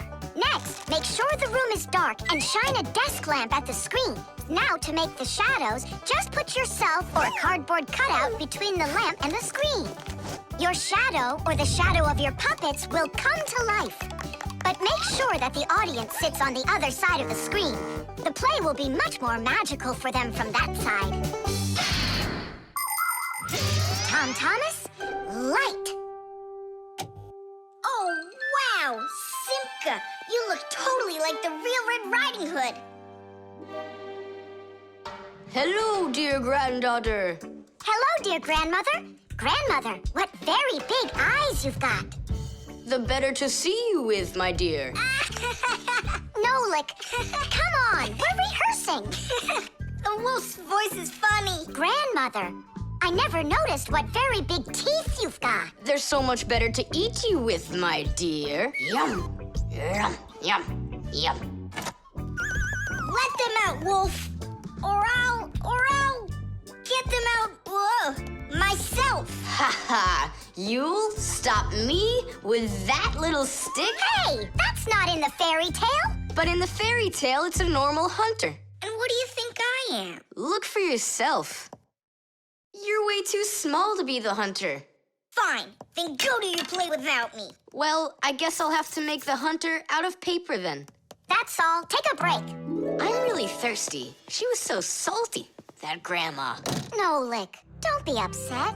The wolf is huge and I'm so little. Then let's make you bigger. You see? Now you're bigger. Yeah, you're right. And if we go back here, then I'm even bigger. Now you know. If you go back here near the lamp, your shadow will get bigger on the screen. Class! There are just so many different kinds of theaters in the world. In the dramatic theater, the actors speak the lines of the playwright.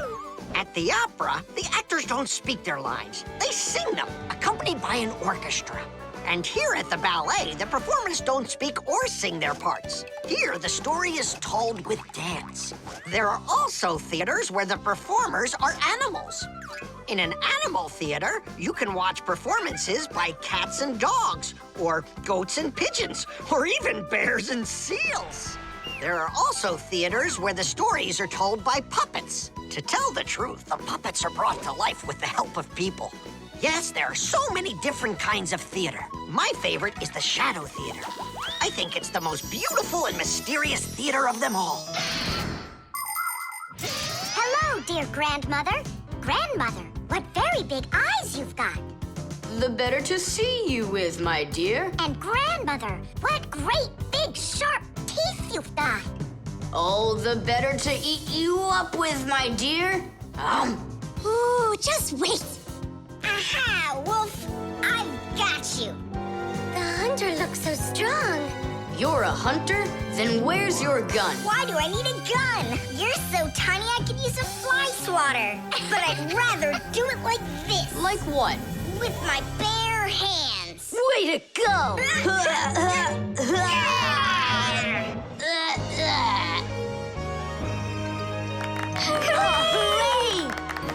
Splendid!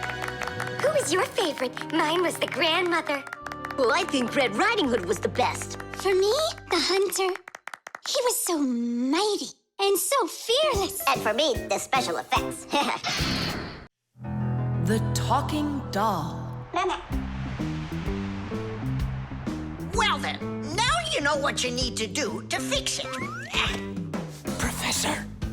Professor! Our lesson is over.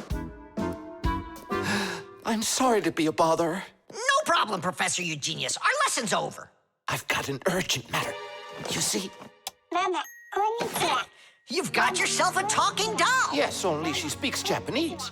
The problem is I've been asked to get her to talk in English. We can teach her. It's a new technology. I'm puzzled. Don't you worry. We'll figure it out, Professor. Thank you, my colleague. You're always there when I need it. What would I do without you?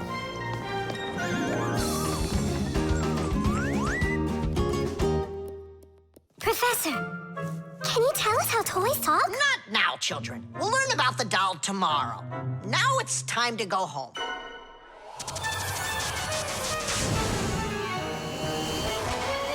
I already know everything about that doll. You do? Changing her voice is so easy that anyone can do it. How? Here, come, I'll show you.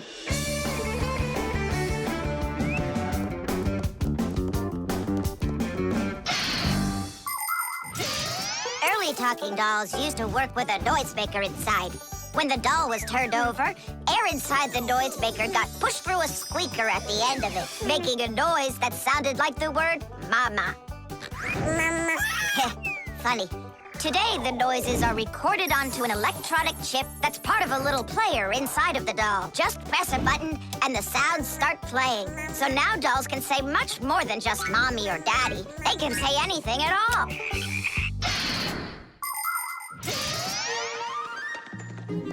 Well, here's the chip. This is where the recording of the doll's voice is. That's awesome. Can you re-record the voice on there? Well, yeah. Okay, I gotta go. See ya. Wait, Nolik, I thought of a really funny joke to pull. What if we slipped them and then we do something? Well, now, as I promised yesterday, I'm going to tell you all about talking dolls. Some start talking when you rock them, while others react to noise. And for this little lady, you need to press a button to get her to talk. Who wants to? Tula. Me? Well, okay. I can do it. Go ahead. And you'll hear her say, "Hi there, Mama." But in Japanese for now.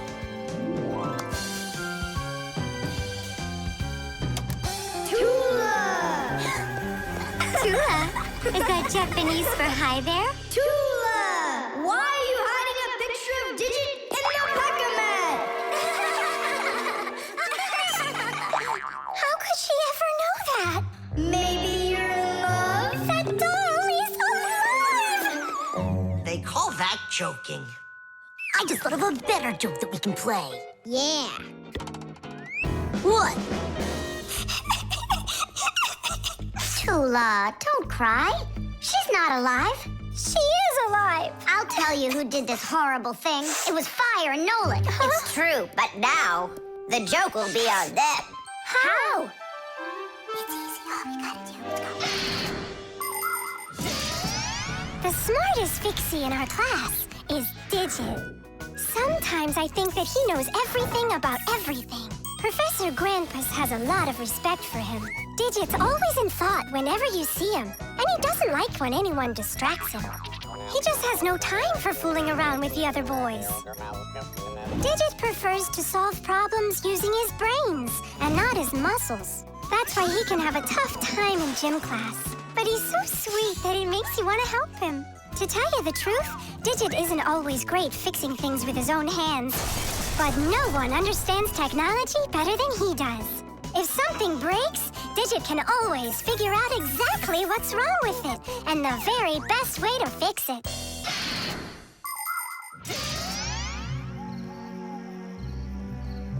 We're gonna make it even funnier this time. You came back? What? You troublemakers. Now I'll show you what happens to bad boys who hurt girls' feelings. Oh, you got scared. Who's crying now, huh? They probably thought that the doll came to life. You know what, Digit? I just started thinking that it might be better if she were alive. You know, Tula, you sure are hard to please.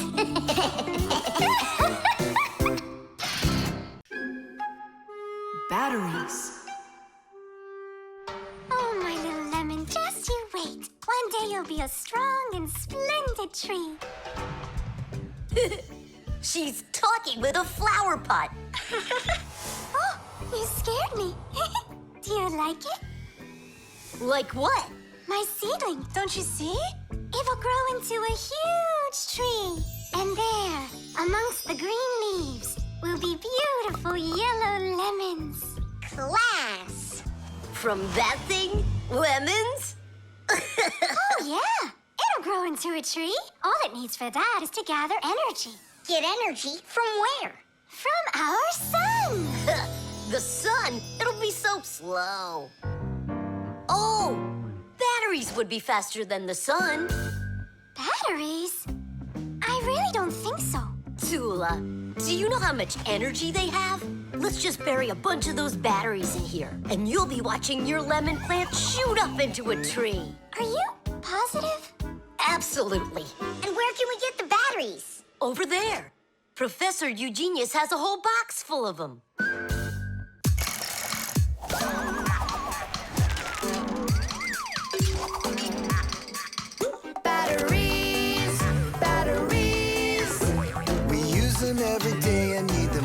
ton. Batteries, batteries. They give power to appliances so they can run. Batteries, batteries, batteries, batteries, batteries, batteries. That does it.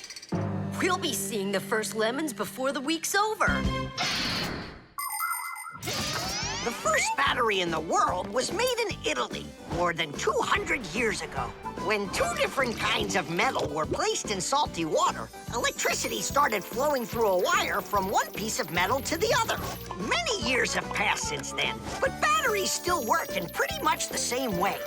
Today, you can find batteries being used for electricity just about everywhere. Tiny batteries are used inside of wristwatches, while big batteries can power cars and even ships. With new batteries being produced by the millions, we have to think, how should we get rid of the old ones? You can't just throw away batteries because they'll poison our soil and water. The best way to dispose of batteries is to take them to a special collection station that sends them to factories for recycling. Yes, it's a terrible idea to bury batteries. You can kill any plants that are growing there. And this is the very reason why Professor Eugenius puts all of his used batteries in that box over there, so he can dispose of them properly. Hey, where are they? Oh, my seedling! We harmed you! What? Where are the batteries? They're in the flower pot. How come? So the lemons would grow faster. From the batteries? Who came up with that idea? It will die! Hurry! We gotta go save it! The soil's contaminated. We've got to find a new home for the seedling. But where? Over there. There's a pot with healthy soil. Let's do it! Batteries, batteries. They come in different sizes, shapes, and colors too. Batteries, batteries. Could be yellow, might be green, or maybe red and blue. Batteries, batteries, batteries, batteries,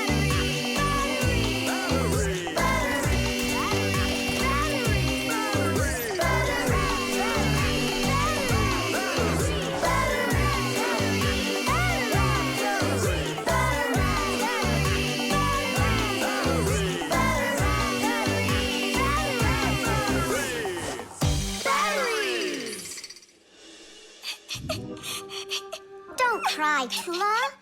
The seedling will be perfectly fine. It will grow big and strong with branches full of beautiful lemons and oranges.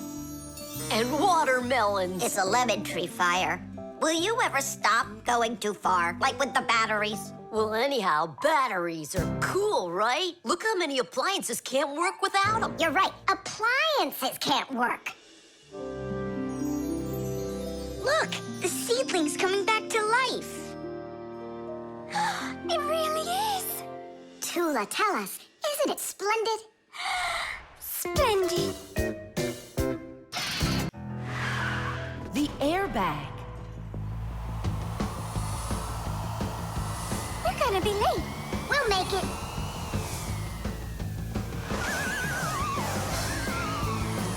Whoa! Oh, wow. Hey, slow down there. I'm a super duper racer.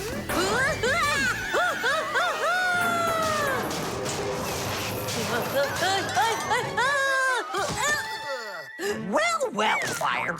Again, risking your life. And super racers like me can always count on luck. You know, Fire, counting on good luck is stupid. It would be better if you would keep your mind on safety.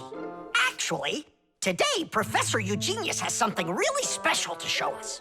He's going to be testing an airbag. What's that? Ditch it. Explain it. Everybody riding in a car has to wear their seatbelt, because if the car has to stop quickly, the belt will hold the person back. But there are times when even seatbelts don't give enough protection. Like when a fast-moving car crashes into something. When that happens, the driver and passengers can be protected by an airbag. You can't see them when they're folded up because they're hidden. But if the car is in a crash, the airbags blow up very quickly. And the person bumps into the bag instead of banging into the steering wheel or flying through the windshield.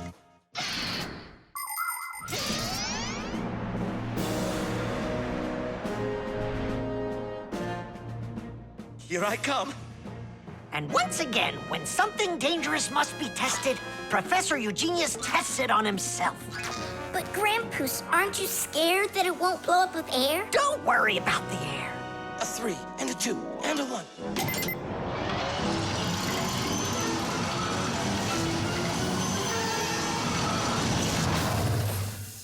The airbag filled up in an instant. Did you notice? Yeah, but how does it do it? There is a chemical inside of there that quickly burns and instantly turns into a gas the moment the crash takes place. The gas fills the airbag, and there you go. Did I explain that right, Professor?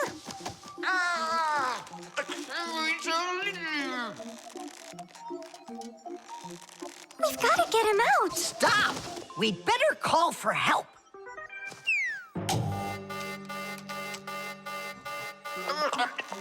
Professor, do you need some help?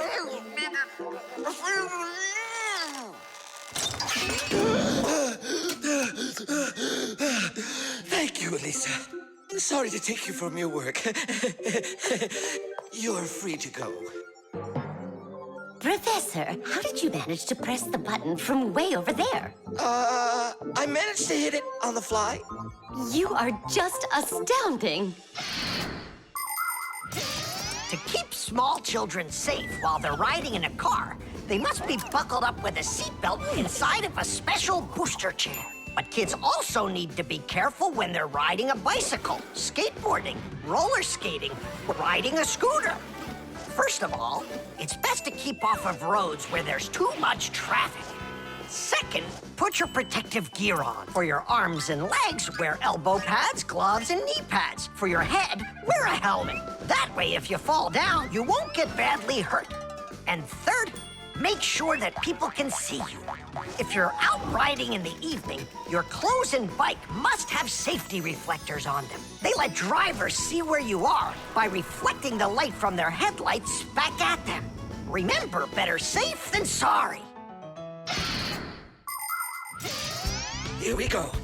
Well, I hope this time I've got it. Should we call his assistant right now, just in case? Let's just wait and see. Ready, set, go! Grampus, he needs to be rescued. No need. I made a change to it. Now the bag not only inflates automatically, it deflates itself as well. Splendid! As you Fixies say, Teach! Today's lesson is done. Hooray! Come on! Where's my fixie board? I've got your fixie board, Fire. Here you go. I just went and equipped it with an airbag. Really? Ha! How come?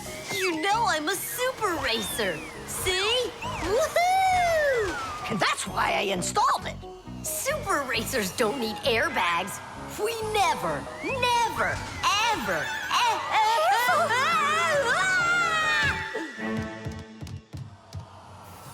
Oh, wow! Is that airbag cool or what? It's a very original design he used there.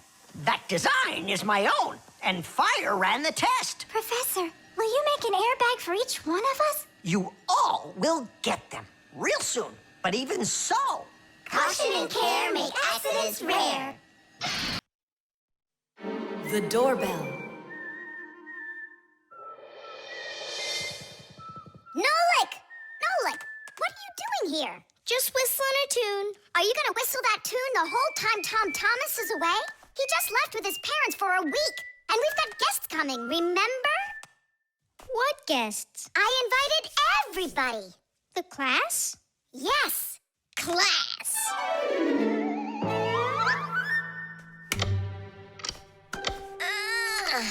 Are they sleeping in there what, huh?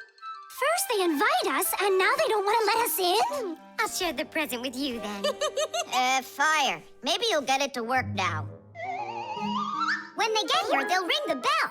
How come? Why don't they just do what they always do and climb through the keyhole. No way. It's not that simple, Nolik. Today they're our guests. Ah. The guests ring the bell, and the hosts let them in the house.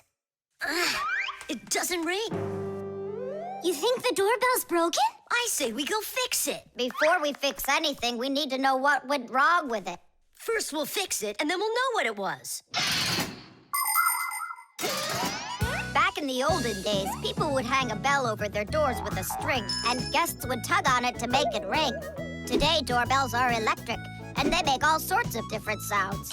Some buzz, some ring, and some even chirp like birds.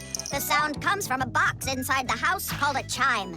To make the chime ring, you push a button that's located outside.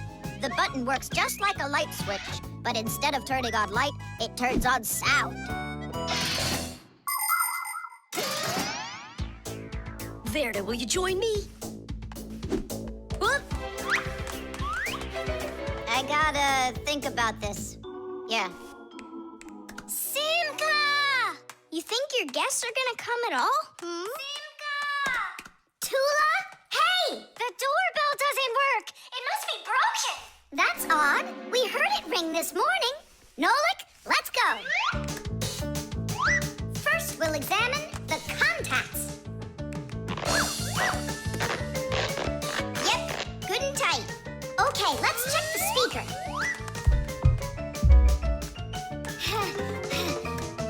The speaker's fine. Maybe the electronics are the problem. And what if we disconnect these wires and switch them? What'll that do? We'll know soon enough.